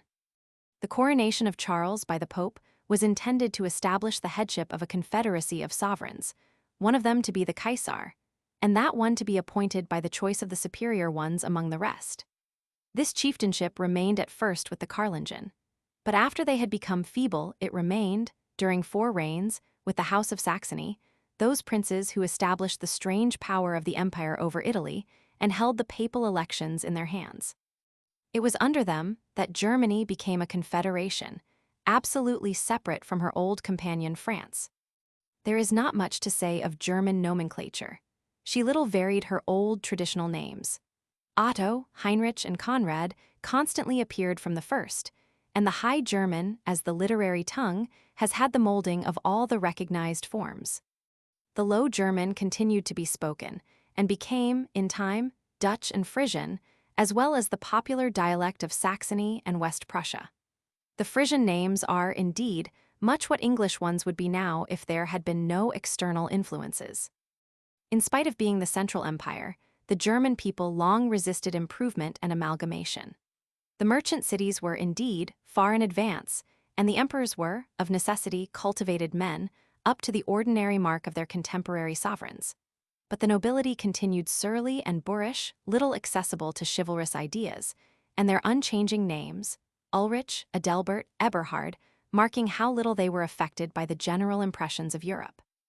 A few names, like Wenceslav or Boleslav, came in by marriage with their Polish, Bohemian, and Hungarian neighbors, and Hungary, now and then, was the medium of the introduction of one used at Constantinople, such as Sophia, Anne, Elizabeth, which, for the sake of the sainted Landgravine of Thuringia, became a universal favorite. Friedrich came in with the Swabian dynasty, Rudolf and Leopold with the House of Habsburg. Holland and the cluster of surrounding fiefs meanwhile had a fluctuating succession, with lines of counts continually coming to an end, and others exceeding who were connected with the French or English courts.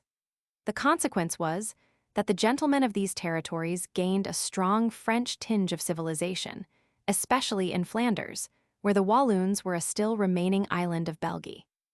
The Flemish chivalry became highly celebrated, and under the French counts of Hainault and Flanders and dukes of Burgundy acquired a tone, which made their names and language chiefly those of France, and tinctured that of the peasantry and artisans so as to distinguish them from the Hollanders.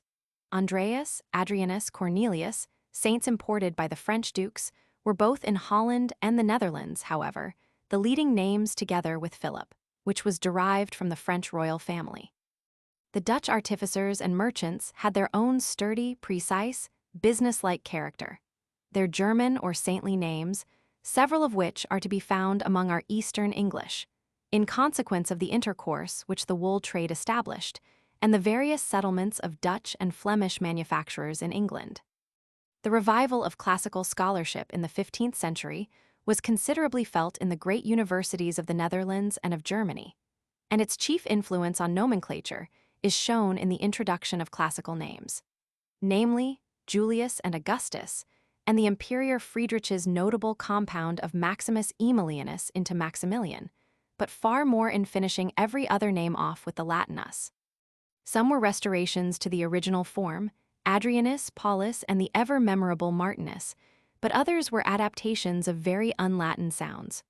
Papo turned to Papius, Wolf to Wolfius, Ernst to Ernestus, Jobst, instead of going back to Justinus, made himself Jobstius, France, Franciscus. The surnames were even more unmanageable, being often either nicknames or local. But they underwent the same fate. Pot was Potus, Burn out Bernavius, while others translated them, as in the already mentioned instance of Erasmus, from Gerhardsen, and the well-known transformation of Schwarzerd into Melanchthon. The Danish antiquary Broby Bridgetown figures as Pontoppidan. Ach became Bose, Heilmann, Severdus, Goldman, Chrysander, Newman, Neander. And as to the trades, Schmidt was Faber, Muller, Molitor, Schneider, Sartorius, Schuster, Sutorius, Kellner, Cellarius. The German Christian names did not permanently retain this affectation, but the Netherlanders, owing probably to the great resort to their universities, retained it long and in popular speech, so that in many Dutch contractions, the us is still used, as in Janus for Adrianus, Rasmus for Erasmus, and almost always the full baptismal name includes the classical suffix. The surnames, of course, adhered, and are many of them constantly heard in Germany and Holland, while others have come to England chiefly with the fugitives from the persecution that caused the revolt of the Netherlands. The Latin left in Dacia and long spoken in Hungary must have assisted to classicalize the Germans even on their Slavonic side. The Reformation did not so much alter German as English nomenclature. The Lutherans, following their master's principle of altering only what was absolutely necessary, long retained their hereditary allegiance to their saints and did not break out into unaccustomed names, though they modified the old Gottlieb into Gottlieb. Some of their sects of Germany, however, invented various religious names: Gottsemitir, Gottlob, Traugott, Truhold, Lebrecht, Tugendreich, and probably such others as Erdmuth and Ehrenpreis were results of this revival of native manufacture. A few scriptural names came up among the Calvinists, but do not seem to have taken a firm hold. This was the land of the double Christian name. It was common among the princes of Germany before the close of the 15th century, long before France and Italy showed more than an occasional specimen. It was probably necessitated, by way of distinction, by the large families all of the same rank in the little German states. They seem to have set the fashion which has gradually prevailed more and more in Europe. Indeed, there are some double names that have so grown together as to be recognized companions, such as Anstein for Anne Christine, Angret for Anne Margaret. At present, it is the custom in almost all royal families to give the most preposterous number of Christian names, of which one, or at most two, is retained as serviceable, and c. A few Slavonic names crept in, chiefly Wenzel from Bohemia, Casimir from the Prussian Wenz, Stanislas from Poland, and the House of Austria, when gaining permanent hold of the empire, spread the names derived from their various connections. The Spanish Ferdinand and Flemish Karl and Philip, besides their hereditary Leopold and Rudolph, and invented Maximilian.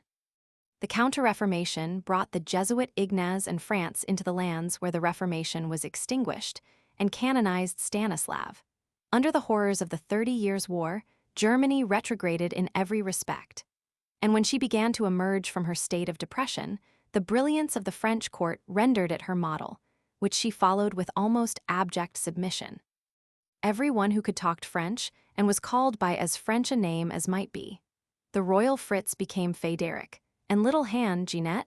The French Ini and Et were liberally tacked to men's names to make them feminine, and whatever polish the country possessed was French. This lasted till the horrors of the Revolution, and the aggressions that followed it, awoke Germany to a sense of her own powers and duties as a nation. Her poets and great men were thoroughly national in spirit. And though, after the long and destructive contest, she emerged with her grand Holy Roman Empire torn to shreds, her electoral princes turned into petty kings, her noble hands towns mostly crushed and absorbed in the new states, her Caesar merely the Markgraf of Austria, enriched by the spoils of Lombardy and the Slavonic kingdoms, yet she had recovered the true loyalty to the fatherland and its institutions, cared again for her literature and her language, and had an enthusiasm for her own antiquities, a desire to develop her own powers. German names, to a degree, reflect this. They have ceased to ape Latin or French. So far as any are literary, they come from their own national literature. But as in most of the states only ordinary names are registered, the variety is not great. More and more German names pass to England in each generation and become naturalized there, but the same proportion of English do not seem to be returned. Bavaria, having been always Roman Catholic, has more saintly names than most other parts of Germany, and, in particular, uses those of some of the less popular apostles, who probably have been kept under her notice by the great miracle plays. Switzerland, once part of the empire, though free for 500 years back, is a cluster of varying tongues, races, languages, and religions. Celt and Roman, Swabian and Burgundian, Romanist, Lutheran, Calvinist, German, French, Italian. Names and contractions must vary here, but only those on the German side have fallen in my way, those about Bern, which are chiefly remarkable for the Hours and Ursel in honor of the bears and Salome among the women, the diminutive always in Lee. Section 8, Scandinavia. Grand old Northmen. They had their own character and never lost it. They had their own nomenclature and kept it with the purity of an unconquered race. The few influences that affected their nomenclature were, in the first place, in some prehistoric time, the Gaelic. Thence, when Alban and Lochlin seem to have been on friendly terms, they derived Enjal, Cormac, Kylan, Cajartan, Maelcaln, and, perhaps, Bridget. Next, in Denmark, a few Wend names were picked up, and in fact, Denmark being partly peopled by Angles and always more exposed, first to Slavonic, and then to German influences than the North, has been less entirely national in names. In the great piratical days, the Northmen and Danes left their names and patronymics to the Northern Isles, from Iceland to Man, and even in part to Neustria and Italy. Aghero and Tancredi, in the choicest Italian poems, are specimens of the wideness of their fame. Our own population in the northeast of England is far more Scandinavian than Anglian and bears the impress in dialect and manners, and in surnames, though the baptismal ones that led to them are, in general, gone out of use. Christianity did not greatly alter the old northern names, though it introduced those of the universally honored saints. But the clergy thought it desirable, and chiefly in Denmark, to take more ecclesiastical names to answer to their own. So Dagfinn was David, Salmund, Solomon, Sigmund, Simon, and several ladies seem to have followed their example, so that Astrida and Griotgard both became Margarethe and Bergliot Bridget. The popular nomenclature has included all the favorite saints with the individual contractions of the country. The royal lines have been influenced by the dynasties that have reigned. Gustaf grew national in Sweden after the disruption of the Union of Kalmar, and Denmark alternated between Christian and Friedrich. But the main body of the people are constant to Olaf and Eirik, Ingeborg and Gudrun, and in the Norwegian valleys, the old immediate patronymic of the father is still in use. Linnea as a feminine from Linnaeus, the Latinism of their great natural historian's surname, is a modern invention. Linn itself means a lime tree. The Northmen have hitherto been the most impressing, and least impressed from without, of all the European nations. and thus their names are the great key to those of the South. Section 9. Comparative Nomenclature. Before entirely quitting our subject, it may be interesting to make a rapid comparison of the spirit of nomenclature and the significative appellations that have prevailed most in each branch of the civilized family which we have been considering. For instance, of religious names, the Hebrew race alone, and that at a comparatively late period, assumed such directly divine appellations as Eli, Elijah, Adonijah, Joel. The most analogous to these in spirit would be the heathen Teutonic ones, Osgod, Asthor, Osir, but these were, probably, rather assertions of descent than direct proclamations of glory. The very obvious and appropriate gift of God is in all branches save the Celtic. Hebrew, Greek, Teutonic, Persian, Jonathan Theodoros Gajafu Megabizus Elnathan Dorotheus Gottgabe I.E., Nathanael late Bagabuksha Matania Latin, Nathaniah Adiadatus Slavonic, late Bogdan. Servant of God is everywhere, but among Latins and the slaves. Hebrew, Greek, Teutonic, Celtic, Sanskrit, Obadiah Theodulas Gottschalk Geolida Dividasa. Greek and Gaelic likewise on the service of Christ, by Christopheros, Christbearer, Gilchrist, and Malais, and the Arabic has Abdallah and Abdel-Kadir, servant of the Almighty. The name of the late Sultan Abdul Medskid signified the servant of the all-famed. The love of God or beloved of God. Greek, Latin, Teutonic, Slavonic, Persian, Theophilus Amadius Gottlieb Bogomil Bagadoshta Philotheus late honoring God. Greek, Slavonic, Persian, Timotheus Sastabog Megabazus God's judgment. Heb Greek, Daniel Theocritus Jehoshaphat Jehoiachim God's glory. Greek, Slavonic, Theocles Bogoslav God's glory. Hebrew, German, Eliezer Gottthilf. The Greek and Slavonic have by far the most directly religious names, next to the Hebrew, from having been less pledged to hereditary names and the time of the conversion. The Gaelic devotion was almost all expressed in the Giala and male prefix. Idol names are of course numerous, but comparison between them is not easy, as they vary with different mythologies. One point is remarkable, that the supreme god, whether Zeus, Jupiter, Devas, or Woden, never has so many votaries as his vassal gods. Zeno, Jovius, and perhaps the Grimm of the North are almost exceptions. The Phoenician Baal had, indeed, many namesakes, and the Persian Ormuzd, giver of life, had several, of whom the Pope, called Hormisdas, was one. In general, Ares, Mars, Thor, and Ranavit, the warlike gods, or the friendly Demeter and Jurda, the beneficent Athene, the brilliant Artemis, and Irish Brigid. The queens of heaven, Hera, Juno, Frigga, are chosen for namesakes. Mithras in Persia and Apollo in Greece have their share. But in general, the sun is not very popular, though Aurora and Zora honor the dawn, and the north has various dags. Of animals, the choice is much smaller than would have been expected. The lion's home is, of course, the east, and Sinha, his Sanskrit title, is represented by the Singh, so familiar in the names of Hindu chiefs. The Arabs have Arslan in many combinations. The Greeks introduced Leo, which has been followed by the Romans and come into the rest of Europe. But many as were the lion names of Greece and later Rome, Leonard, and perhaps Lionel alone are of European growth. The elephant is utterly unrepresented, unless we accept the tradition that the cognomen of Caesar arose from his African name. Persia has a few leopards, such as Chitratachna. The bear does not show himself in favorable colors in the south, and Ursus and Ursula are more likely to be translations of the northern Bjorn, so extremely common, than original Latin names. The Urs, however, owns him as man. The wolf is the really popular animal. Even the Hebrews knew Zebi through the Midianites, the Greeks used lycos in all sorts of forms, the Romans had many a lupus, the Teutons have wolf in every possible combination, the slaves vuck. The Celts alone avoid the great enemy of the fold, whose frequency is almost inexplicable. The Celts are, however, the namesakes of the dog, the coo, and con, so much loathed in other lands, that only a stray Danish Hund, Italian Cain, and the one Hebrew Caleb unite in bearing his name in honor of his faithful qualities. The horse is, of course, neglected in Judea, where his use was forbidden, but in Sanskrit was found Vredakva, owning great horses, and the horse flourished all over Persia. Espamithras, horse's friend, Ispachava, rich in horses, Vishtaspa, and many more, commemorate the animal, and in Greece Hippolytus, Hippodamos, Hippomedon, Hipparchus, and many more showed that riding was the glory of the Hellenes.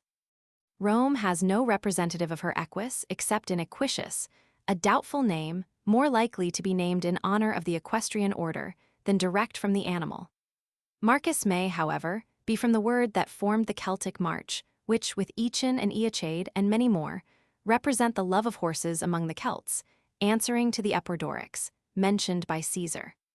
The slaves have apparently no horse names, but many of our modern roses are properly horses, and Jostein Rosmund and various other forms keep up the horse's fame in northern Europe. Rome dealt to a curious degree in the most homely domestic names. Muse, the surname of the devoted Decius, was probably really a mouse. For while the swine of other nations never descend below the savage wild boar of the forest, Eber, Bison, Bravac, the Romans have indeed one aper, but their others are but domestic pigs, Vares, Portius, Scrofa. Goats flourished in Greece in honor of the Aegis, and of Zeus goats and Aegidios with others there arose, but Sichelgata and a few northern jates alone reflect them. The chamois, or mountain goat, named Tabitha or Dorcas, and is paralleled by an occasional masculine Hirsch or stag in Germany. The sheep appears to be solely represented by Rachel, for though the lamb has laid claim to both Agnes and Lambert, it is only through a delusion of sound.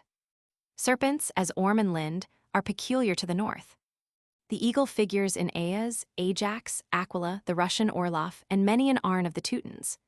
It is rather surprising not to find him among the Gael. But the raven, like the wolf, is the fashionable creature, as an attendant upon slaughter. Oreb, Corvus, Morvran, Fiacra, Raffin, he croaks his name over the plunderer everywhere but among the Greeks and slaves.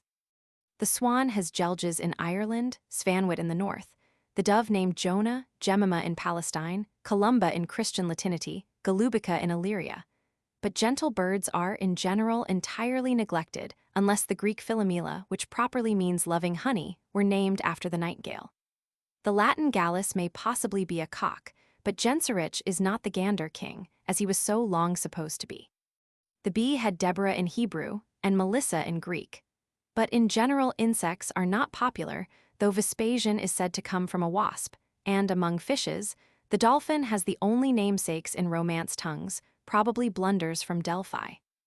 Plants were now and then commemorated. Tamar, a palm tree, Hadassah, a myrtle, are among the scanty Eastern examples.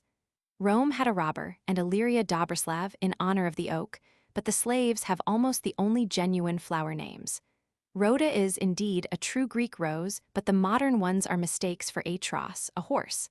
Violet probably rose out of Valens, and Lilias from Caecilius, Oliver from Olaf. Primrose, ivy, eglantine, and sea have been invented in modern books at least, and so has amaranth. Passing to qualities, goodness is found in many an agathos of the Greeks, with his superlative aristos, but early Rome chiefly dealt in valens, leaving bonus and melior for her later inventors to use. The goods of the Teutons are rather doubtful between the names of the deity and of war, but in passing them, the relation between Gustav and Scipio should be observed. The slaves have many compounds of both Dobry and Blago, and the Irish Alma. Love is everywhere.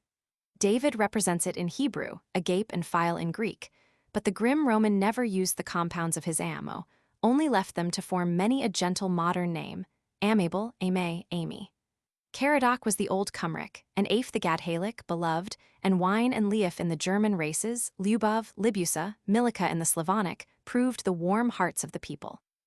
Indeed, the Slavonic names are the tenderest of all, owning Brattljub and Sedimil, fraternal and parental love, unparalleled except by the satirical surnames of the Alexandrian kings. Purity, a Christian idea, is found in Agnes and Catherine, both Greek, perhaps too Divislava or maiden glory with the slaves. Holiness is in the Hieronymus and Hagios of heathen Greece, meaning a holy name, and in the northern Ursin and V, at the beginning and end of names, the Sviato of the Slavonians.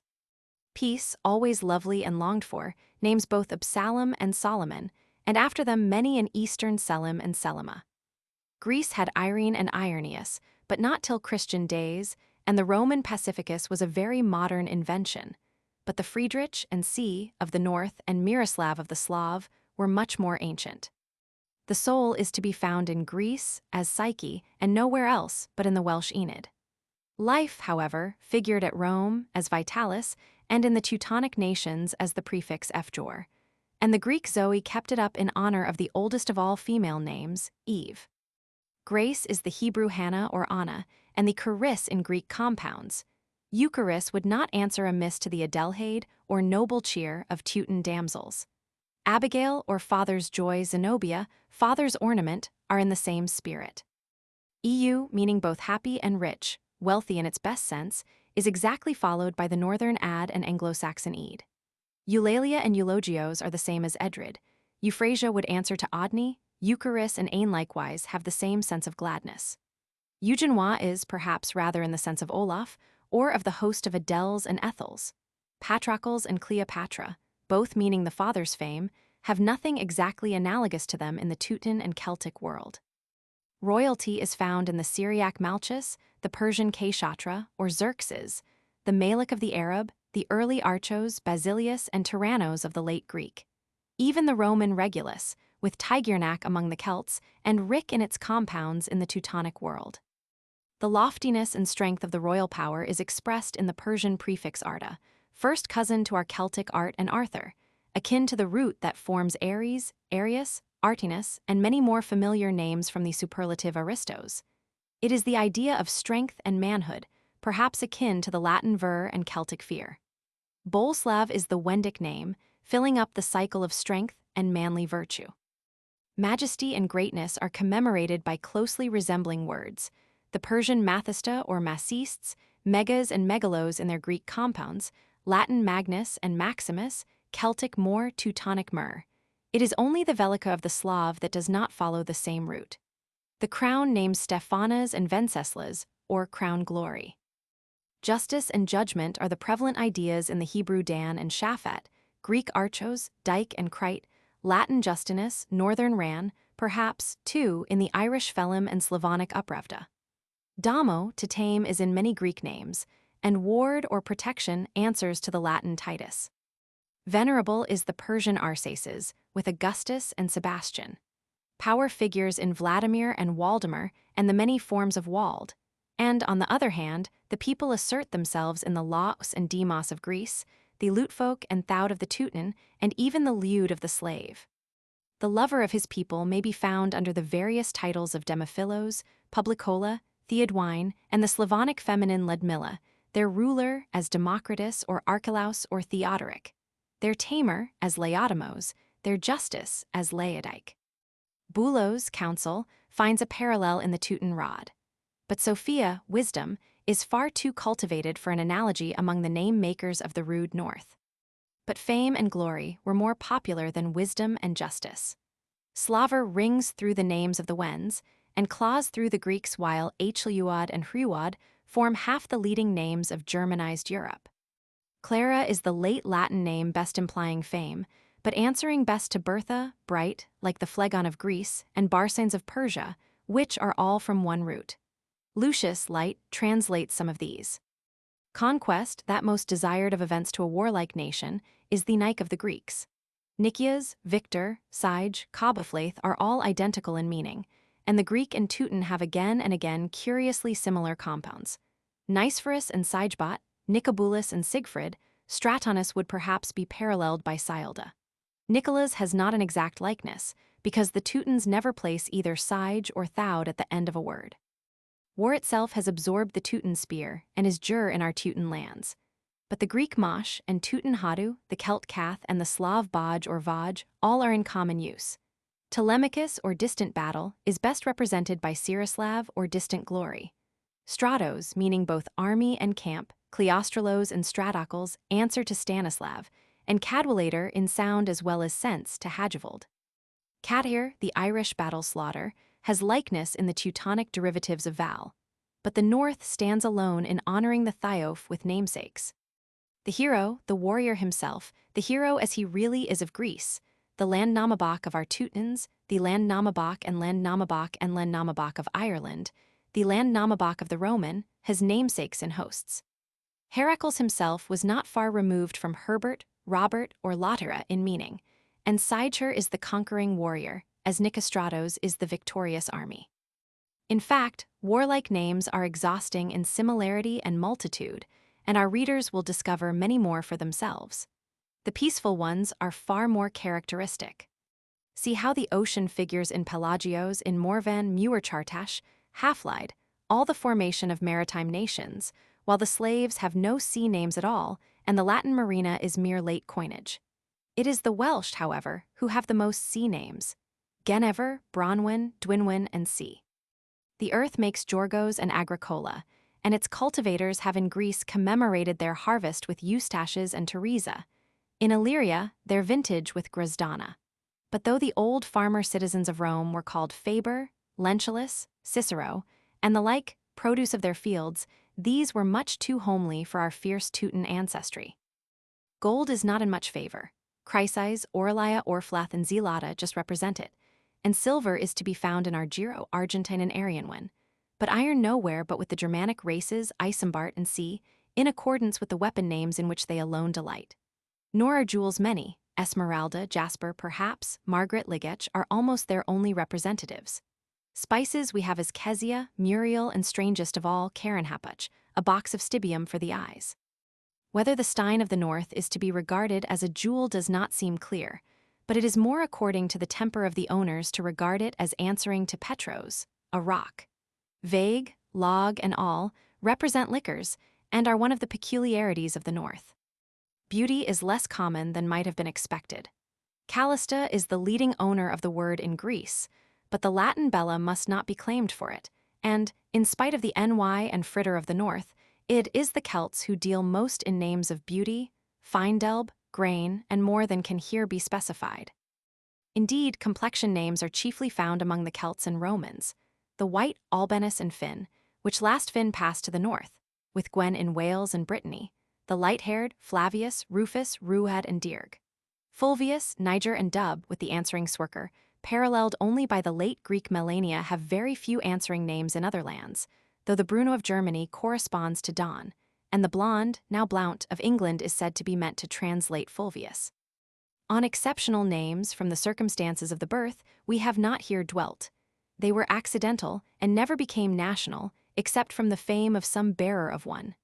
The names derived from places are almost all Latin, at first cognomina, then taken at baptism by converts. The number names are likewise Latin. Those of high Christian ideas, like Anastasius, Ambrosius, Aletheia, are generally Greek. And when Latins as Benedictus, the Blessed, and Beatrix, the Blesser, are apt to be renderings of the Greek. The early Latin names are the least explicable, and the least resembling those of other nations.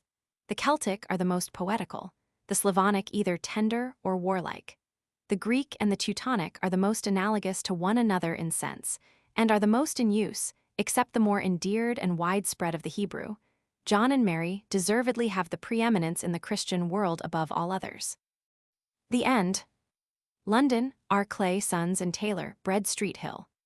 The illustrated edition of the novels and tales of Charlotte M. Yonge, in Crown 8vo, price 6s. Each. The Heir of Redcliffe, illustrated by Miss Kate Greenaway. Heartsease, illustrated by Miss Kate Greenaway. Hopes and Fears, illustrated by Herbert Gandy. Dinah Verteris, illustrated by Adrian Stokes. The Daisy Chain, illustrated by J. Priestman Atkinson. The Trial, More Links of the Daisy Chain, illustrated by J. Priestman Atkinson. Pillars of the House, Volume I. Illustrated by Herbert Gandy. Pillars of the House, Volume Roman II, illustrated by Herbert Gandy. The Young Stepmother. Illustrated by Marian Huxley. Clever Woman of the Family, illustrated by Adrian Stokes. The Three Brides, illustrated by Adrian Stokes. My Young Alcides, illustrated by Adrian Stokes. The Caged Lion, illustrated by W. J. Hennessy. The Dove in the Eagle's Nest, illustrated by W. J. Hennessy. The Chaplet of Pearls, illustrated by W. J. Hennessy. Lady Hester and the Danvers Papers, illustrated by Jane E. Cook. Magnum Bonum, or Mother Carey's Brood, illustrated by W. J. Hennessy. Love and Life, an old story in 18th century costume, illustrated by W. J. Hennessy, unknown to history. A story of the captivity of Mary of Scotland. Illustrated by W. J. Hennessy. Stray Pearls, Memoirs of Margaret de Ribemont, Viscountess of Bellairs. Illustrated by W. J. Hennessy. Bayouwards, a collection of tales new and old, Crown 8 Vo, 6s. The Prince and the Page, A Tale of the Last Crusade, Illustrated, New Edition, Globe 8 Vo, 4s, 6d. Little Lucy's Wonderful Globe, with 24 illustrations by Furlick, New Edition, Globe 8 Vo, 4s, 6d. A Book of Golden Deeds, 18 Mo, 4s, 6d. Globe Readings Edition for Schools, Globe 8 Vo, 2s, Cheap Edition, 1s, 3rd Edition, Illustrated, Crown 8 Vo, 6s. The Story of the Christians and the Moors in Spain, with a vignette by Holman Hunt, 18 Mo, 4s, 6d. P's and Q's, or The Question of Putting Upon, with illustrations by C. O. Murray, 3rd Edition, Globe 8 Vo, Clothgilt, 4s, 6d. The Lances of Linwood, with illustrations, 2nd Edition, Globe 8 Vo, 4s, 6d. The Little Duke, New Edition, Globe 8 Vo, 4s, 6d.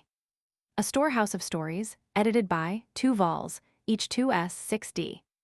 A Book of Worthies, gathered from the old histories and written anew, 18 Mo, Cloth Extra, 4s, 6d.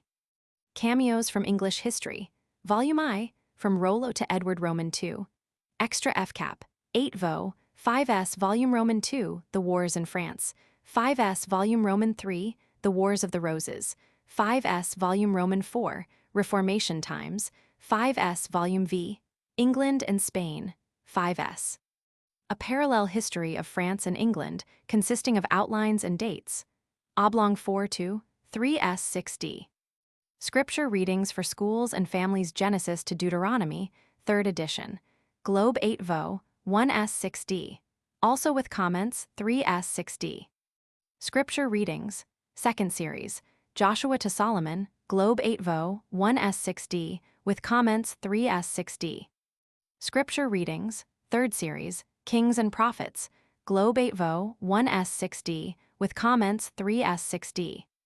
Scripture Readings, 4th Series, The Gospel Times, Globe 8 Vo, 1s, 6d, with comments, 3s, 6d. Scripture Readings, 5th Series, Apostolic Times, Globe 8 Vo, 1s, 6d, with comments, 3s, 6d. History of Christian Names, 2 vols, cheaper issue, Crown 8 Vo, 12s. The Life of John Coleridge Patteson, Missionary Bishop, New Edition, 2 vols, Crown 8 Vo, 12s. The Pupils of St. John, Illustrated, Crown 8 Vo, 6s. Pioneers and Founders, or Recent Workers in the Mission Field, Crown 8 Vo, 6s. Macmillan's Biographical Series. Crown 8 Vo, Uniform Binding 6s, each.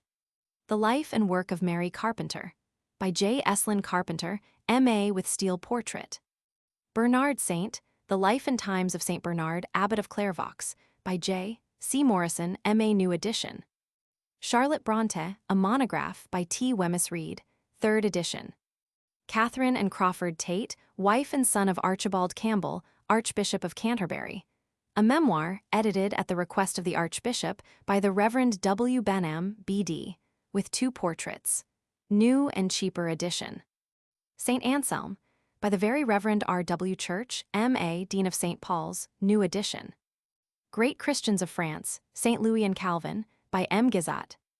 Alfred the Great, by Thomas Hughes, Q.C. Biographical Sketches, 1852-75, by Harriet Martineau, with 4 additional sketches and autobiographical sketch, 5th edition. Francis of Assisi, by Mrs. Oliphant, New Edition. Victor Emmanuel Roman II, First King of Italy, by G. S. Godkin, New Edition. Spinoza, A Study of, by James Martineau, LL.D., Fellow of Manchester New College, London, with portrait. Now publishing in Crown 8 Vo, price 2s, 6d, each. Also in stiff boards, uncut edges, price 2s, 6d, each. Equals English Men of Letters equals. Edited by John Morley equals. These excellent biographies should be made class books for schools. Westminster Review. This admirable series, British Quarterly Review. Enjoyable and excellent little books, Academy. Johnson by Leslie Stephen, Scott by R. H. Hutton, Gibbon by J. C. Morrison, Shelley by J. A. Simmons, Hume by Professor Huxley, PRS, Goldsmith by William Black, Defoe by W. Mint, Burns by Principal Sharp, Spencer by the Very Reverend the Dean of St. Paul's, Thackeray, by Anthony Trollope, Burke, by John Morley Bunyan, by J. F. Froude, Pope, by Leslie Stephen, Byron, by Professor Nicol Cowper, by Goldwin Smith, Locke, by Thomas Fowler, Wordsworth, by F. W. H. Myers, Dryden, by G. Saintsbury, Landor, by Professor Sidney Colvin, Charles Lamb, by Reverend A. Anger, Bentley, by Professor R. C. Jebb Dickens, by Professor A. W. Ward Macaulay, by J. C. Morrison, De Quincey, by Professor Masson Milton, by Mark Pattison Hawthorne, by Henry James Southey, by Professor Dowden Chaucer, by Professor A. W. Ward Gray, by Edmund W. Goss, Swift, by Leslie Stephen, Sterne, by H. D. Trail Fielding, by Austin Dobson, Sheridan, by Mrs. Oliphant Addison, by W. J. Corthope Bacon, by the Very Reverend the Dean of St. Paul's, Coleridge, by H. D. Trail. Other volumes to follow. Transcriber's note: the author seems to distinguish between slave and Slavonic, usually abbreviated as Slav. Slave seems to indicate ethnic rather than language groups. Please consult the author's note about the typographical conventions she observes there. The lengthy index of names, the glossary, at the beginning of the text appears to be a work in progress, and few pains were taken to perfect it here. Many names are out of alphabetic order and remain so here. Black circle, the punctuation in the glossary is somewhat haphazard or unclear, and has been regularized without further notice. Black circle, there are incomplete entries, which may skip the meaning, page references, or both. Missing page references may or may not indicate that they do or do not appear in the text. Black circle, some entries include a question mark, indicating some uncertainty in the author or editor's mind. Each entry is given as printed, save where there are obvious discrepancies between the glossary and the reference text. These are resolved based on the context, as noted below. Notes: Roman 25, 45 as an example. Aneurin, which has no page reference, is mentioned multiple times as a Welsh bard, and the name appears once in a list of Welsh names, but is not otherwise remarked upon. Roman 43, 5. The entry for Coralie ends with a comma without a page reference. The name appears on p. 456. Roman 45, 27 in the glossary, Darius includes a page number followed by a question mark, which refers to a section on Persian names where only Cyrus is discussed. Elzai 6. There are two entries for Gandalf, once as a primary form, capitalized, and once in Roman type, as a form since assumed. LXXZI 31. The Lusatian name Jejua is not on p11 of the text, which mentions only Hejba or Hejka. XCI 15. Loisich appears only on p133 and not on p405, as printed.